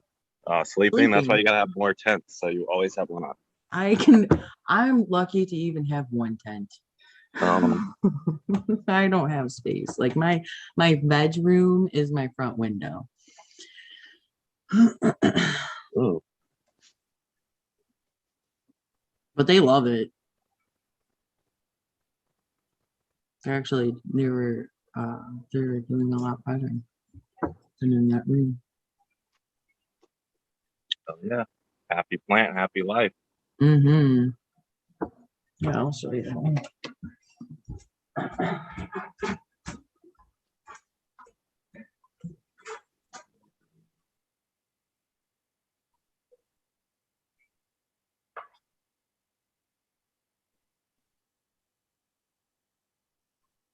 So weird you can't see chat when you're in. What you got over there? Green fingers? Chocolate turnover from I got plenty. Anderson Valley Early Girl Frosted Boil Over. Yeah. That's And your it smells first like time running fucking- those, huh? Yeah, it smells like burn. One of them smells like burned fucking electrical or some shit. This one, but it ain't Hey, too good. I came across that terpene not too long ago. I'm like, dude, I think I'm gonna like this. Hey yo, we got another contestant on The Price is Right. Oh. Okay, I see your plants now. Okay. What's your plans with those? Are you plan on topping them? Mr. Cow's here. Yo, happy 420, 2020, whatever 20. It's 20. It's a fucking 20. Yeah, Chicha, that's a lovely Happy shade of 2020. green that plant is exhibiting. So this is a clone of Menage a Delight. And then this is the Triple X Kini that topped itself. I have more. But yeah. I don't know. I thought that was just really cool. I don't know if you can see it. Yeah, I would just get a get an idea of what your training's gonna be, how you're gonna level all that out. Well, a lot of them, like this one, I definitely need to repot because The it's tall one like on your right, I would super crop. I'd fucking straight up super crop it because there's no chance those bottom ones. I'd clean out the bottom and super crop the middle because there's no way that those bottom ones are ever gonna make it to the top, right? Especially with that internal spacing. You kind of got away right, with the other one topping itself, which helped you. right. Okay. You get what I'm saying? Like, what Yeah. are the Oh, yeah. I chances totally of get that what you're bottom saying. making it to the top? Right. Yeah, you could use all that bottom growth as like clones too, if there's any nodes coming off of them that aren't going to reach up. Really? They're too small right now. But he's saying if you wanted to put some, I wouldn't grow them unless you're doing that, of course. You know, I wouldn't waste veg time or energy on them. But yeah, he's saying if you were to let those bottoms grow out long enough, you're going to be cleaning them anyway, so you could take them and propagate them as a clone. I think that's what I'm gonna do then. Yeah, I don't mess with cloning. It's not my thing. I usually kill all the motherfuckers. I'm a seed guy. I got lucky. I had 2 clones actually. One died and then this one survived. Well, I've taken clones. I just usually am not happy with the end result of them. Oh, really? Yeah, My it's just biggest issue with the clones is they dry out too quick, and like whereas a seed, it has the taproot, and for some reason it'll like stay alive longer. But as soon as those clones get dry, they'll die like right away. Yeah. These are all clones. They're an established clone, so it wasn't that Oh, these bad. are My good. issue with them was the stems were too damn small. Like the stems never really girthened up. I probably could have fed them some celia and fattened them up, but so during like week 6 of flower, they all started falling over. It was like they were trying to wear like a toupee or something. They were just so heavy with no stem that the nugs were just basically pulling the whole plant to the ground. So yeah, I haven't done clones since then. All right. That's clones. Yeah, I think This training one- and watering is probably the most important thing for any grower. Like if you can learn training and watering, that's all that matters. Like, great, you have a good light and everything, but you know, you have a good nutrient system. But if you don't know how to water, there's no point. You have a good light, but if you don't know how to train, there's no point because they're going to give you a hang height and you're going to have this runaway up the middle and you're basing your hang height on this canopy hang height, you know, but you have this long nug at the top. It's going to be the wrong hang height because now that nug has the right light. What does the rest of the canopy have? So when they give you a hang height, they're expecting you to have a flat, even canopy. So yeah, none of that matters unless you can water a tray. Doesn't care about the light or what nutrients I give you. Yeah, Water. I I fucked up watched. plenty of plants with overwatering before. Yeah, You I what? stopped. He said he fucked up a lot of plants overwatering. I I have just, too, Huncho. I disciplined myself now. I won't water. I'll force myself not to water for at least 3 days in certain spots, and even more in other ones. But Hemp, I was going to ask that what you're showing us now isn't the same tent that you showed us the last time, right? no, that you've seen the 5x5. I ended up getting Okay, yeah. I was gonna yeah, I say, got there's no way 39 you on. refilled that and got those to that stage already. I'm like, wow, man, the boy's quick, but I got it. All right, I'm cool. running perpetual for sure. It's looking great though, dude. Again. Yeah, it's a Oh, and little the other short thing I was though. gonna say, I watched Smart Poker did a little video clip on the hang height of his light. So he had the issues where the one in the middle, or he had a couple that were like all the way up near the top. He's like, yeah, you don't want to cater to the ones on the top. You want to cater that light height to the majority of your buds. So he's like, Right. these will burn a little bit at the top, but the most of my buds will get the appropriate lighting. So he's Yeah, when like, you I'm have gonna sacrifice the tips of those for the betterment of the yeah, lower ones. But you're 100% right. If you can make a nice flat canopy, that's the best way to go, obviously. But yeah. I guess that's the way to counter it. But really, if Do you you're trying to think just absorb a flat stress, just canopy, do you think is any difference between like one big plant and like say scrogged out to a 5x5 space, or like say I don't think maybe there's a just like difference because the light is your yield. I think the difference in plant count is just veg. You know, you're not going to flip the flower until you fill 50% of your space because when you flip, it's going to double or triple. So you know you got 100. So you know if you try to fill 50% of a space with one plant or 12 plants, you know the 12 plants are going to fill it quicker. But I think in the Right. same sense that comes down to canopy, man. Even this one, I really didn't achieve my 2-foot canopy, but that's most of the time because people in veg do this. They tie it flat to the freaking pot, and then you look from the side and like, how much canopy do you have? If that doubles or triple, you maybe have a 3 millimeter canopy. where you're better to take those runaways. Like if this was a runaway, you're better. Actually, this one has more stem. I can show you. Bring it down, but allow that to come back up. Get Right. your elbow, and then lollipop Right. everything underneath your elbow. Or you have the people that'll take these artilleries and train them out too, and then you get this mushroom-shaped plant where you can take these artilleries, which are all your secondaries, off of your main, grab them by the head so they're not way down here, and shove them into the middle. If I can get past this other stem, shove them into the middle, and now you're even with everybody. It isn't down here, it's up there. So I say elbow your mains, all your runaways, elbow them, and then push all your shit in the middle, and you get more of that flat than a mushroom. Sorry, I ran away with that. That's what I do. No, it's all good information. But I just Yeah, did a actually- video on watering yesterday where it shows, if you're a new grower, water well until you get a little bit of runoff, and then let them sag a little bit. They'll come back in 30 minutes as long as you slowly introduce that water again and you're not getting fake runoff. Now I'll shut up. I'll shut up. My channel, GG. You can find all that nonsense. I want to throw a number out here and throw this around in your head. What do you guys think about, say, like 10 or more? I'll just say a 10 round number, pounds in a 70 square foot space.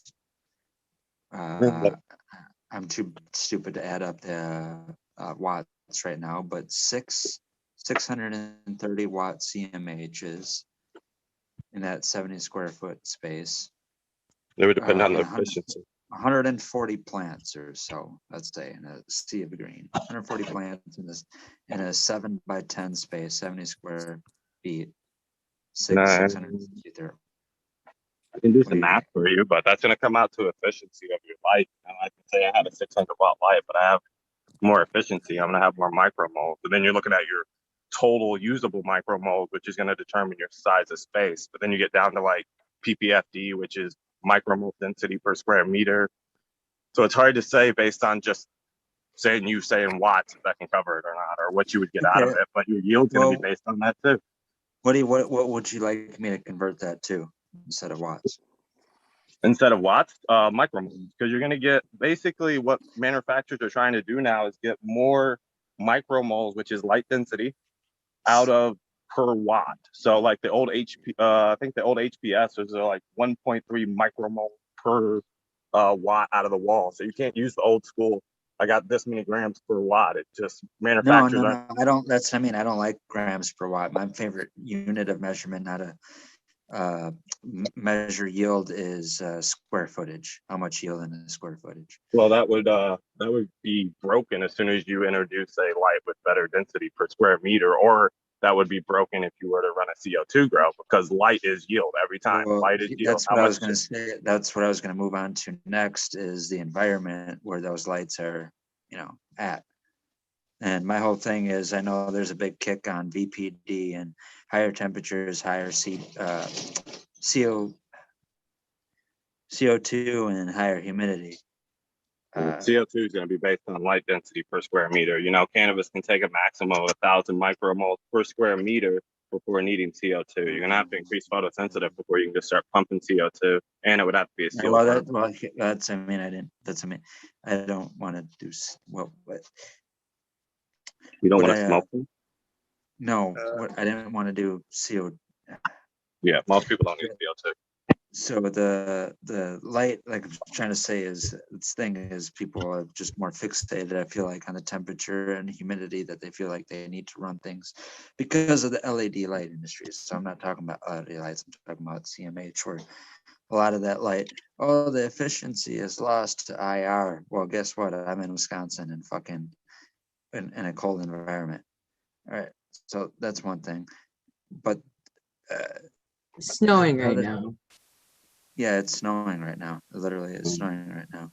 So I like colder and drier temperatures. So that throws off the measurements and math that people use to figure out that micromoles, what you're supposed to be at. And they want you, in order to be at that amount of micromoles, you have to now be at this amount of CO2, this degree temperature, and this percentage of humidity. That's some overthinking for sure. I can definitely understand with you. People kind of go too much with that VPD and everything. I tell people to think of micromoles as frosting because it's light density, and think of your canopy as a cake. You know, they're going to lower the light to get to 1,000 micromoles in the center, which is the max you can have without CO2. And then that frosting, how far can you spread that frosting before you fall under 500 micromoles, which is the bare minimum of supporting nug So cells? here's another thing that I did intuitively before I even knew that there was a term for what it was with the DLI. And I've always run 11 on, 13 off, or even 10 on, 14 off. Always. Yeah, that's just your own choice of I've always cycle. done But that too, but this round I'm going back to 12-12 just to experiment to see if I can get a bigger yield with the extra light pretty much. Because I've always done like a 10-hour flower as well, and I always did like only 16 hours of veg versus 18. But this time Eagle convinced me to turn it up to 22-hour veg. He said 24, but I still want to let him sleep for at least 2 hours. So I turned it up 22 hours for veg, and I'm going to do 12 hours for flower this time to see if I can get a better yield. But so far, the 22 hours of veg has helped out like tremendously compared to the 16 hours. Yeah, again, that's just personal choice. It's more about darkness than it is really light. That's why he's able to get away with that less light, because it's the darkness that really matters. 12 hours of interrupted dark. So whether it'll all crash and burn, my dream grow, among other things, because actually my dream grow actually has 3 separate flowering rooms. It has a room where I'm testing seedlings and phenotypes, a room where I'm making my own little head stash to have my favorite cultivars in abundance, and a strain where I'm testing my favorite cultivars that I'm using or want to use in future breeding projects, and trying to see how much they can yield in this square footage space, you know, using that as a unit to measure how much you can Yield yield per in square a meter is going to come down to your light again, though. Like, well, that's what I mean. That's the dream thing where I'm the test, I guess you would say, the control where this is going to take place. It's going to be a flood and drain table, sea of green plants, 140. It's going to be depending on what size container I use is going to change with number of plants. But the space it's going to happen in is a 7.5 by 10 foot space. So that's basically 75 square feet, obviously. The lights are yeah, gonna it's how be much hung light up. can you squeeze in there, and how good are Yeah, the those lights? lights are gonna be hung up as tall as I am, which is basically 5'6", 5'7". And you're Dude, basing I'm a that little on midget, what? and well, I'm not basing that off anything just yet. But the lights that are gonna be in there are gonna be 630 watt ceramic metal halides, 3000 K. Can you So pull up a calculator? each light is gonna shine over basically a 3.3 by 3.25 area. So 6 lights over the 7 by 5 by 10 foot area. 7.5 by 10 foot area.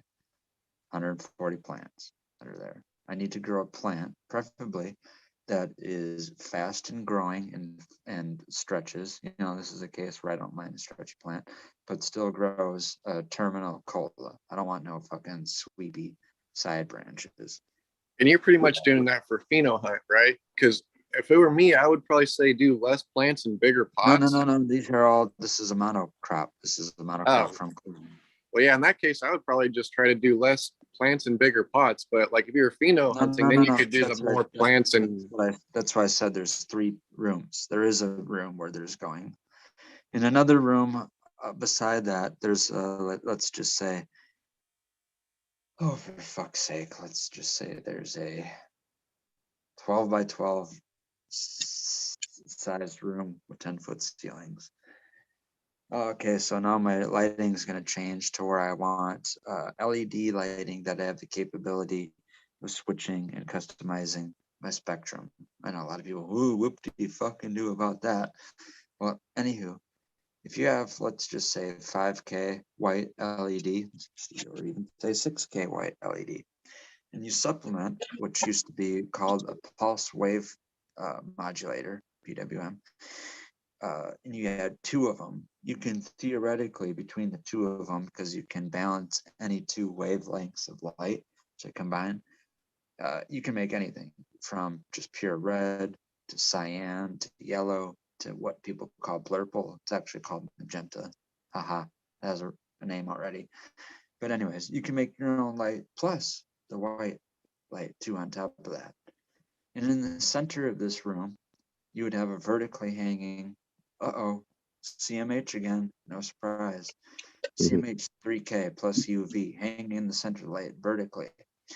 So you'd have one plant under each one of these 4 LED lights, and you'd have those like on some type of motorized lazy Susan, where those plants have like maybe 2 or 2.5 times rotation during the light period. The reason why you wouldn't have it on an even period is because if it's not even and it's on like some odd period, then every single day it's gonna start on a new degree.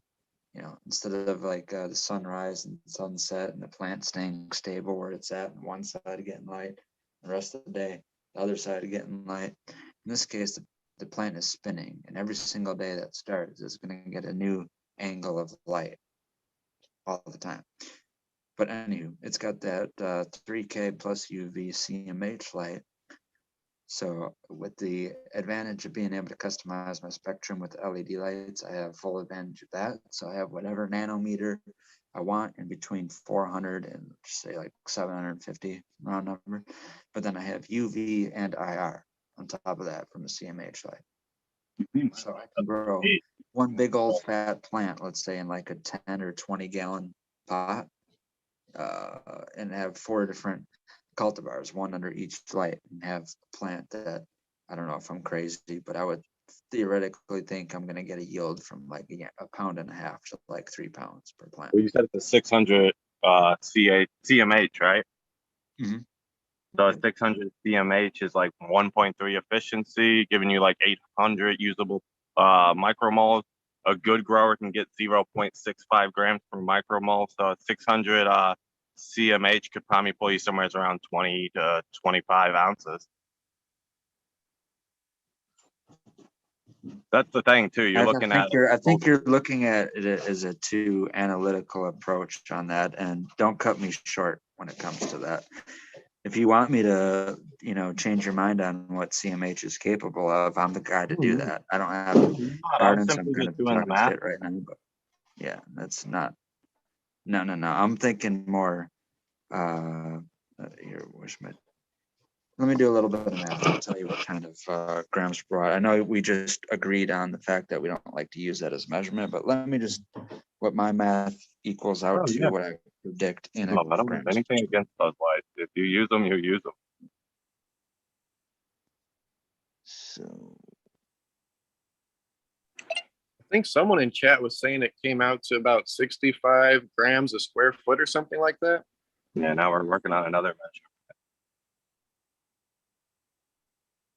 When manufacturers are giving you light, well, I'm glad that there's other people doing the math, helping, with this, because these are numbers that, like I said, I can eat my words in a later date, but like I said, I'm doing math right here. And I've just never heard of that measurement per meter, what you get per meter of space.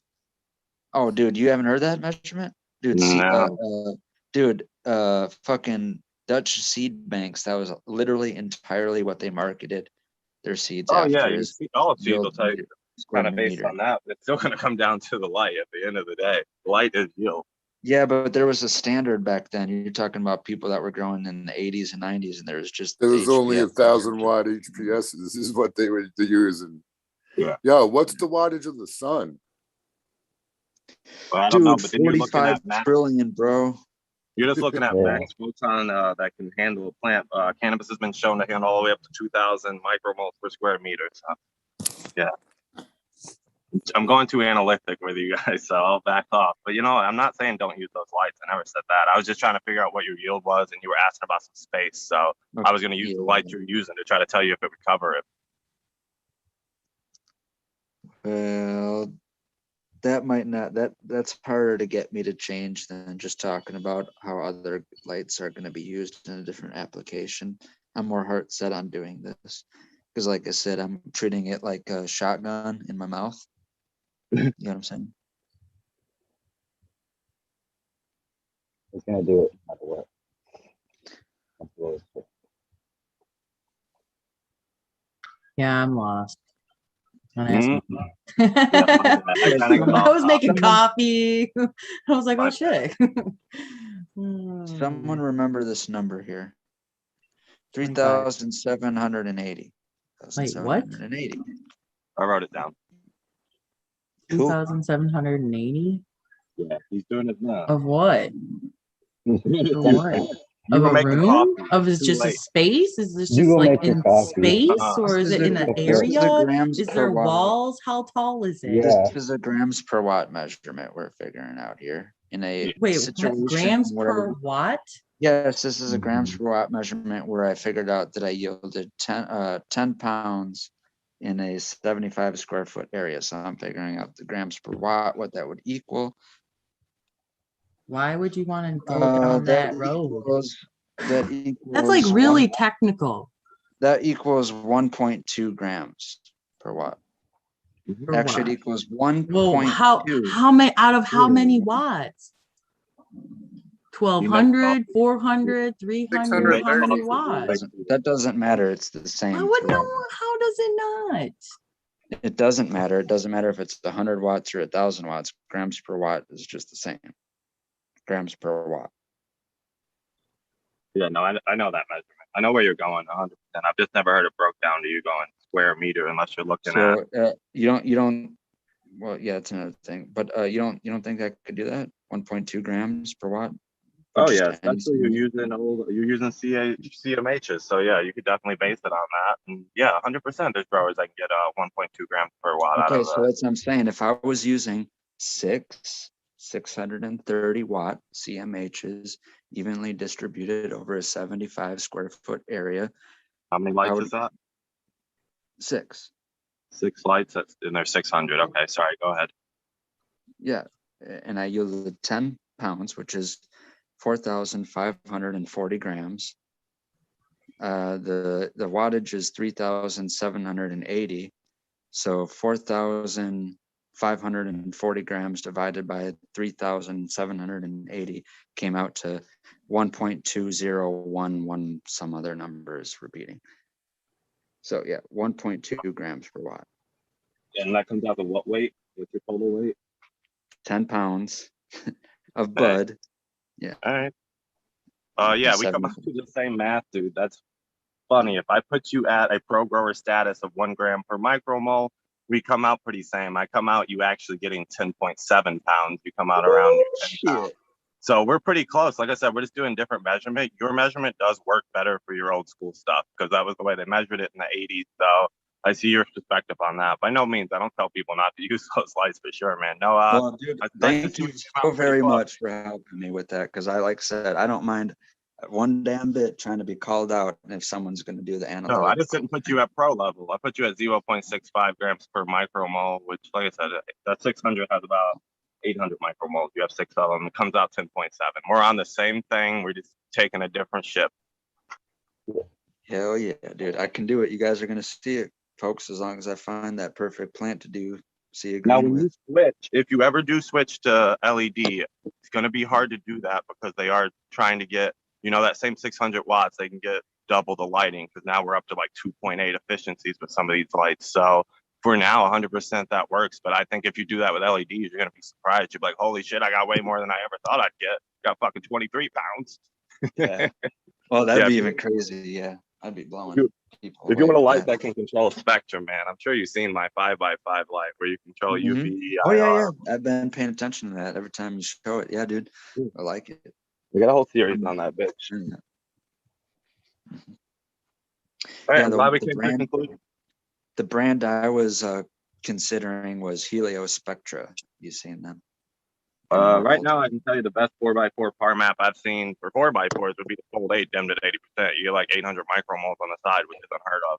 And then your 5x5, unless you want to control spectrum, I get this light. But the Easy 8, which is like $625, has the best freaking 5x5 par map I've seen, and it's dimmed at 80%. If you turn it to 100 in a 5x5, you got to run CO2.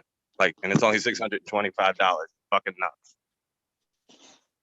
So this would be like I said, this would be like a 12 by 12 room, 10-foot ceilings, and there'd be 4 different quadrants. So they would be 4-foot canopies, but they'd have their own like 6-foot by 6-foot space that they reside in. So there'd be like a 4-foot hallway or walkway around all sides of the plant. Yo, I was just thinking, then you got a big space. You're gonna need multiple lights. You might be better off with that one with the screen, the X Spectrum, because then you can buy a Y Spectrum, which is like $300 less, but it's the same light just without the screen, because this is the master controller that plugs into all the Spectrum Ys. So this is the Metagrow Spectrum X. It plugs into the Ys.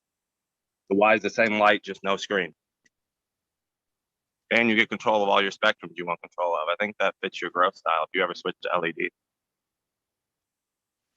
Yeah, definitely. Yeah. That's, I mean, as long as I got capability of tuning spectrum, that's the main thing. I mean, a lot of people, to me, I feel like even if it doesn't mean that much to you, like even if you're not going to use that as an aspect of growing, I feel like the cool thing about LEDs is you being able to do that if it has that capability. Because you can't do that with the HPS, you can't do it with the MH or a CMH. You can't just sit there and hit a dial and make the light whatever color you want. Can't do that with LED. You can. No, you can't. All right. Now, on the same topic, a lot of people with the old school lights, they did run CO2, and it wasn't necessarily because it was a CO2 light. It's just because of the way it fractions the My light out. CO2 thing was like, say, because a lot of another old school approach is this is going to probably most likely take place in a basement. And it's going to take place in a place where it's got, natural gas heating and all that. And it's me and my dog and maybe a couple other people. And it's a good sealed house. So the basement, it's going to have over 1,000 parts per million CO2 anyways. You can run that with old school lights because you have hot spots that will be over 1,000. That's why they ran them with the old school lighting. But I'll stop talking about lighting. I feel like I kind of just over talked everyone. So I'm cool. Kind of got for answering those questions though, or doing the math with me. No, I appreciate it. I appreciate everything you told me. Nice that we came to the same number. I just we kind of got off topic. I guess that's on me. I like how it came back to the same. That was pretty awesome. Like it showed that everybody's units. Yeah, I just didn't put them at a pro level as well. I'm sorry, I didn't know what skill you were at. I went middle ground. So does that means I'm a pro, right? Well, if you get 1.2 gram per watt, or you get 1 gram per micromole, yeah, you're a pro grower then. You'd be above me. I probably get around 0.75, so you'd be well above me. Well, see, now I feel shitty because I'm in a position where I don't have the ability to do that, and I don't know the length of time it's going to take for people to see that. But like I said, it's not going to change. The world's not going to all of a sudden get transferred to a new galaxy where all these numbers that we talk about, where Newtonian physics are all out of whack. How do you know that, Red Pill? Because I said so. The aliens are coming to put a lasso around Earth and take us to You don't another remember? freaking You galaxy. don't remember in Breaking Bad when they took that big magnet and they took all the evidence off that magnet and they turned back at him? They're like, "How do we know it worked?" And Walter White said, "Because I said so." No, they're actually they're starting to admit that they feel that the aliens are in the ocean. Oh no. Yeah. They got any good weed? They're everywhere. We're the part aliens because the Anunnaki are the aliens and they created us in their image. I want that alien. She's just faking it. She's an alien. I You never I come know. with peace. I come in peace. You never Come know. with peace. Yeah, come with peace. I come in peace. Come with the gun. I promise. Oh. Yeah. But yeah, if you want to check out any of those lights, it's on my channel. You'll find it. What is that? What? Little. Littles. Little pieces. They're like that little. 1.5 grams or 0.5 gram. I mean. Oh, they're like half a joint. Oh. Yeah. It's like all little and stuff. Very little. I wish I had one that still does, but I just thought I found Those a are few. infused with something, aren't they? No, I'm not sure. This one's not. These are just Okay. I'm thinking of a different brand then. Yeah, the other ones do. They're the Jeters and these ones. Yeah, King those are roll? the Jeters. Yeah, the Jeters and these King rolls, they're both infused pretty much the same, but they come with 4 little Amazon? half gram. So each one's a half gram only. Like $40 for half gram. Plus it's like live resin or whatever, but Yeah, it'll get you stoned. I just feel like a lot of the terps have like evaporated off from it being ground down and sitting for so long. But it'll get you high though. And yeah, sometimes you'll get a good one that was like wrapped good and still has some of the terps in it. yeah. They got one Sometimes called you can find the Bigs. seed. Sometimes no, I don't know. You can find the seed in the other shit though all the time. The regular bud. So just like why not spend money on finding the bag seed? You know, like $50, you can find the seed. Worth it. What I'm looking for. I have one in the couch. That's what the strain is called. Or cultivar. Fucking stupid. I can't find the seed though. Yeah. Or Sofa King. That's the one. That's I found the seed in this one. Sofa King. Soul King? Oh, Sofa Sofa. King. So fucking good. So fucking good. So fucking delicious. So fucking sticky. Sofa King. Even with all the seeds you got, green fingers are still searching for them bag seeds, huh? Yeah. Yeah. Because it's always something new to put in mine. Like hit my mail with that one. See what it does. You know? That's what I gonna do with all these other ones. Just put my mail on all these new clones that I got. So I can Also, if you hit the lottery, you know no one can duplicate it. To answer the question in chat, yours truly, 625, the Medic Grow expert. You can find shit on my channel about Medic Grow. I finally found how to read chat, sorry. But finally found out how to make it pop up. Oh, good. You're all good, boss. Yeah, are we gonna play the dab song? I can play the dab song. I don't have that ability. I'm sorry. Okay, well look, I can help you out. That level I can help you out. Yeah, I don't have my laptop plugged in. For like it's underneath all these seeds and shit. So yeah. I will tell you that I am a pro grower, though. You guys know that. Yeah, no, we're on the same page. Yeah. We're on the same page. Expert. He's getting that tattooed on him tomorrow. Pro grower on the forehead. Professional expert. Yeah, we're coming back. We want to see freaking 10.7 pounds on the table, man. We want to see it. We're gonna. What was it? do A 10 by 7 area? Yep. Red pill. 10 by Okay. 75. 75 square feet. You said 70 square 100 feet at the 100 beginning. and, Hold on now. I did it based on his lighting. I didn't do it based on his square feet or anything. A gram per It was like I think it was somewhere like 130 or 140 plants in 8-inch square pots. And what kind of nutrients are you feeding the bitches? Okay, so we talked about that before, and I talked even more shit. I dug myself an even deeper of a hole, and I said I'm going to do all this with a 3-part, like General Hydro. There you go. I would say even better super soil it. No fucking food. Floranova?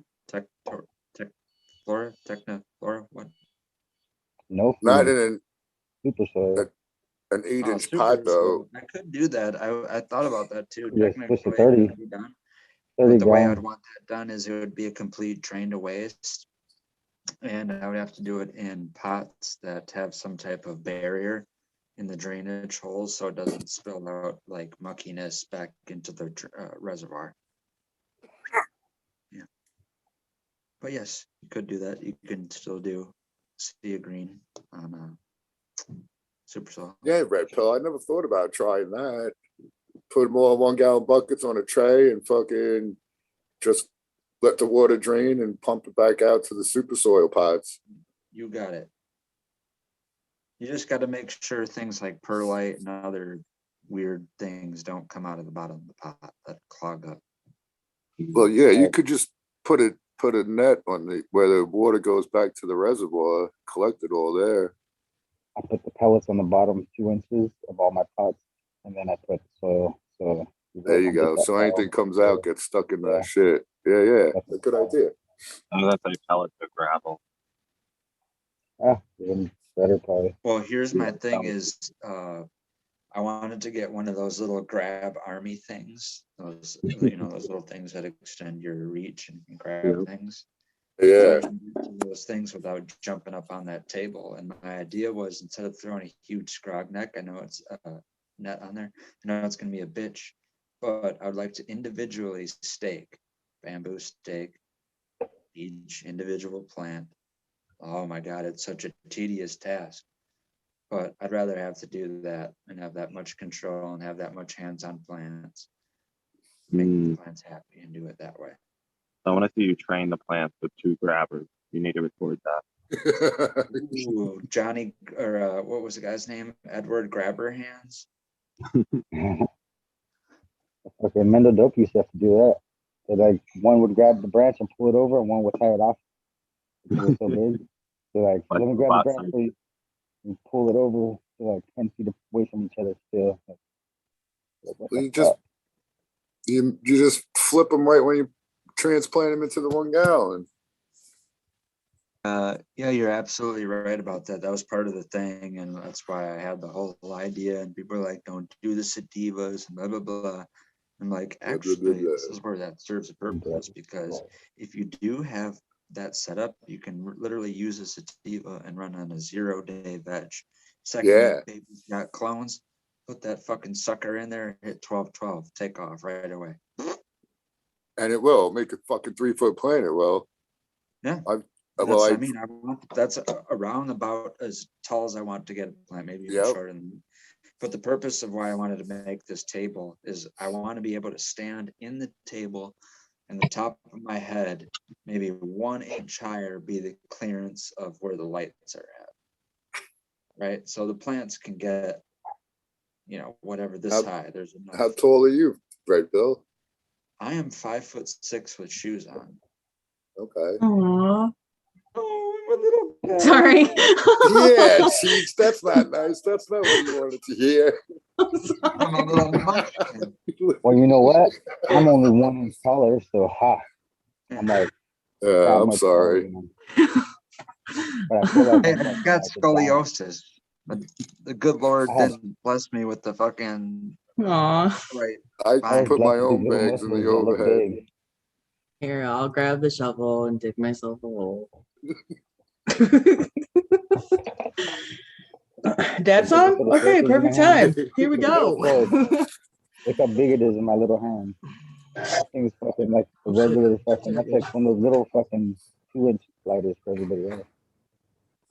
Have you guys ever seen that picture of Andre the Giant holding a beer can? Yeah. Because you can't even see the beer can. It's fucking insane. Something like that. It's like holding like that. It's like, what the fuck? Yeah, exactly. Like, all you see like the bottom and like the little piece on the side. The giant. That's what I could palm a basketball. Oh, yeah. Which is always cool.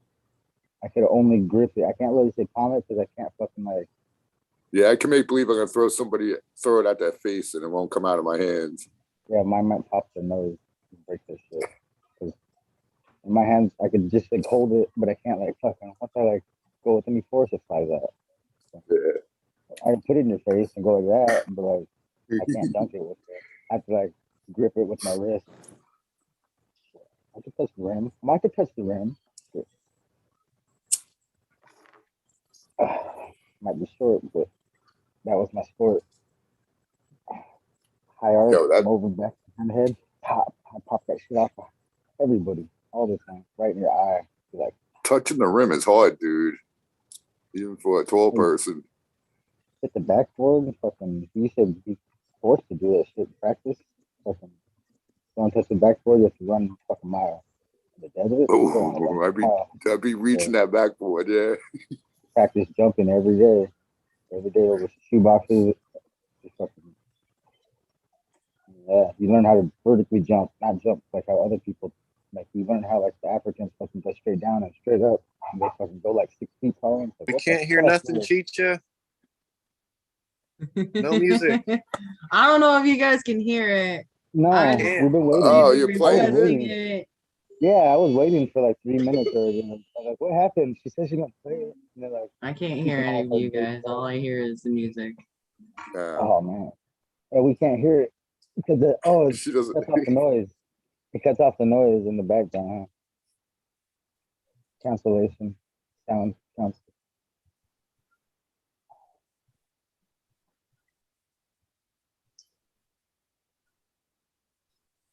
Crickets.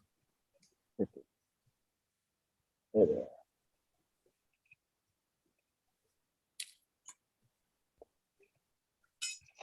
I'm just watering. I'm still here.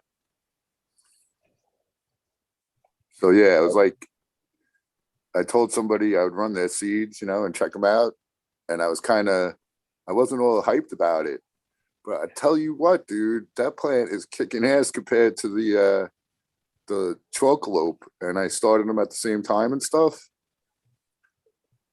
So I guess the point of this little tale is, you could get really killer shit from unknown spots, man. Can you hear us yet, Chicha? Huh? Can you hear us yet? I guess you can. Yeah. Yeah, we couldn't hear the song. Only you could. Thanks. Oh, you're like, I'm in I my can't- own little world over here. I'm just like, She's just like, I can't hear you guys. I can only hear the song. oh, Stop coming in and out, dog. let's try that again.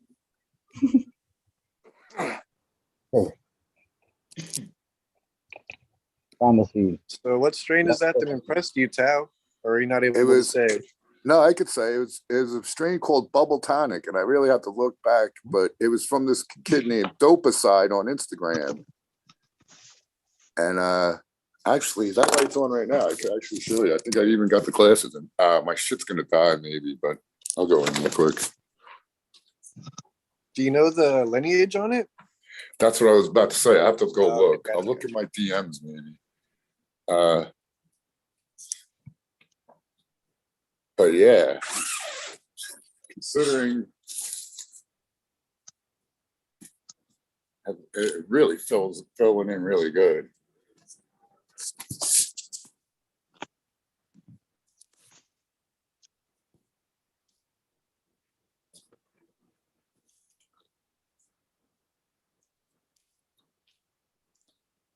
See if I can see myself out of here.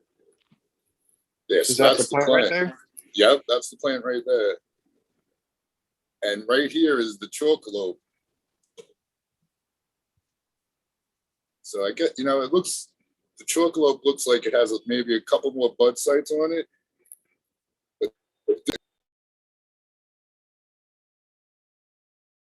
Uh-oh, he left. He's gone. But what's up, Big Dave? One gone, one came in. What up? Surprised you guys are still on. I smoke a fatty with y'all before lunch. Hell yeah. Cheers to that. Red Pill's got the Sunday takeover now. Every Sunday, Red Pill will be taking over in the mornings. Or at least mornings here. I don't know what time it is out there. Oh yeah. 11:04 right now. Yeah, it's 11:04 here right now.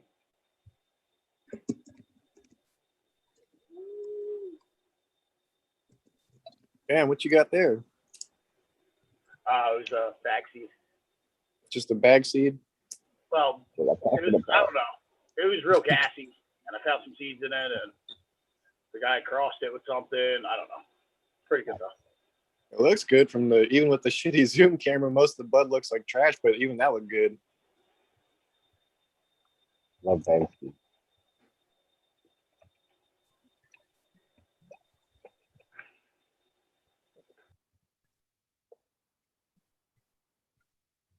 Yeah, so I sent the link in the chat, Red Pillow. So if you want to figure out how to play it, you can. I don't know why you guys couldn't hear it. I think Zoom canceled the noise out. I think Red Pill's missing. I haven't heard from him in a second. Oh, he's pressing. I can see him. Mother Red Pill. What's up? Gotta act like a woman sometimes. What's up? I'm running this until I'm running this until 10:20 my time. You guys got 15 minutes to bond. Oh, we're gonna need longer than that.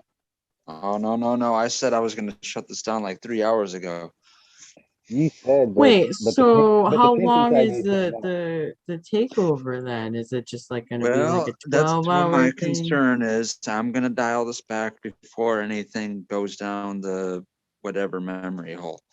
So 10:20 my time, 15 minutes your time, 11:20 you're on the Eastern time. 8:20 if you're on Pacific Standard Time, Mountain time. 6:20 in the morning if you're in Hawaii.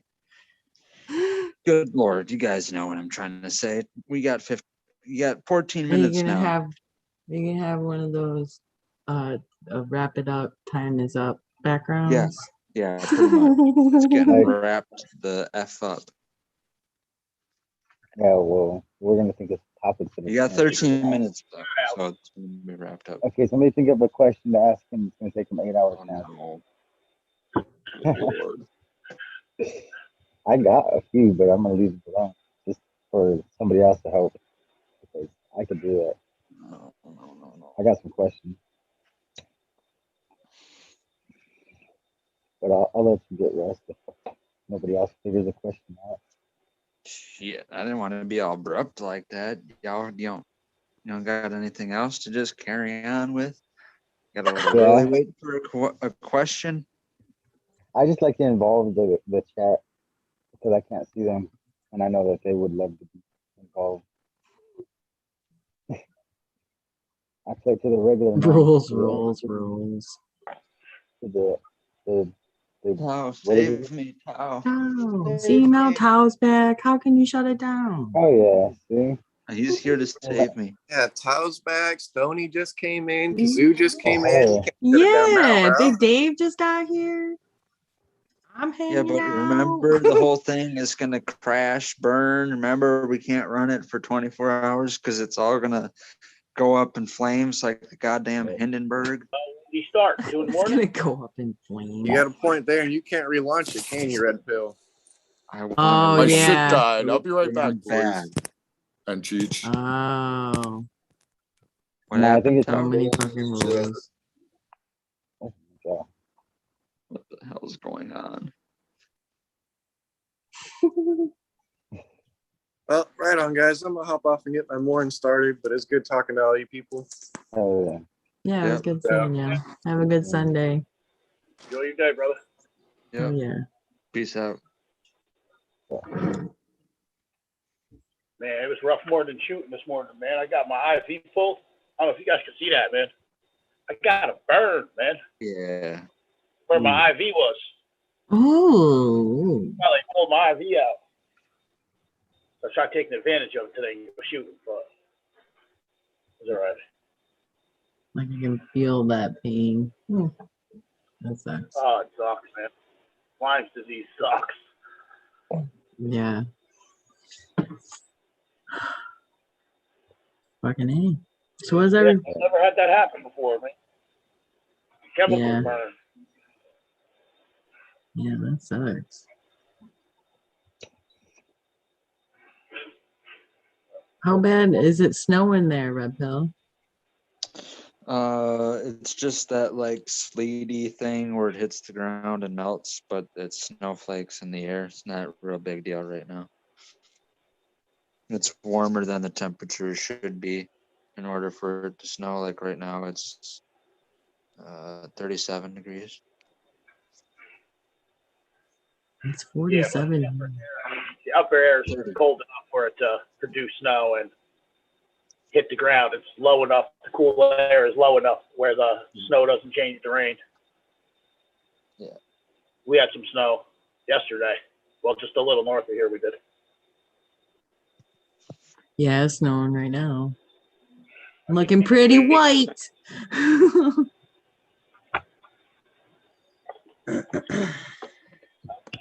I love the snow. Oh, yeah. All right. Well, you guys got to see the plants before the shit died, right? Mm-hmm. I didn't Which get to one? see it. What? Which one? Yeah, are I we- was gonna say yeah, but I don't remember how long. We saw like 2 seconds, and then like. All right. Well, yeah. If I go back there, it's gonna die again. My shit's fucked up. But Yeah, don't go what back I was getting at is the one from the like the unknown kid. The buds are getting bigger, but the chocolate one looks like it has a little more like bud sites, and they're smaller.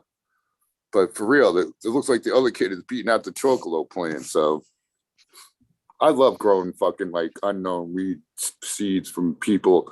Cause like, yeah, I was telling somebody, you get a grower like me or you know, someone that's been doing it, let's say for 10 years, they go through tons of seeds, and whatever they find that they keep is obviously going to be good, you know? Yeah. So some of these seed starting companies, even though they go through one strain and do 500 seeds, they didn't go through 500 strains of 10 packs of seeds of each. You know what I'm saying? So my point is these guys who have been growing for a long time and have their favorite plants, they're probably killer. Yeah. I agree. Well, that's what I was talking about earlier. Like, I already know what I'm looking for, and maybe I'm on a wild goose chase for some of it. But I have seed lists of seeds that are literally I lost count. I could count them sometime, but it's between 260 and 300 different varieties that I want to get my hands on. Not to mention any pre-seeds or anything else that gets handed to me. How many But of those a lot of people, 200 do you have in the drawer? Any? Well, actually, yeah, right now I got the ones that people have been sending out. I got everything from F8 Pinkleberry to Mendo Loco to Soma NYC Diesel to Miranda's Sherman Pants and Gooey Musk. We got Wreckage from TH Seeds. I got a lot of stuff here physically with me, but then I got a lot of stuff back in Colorado too. Like I have some F3 cookies and cream from Exotic Genetics. I still have some Jesus OG seeds, unopened 5-pack. I got some Herkel, Harlequin and Corkle seeds. Still got some Cali Connection stuff. I got the OGzel and Larry OG, I think, still. Red pill, man. You got to get on that shit. Pop that bitches. We'll get to it. Yeah. Yeah, what the hell? Pop them now. Yeah. Start. What do you mean we'll get to it? God forbid. There might be COVID number 3 by that time, dude. COVID number 3 sounds like a cologne. COVID It's like number a fucking 3. movie. Fucking Chanel number like, 5. it's gonna be third version, right? Another season. Oh, damn! They just took a few years from us, guys. I know. They just got to get over it now. This is ridiculous. By the way, Big Dave, that No. looked like a nice little nug. Yeah, man. What plant was that off of? Oh, I said it was a backseat. I bought this a little bit of bud a friend of mine knew had, and it was real gassy. I liked it. I want something different. I just want to try it. He grew it himself. I found a couple seeds in it. I popped it. He said that the platinum tangy something cross. I don't know. Right. I really don't trust anything unless it's coming from the breeder or there's something. Right. You know. Yeah. But I am that guy that loves popping back seeds. You never know what you're gonna get, and you never know what you're gonna find. Yep. Well, cool. Hell yeah. I just harvested some platinum Nana cookies crossed with Motors milk. That was a little breeding thing guy up here did. It's delicious, man. I don't get any banana terps or anything off of it. I get a gassy chemical type smell. It's I'm on my trim job, man. I can finish trimming it when I'm smoking it. But this is delicious too, man. Makes you stupid. That's my nighttime weed. Funny this stuff. I'm definitely gonna watch out for Sundays. That's awesome. You guys are doing this. But I appreciate you having me up. You can find me on Instagram on MPTG or YouTube. But yeah, I'll definitely make sure I watch out for you guys. I appreciate you having me up. Yep. Thank you. Stay tuned for more AM shows here. Thanks for hanging with GG. Cheers. Oh yeah. Guess I'll follow him. So peace out, guys. Thanks for all the birthday loves and happy Sunday. Thanks for letting me come and hang out, Red Pill. And Yeah, no problem. have a great day. Do something awesome. Happy birthday. All right, peace out. Yeah, peace out, teacher. Have a good one. You too. Yeah, Red Pill, thanks for doing this, man. Three fingers. Thank you. Tough, man. I picked Sunday. Sunday was the first day that came to mind, and I didn't even realize that when I was like, Sunday. I'm like, oh, that means it's today. All right. But yeah, Sundays from now on are going to be my day here to do the 420 takeover. Nice. Get the free time people that miss all week long. So I said last time I dropped in, I was like, I really can't wait to get laid off. I can't wait for the snow to start flying. All right. I just need a vacation, man. Doing 60, 70 hours a week is overrated.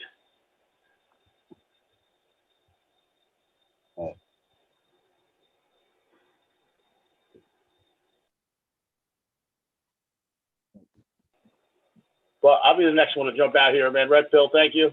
Yep. Tao, fingers. Yeah, I'm going to close it down here on the 20. Thank you very much, Big Dave. Good seeing you, Big Dave. Yeah, guys. Peace. Enjoy. Have a great weekend. Yeah. Peace out.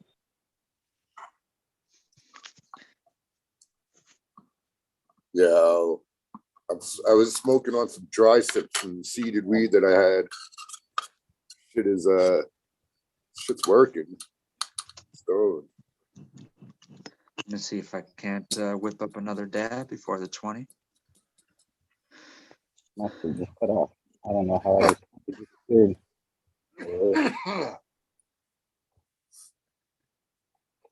Red Pill, how's Surrounded doing? Pretty good. He's been doing some lives with Mao T. If you've checked those out, if you've seen that. I check out Mao T every once in a while. I haven't seen Surrounded there. Shit. Yeah. Why isn't he doing his thing anymore? Why did he stop? Sometimes Mao T. Well, I guess I should you'll ask have to him, I huh? don't want to give too Yeah. much There you go. stuff Good away. enough. Yeah. All right. But he's still hitting with the Amy. He's still got cuts and running them. I think he's on his last run of Amy. I don't know if he took cuts of the last plant that he's got. Got it. Going up. I mean, I didn't get to sample it. I've got to sample stuff from Dutch Grows, but I mean, like I said, he was pretty impressed with it. Last harvest he's got if he can share a picture with you, if you ask him or something, he's got some what we call Fire Fauci. And that's basically inbred line of mango sapphire mango, whichever one it Yeah. is. Dutch Grow is on that mango sapphire. He grew that shit out. Yeah. This is an F6 mango sapphire, and it's he's growing this one out a second time to see if it's gonna do the same trait that it has right now. The first time he grew it out, but it's a pure black variety, not purple, but just jet black. And he has a picture of that Fire Fauci that we called it. The reason we called it Fire Fauci, or I made that name up, was because it's F6 or it's F5 to F5 sapphire mango to F5 sapphire mango. And I was thinking F, and I just thought of Fire Fauci because it was during the pandemic time, and I think it's And a good weed name. He should be fired as well. That fucking. Hell yeah. And he has a picture of it. I'll try to dig it out or see if he wants to share it. But it's Yeah, a that'd be picture. cool. Amy Ace is right next to the Fire Fauci, and the Fire Fauci is like jet black, and the Amy Ace is like mint. That's cool. Yeah. Very cool. All right. Cheers. It is the 20. It hit perfect. Cheers.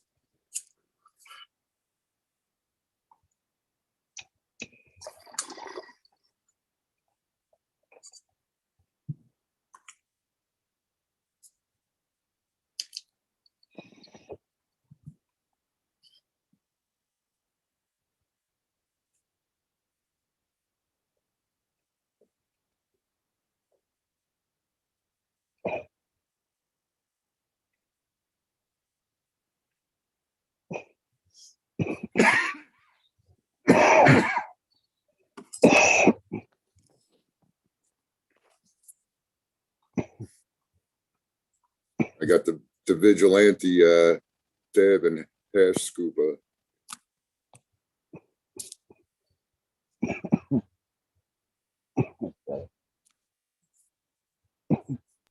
Who makes that? Who makes that, Deborah? Guys, after the stab, I don't know who you made guys that can, one. I got it. I got it in a surprise in the prize package from T-Dog. Sorry, Red Pill. So I'm gonna take the stab. Is there any sign outs or shout outs you guys want to give? Yeah, shout out to Red Pill working the morning shift. Is that it? Was that it? No. Yeah. Red Pill. Yeah, dude, I'm on that show every Sunday night, growing with your fellow growers on the Cheap Homegrown channel, 7 o'clock Eastern. I never pump anything I do. I'm just like, you know, I should maybe tell people. I know I should tell people about that more often, perhaps. So if you guys want to check it out, yeah. How do people find you? I'm the American one.